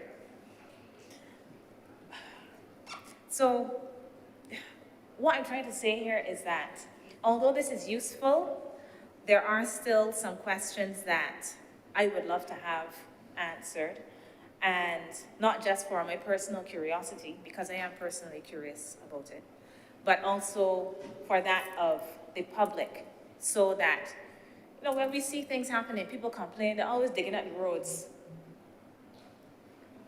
that people have an understanding that this is not, you know, just, perhaps you've just replaced some old pipes, and people are asking, why is this road being dug up again? You have an understanding that this is connected to something that is of broader or wider import nationally in terms of dealing with our issues connected to water. And as I said, my other questions surrounding who can do this, what are the requirements to do this? Is this an emerging sector in the economy that people can get involved in the sale and distribution of water? There is a part of this legislation that also talks about the supply. So if I have collected some water and I put a pipe into my neighbor's garden so that they too can benefit from the fact that I have a tank that collects rainwater, am I in breach of the law? Because I'm supplying and I don't have a permit. So, I mean, some of these things that may affect, it might seem like a little issue, but But if someone is infringing the law, it would be helpful for them to know that if you are collecting water in this way at home, it is for you. You are not supposed to be supplying it to the rest of the village or the district or anything of the sort, at least according to this legislation, unless you have a permit. So if you have a community garden that is just on the lot next door to you, you shouldn't really be using your, as far as I understand, your resources at home that you are collecting, whatever, whether it is from your washing machine or you collect rainwater to supply others. So, Mr. President, I'm being very brief here. I would want to reiterate my concern that we have more time to assess legislation, especially legislation as important as this. It really is important.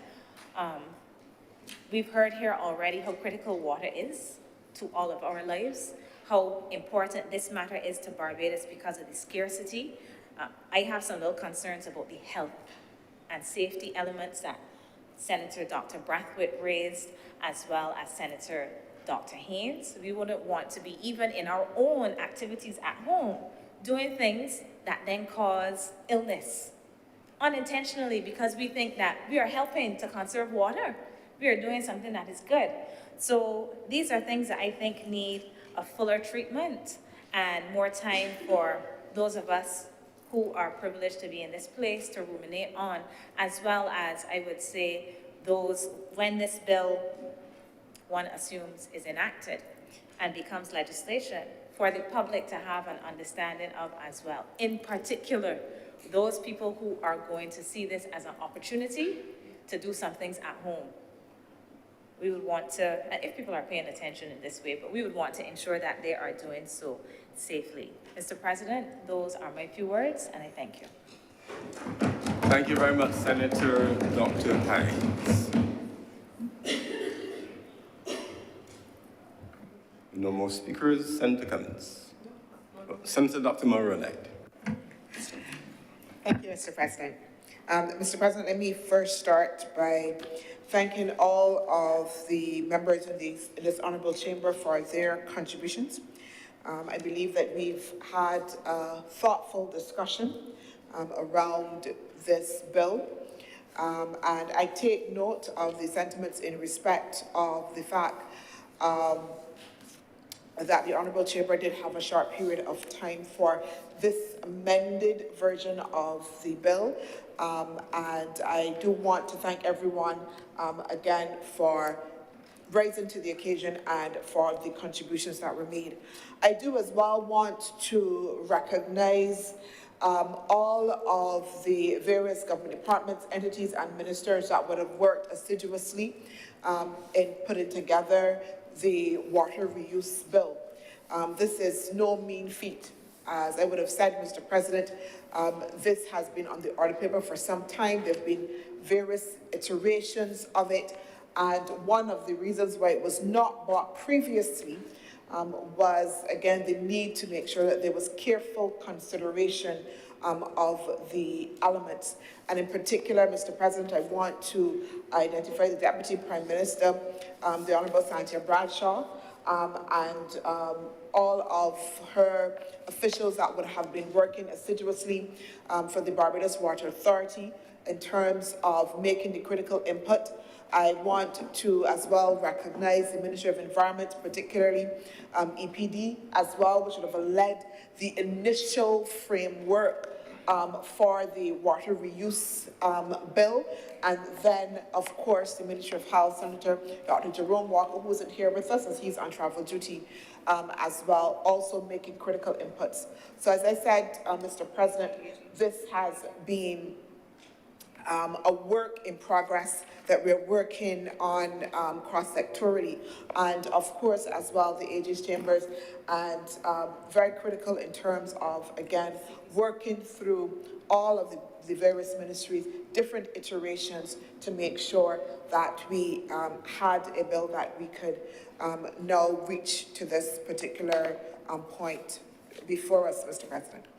Mr. President, I want to start by saying to Senator Malalu that I was in no way diminishing or trivializing his comments. But I do recognize, and I hope that we would recognize, that this honorable chamber is one in which people pay attention to. And therefore, the extent to which we are able to make sure that we carefully craft and nuance the information and the sense that we are providing is extremely important. And it was therefore critical for me to be able to indicate that we needed to make sure that we nuance the conversation sufficiently, Mr. President. I also want to note Senator Malalu's caution to us in relation to overregulation. And I note as well that Senator Haywood said, we really needed to have a balance in terms of overregulation and underregulation. And that is important because the issue is important. The impact, the consequences is important.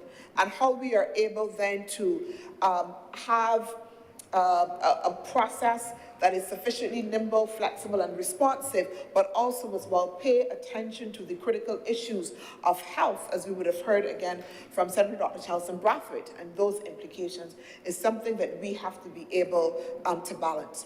And therefore, Mr. President, and as was also indicated as well by Senator Dr. Crystal Haynes, we will look forward then to making sure that as the regulations roll out, that then we can see the balance of the measures that would be in place to provide for the operationalization of this bill, striking that perfect balance that is needed. I want, Mr. President, in response to Senator Dr. Charleston Brathwaite, and Senator Dr. Charleston Brathwaite took us to page 21, section 24D. And there he cautioned us in respect of the uses of black water, and he indicated to us his concern in relation to the potential for health consequences. And my only response would be to say this is the reason why that this act is under the administration of the Ministry of Health. Because there is that significant recognition of the implications, of the health implications. And we are seeking in the context of placing the administration of that, one, to signal to the society that we understand those implications and challenges, but as you said, that understand the Ministry of Health is therefore best placed to put the mitigation framework in place to address those challenges if they should arise.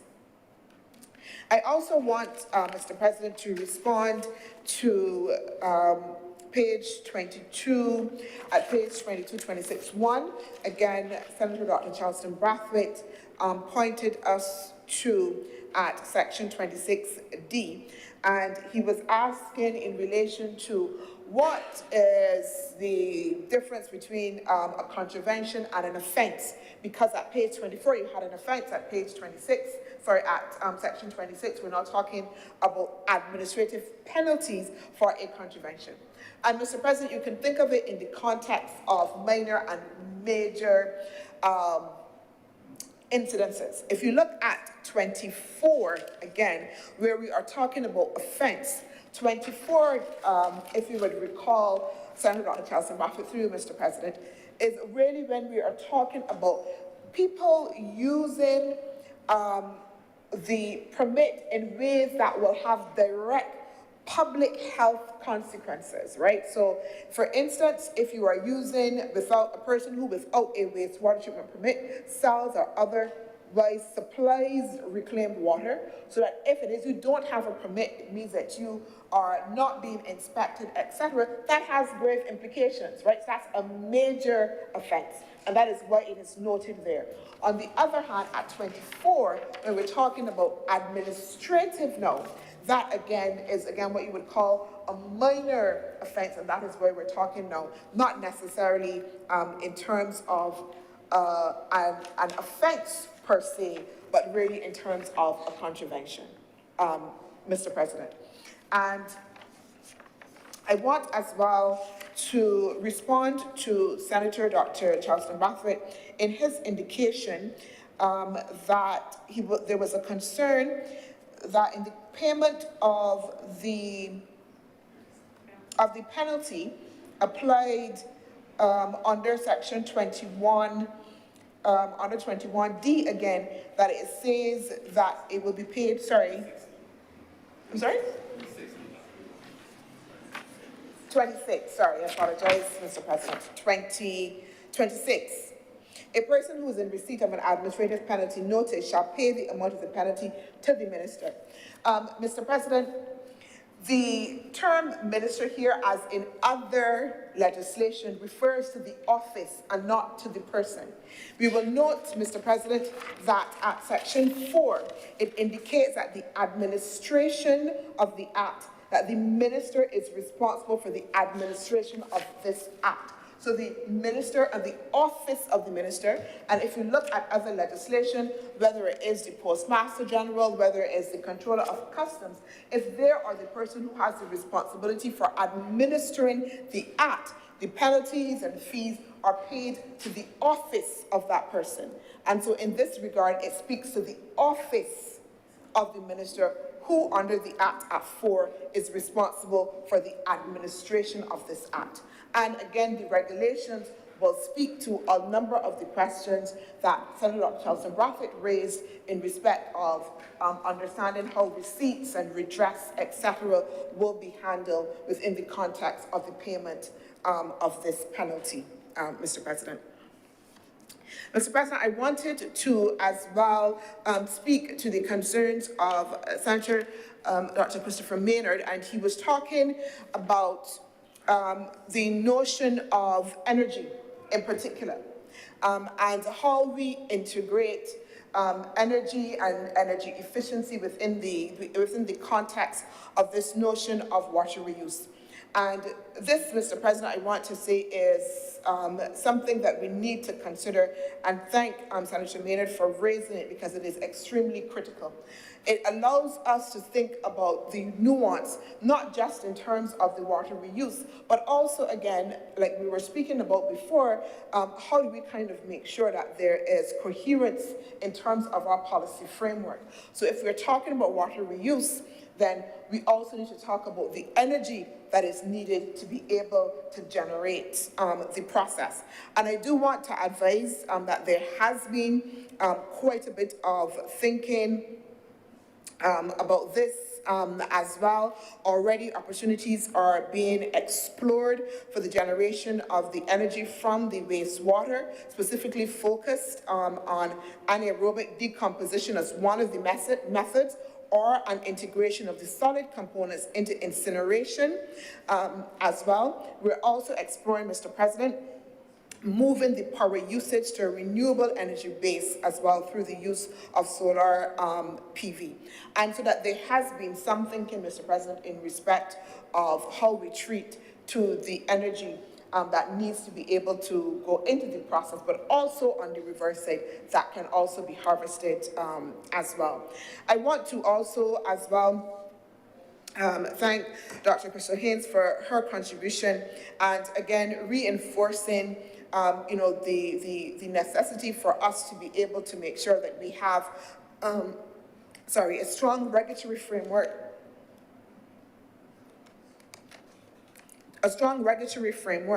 and as well to make sure that we keep at the forefront those health considerations. And I want to indicate, Mr. President, all wastewater will be treated to the required standard. When I was speaking before, I would have indicated that we would have signed on to some specific protocols that establish standards for us to be able to use resources such as these. So even though we're talking about wastewater, all of the wastewater will be treated to a particular standard. And of course, what the legislation does is provide a framework for us to be able to monitor. And again, reiterating, this is exactly why the administration of this bill is within the context of the Ministry of Health and Wellness as well. In relation to Senator Hewitt's contribution, and I want to thank him thank him very much for the opportunities that he identified in relation to this bill and in relation to the water reuse sector. One of the challenges, Mr. President, that we have, again, is the involvement of the private sector. Yeah? And it is something, again, not just for Barbados, but certainly I've been involved in other conversations around the fact that we need to be able to find ways to incentivize the private sector to take hold of these opportunities, to see them as commercial opportunities as well, and that it can then spur other activities.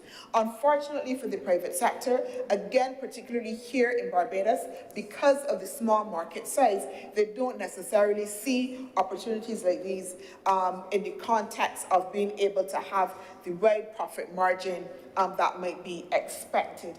But there are already areas where we are working with the private sector in terms of public-private partnerships in order as well to be able to foster their involvement, which is extremely critical as well. Mr. President, I want to say that in respect to Senator Dr. Christina Hines, that I fully understand and appreciate that there are questions that need to be answered, Mr. President. And two things. One, the intent in the context of this discussion about water reuse must be accompanied by a large strategic communications plan. And that is recognized, and the consultants have already been hired in order to be able to do so. The importance of this, Mr. President, we are not missing it. We're not missing it. But at the same time, we're not missing the fact that we need to bring the population along. Just as Senator Hayward reminded us that we need to make sure that the population understands the need to conserve, we understand that we need to bring the population into this strategy, into understand the importance of water reuse, into being able to understand what constitutes something that falls within the ambit of this particular bill and something that might be for personal use. And we are intended, Mr. President, to be able to do that, to make sure that that is comprehensive. And I want to say as well that it is not just for external stakeholders, when I say that external to government, public, etc. But that communications plan also has to extend to internal stakeholders as well. This is something that the government as a whole has to be able to grapple with and has to be able to understand so that there will be ongoing conversations. I remember, Mr. President, when we were doing the regulations for the Barbados Medicinal Cannabis Licensing Authority, that those regulations are provided for us to continue to have conversations with experts, continued for us to have conversations with various stakeholders. They were not done in a vacuum.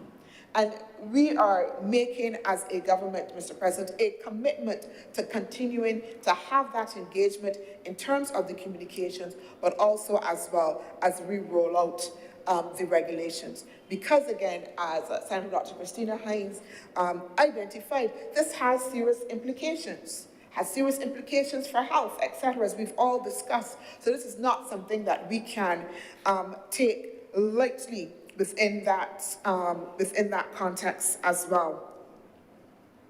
I also wanted to respond again to some of the other questions that Senator Dr. Christina Hines raised, just in terms of the differences between the previous version that was shared in March and the version that we would have had now. Mr. President, as I said, this bill has gone through various iterations, and and that is a result of the conversations that has been happening across ministries. Yeah, and so we could have brought that earlier version that had all of the schedules, but then that would not have allowed for the continuation of the conversations that need to have at the technical level in the context of developing the regulations to determine what is the best kind of fees or fines that need to be applied, etc. So while we started there in that conversation about we can define the schedules, we're at the point of saying, let's, in the context of the regulations, allow for greater ventilation and then be able to see those areas be further elaborated. I also wanted to say as well that we started the conversation in which the Ministry of the Environment was leading, and that is a substantive change as well, seen to lead the process. But again, the conversations led us to the realization that this would perhaps be best placed within the context of the Ministry of Health, certainly, again, because of all that we've discussed here in terms of the health implications. So there have been some substantive changes, Mr. President, but we believe that those substantive changes rebound to the benefit of the strength of the bill before us, and again, will allow us to continue to be able to elaborate on the bill. Mr. President, I do beg that this bill be read a second time. The question is that this bill be read a second time. Honorable senators in favor, please say aye. Aye. Those against, please say no. Methinks the ayes have it.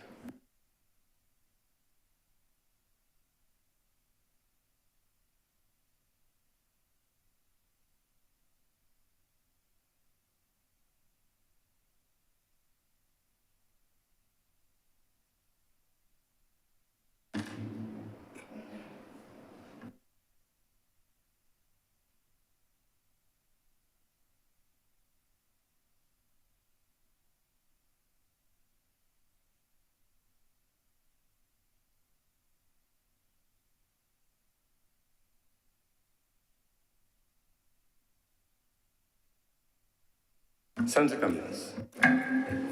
Thank you very much, Mr. President. And I rise to advise that in the absence of the Deputy President, it is necessary for us to appoint a temporary Deputy President who can serve in the role of Chair of Committees. On that basis, I wish to recommend that Senator the Honourable Lindell Nurse be appointed as temporary Deputy President to serve as Chairman of Committee.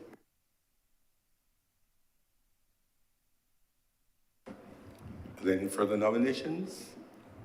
In the absence thereof, Senator the Honourable Linda Nurse, you are hereby appointed as temporary Deputy President of the Senate. Thank you for agreeing to serve. Senator Cummings. Senator Dr. Maria Knight.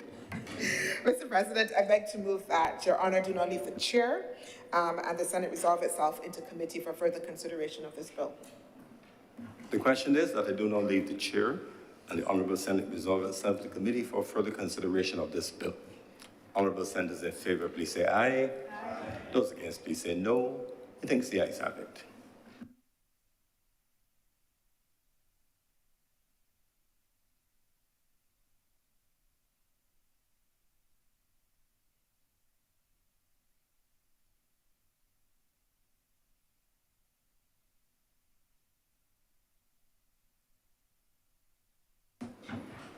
Senate is in committee.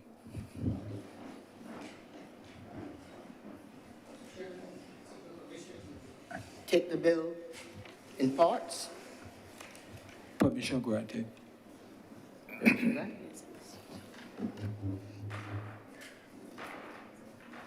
Part 1, clauses 1 through 4.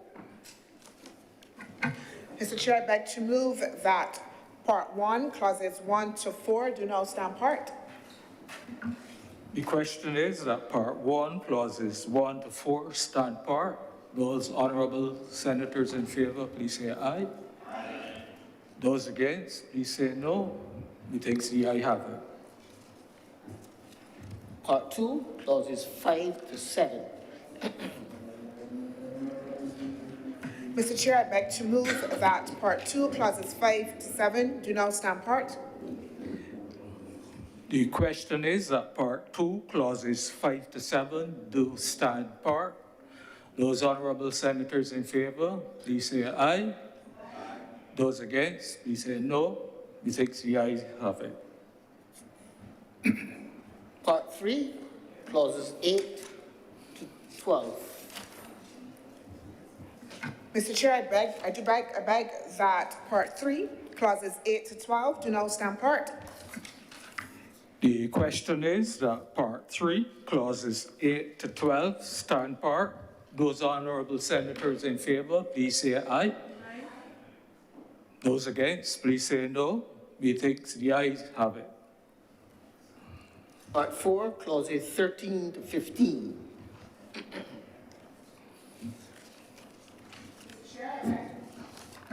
Mr. Chair, I beg that Part 4, clauses 13 to 15 do now stand part. The question is that Part 4, clauses 13 to 15 do stand part.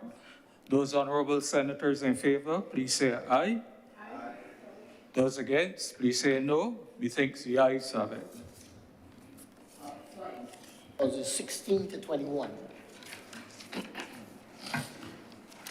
Mr. Chair, I beg to move that Part 5, clauses 16 to 21 do now stand part. The question is that Part 5, clauses 16 to 21 do stand part. Those honourable senators in favour, please say aye. Aye. Those against, please say no. Methinks the ayes have it. Part 6, clauses 22 to 28. Mr. Chair, I beg that Part 6, clauses 22 to 24, to 28 do now stand part. The question is that Part 6, clauses 22 to 28 stand part. Those honourable senators in favour, please say aye. Aye. Those against, please say no. Methinks the ayes have it. The schedule. Mr. Chair, I beg that the schedule be the schedule to the bill. The question is that the schedule be the schedule to the bill, to the act. Those honourable senators in favour, please say aye. Aye. Those against, please say no. Methinks the ayes have it. Mr. Chair, I beg that you report to His Honour the President the passing of one bill in committee. The question is that I do now report to His Honour the President the passing of one bill in committee. Those honourable senators in favour, please say aye. Aye. Those against, please say no. Methinks the ayes have it.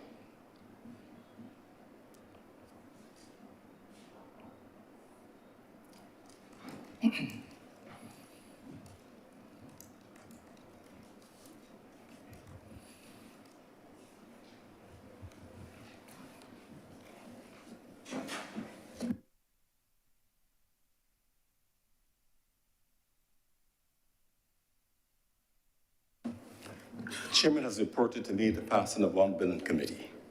Senator Dr. Moroni. Mr. President, I beg to move the passing that this bill be now read a third time. The question is that this bill be read a third time. Honourable senators in favour, please say aye. Aye. Those against, please say no. Methinks the ayes have it. Mr. President, I beg to move that this bill be now passed and be cited as the Water Reuse Act 2023. The question is that this bill do now pass and be cited as the Water Reuse Act 2023. Honourable senators in favour, please say aye. Aye. Those against, please say no. I think the ayes have it. This bill is therefore passed and so cited. Senator Cummins. Thank you very much. I know each time I stand, I have occasion to say thank you to the honourable members of the Senate. Mr. President, we have some.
We recommit private members' business.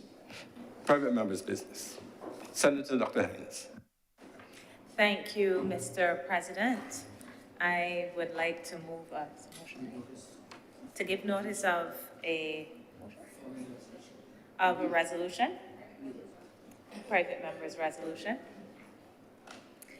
Whereas, by proclamation dated 26 October 2020, Parliament was empowered to meet from 27 October 2020 with some members present in the chambers and others participating virtually for sundry reasons which necessitated amendments to the standing orders of the Honourable House of Assembly in particular.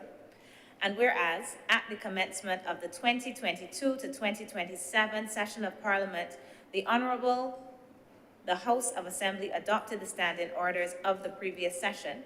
And whereas it is desirable that the Senate should meet in the aforesaid hybrid format, thereby necessitating amendments to the standing orders. And whereas, in accordance with Standing Order 60 of the Honourable the Senate, this matter should be referred to the Standing Orders Committee for its consideration. Be it resolved that this House empower the Standing Orders Committee to consider the said amendments.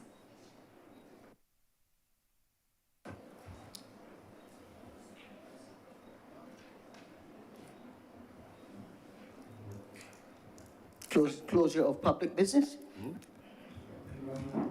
Senator Cummings. Thank you very much, Mr. President. I do want to, on this occasion in particular, given the very last item which was on the order paper, which only came down from the other place overnight, to express the absolute appreciation of the government of Barbados to every member of this honourable chamber for their support and their collaboration today on each of these bills, but in particular, the very last bill on the water reuse. And it is again a commitment of the persons who have agreed to serve in this chamber that we come, we show up, we represent, even sometimes in less than ideal timelines than we would want, but we are always engaged and willing to put our best foot forward. I would be surprised, Mr. President, if many persons could, with very little time on their hands, have an opportunity, as was the case just now with Senator Dr. Christina Hines, identify the differences between a March bill and a May bill. So I commend you for always giving the Senate of your best. And so with these words, again, to thank everyone, the government side, the independent side, I beg to move that with the conclusion of government business for the day, that the Senate be adjourned sine die. The question is that the Senate do now adjourn sine die. Honourable senators in favour, please say aye. Aye. Those against, please say no. Methinks the ayes have it. Senate therefore now stands adjourned sine die.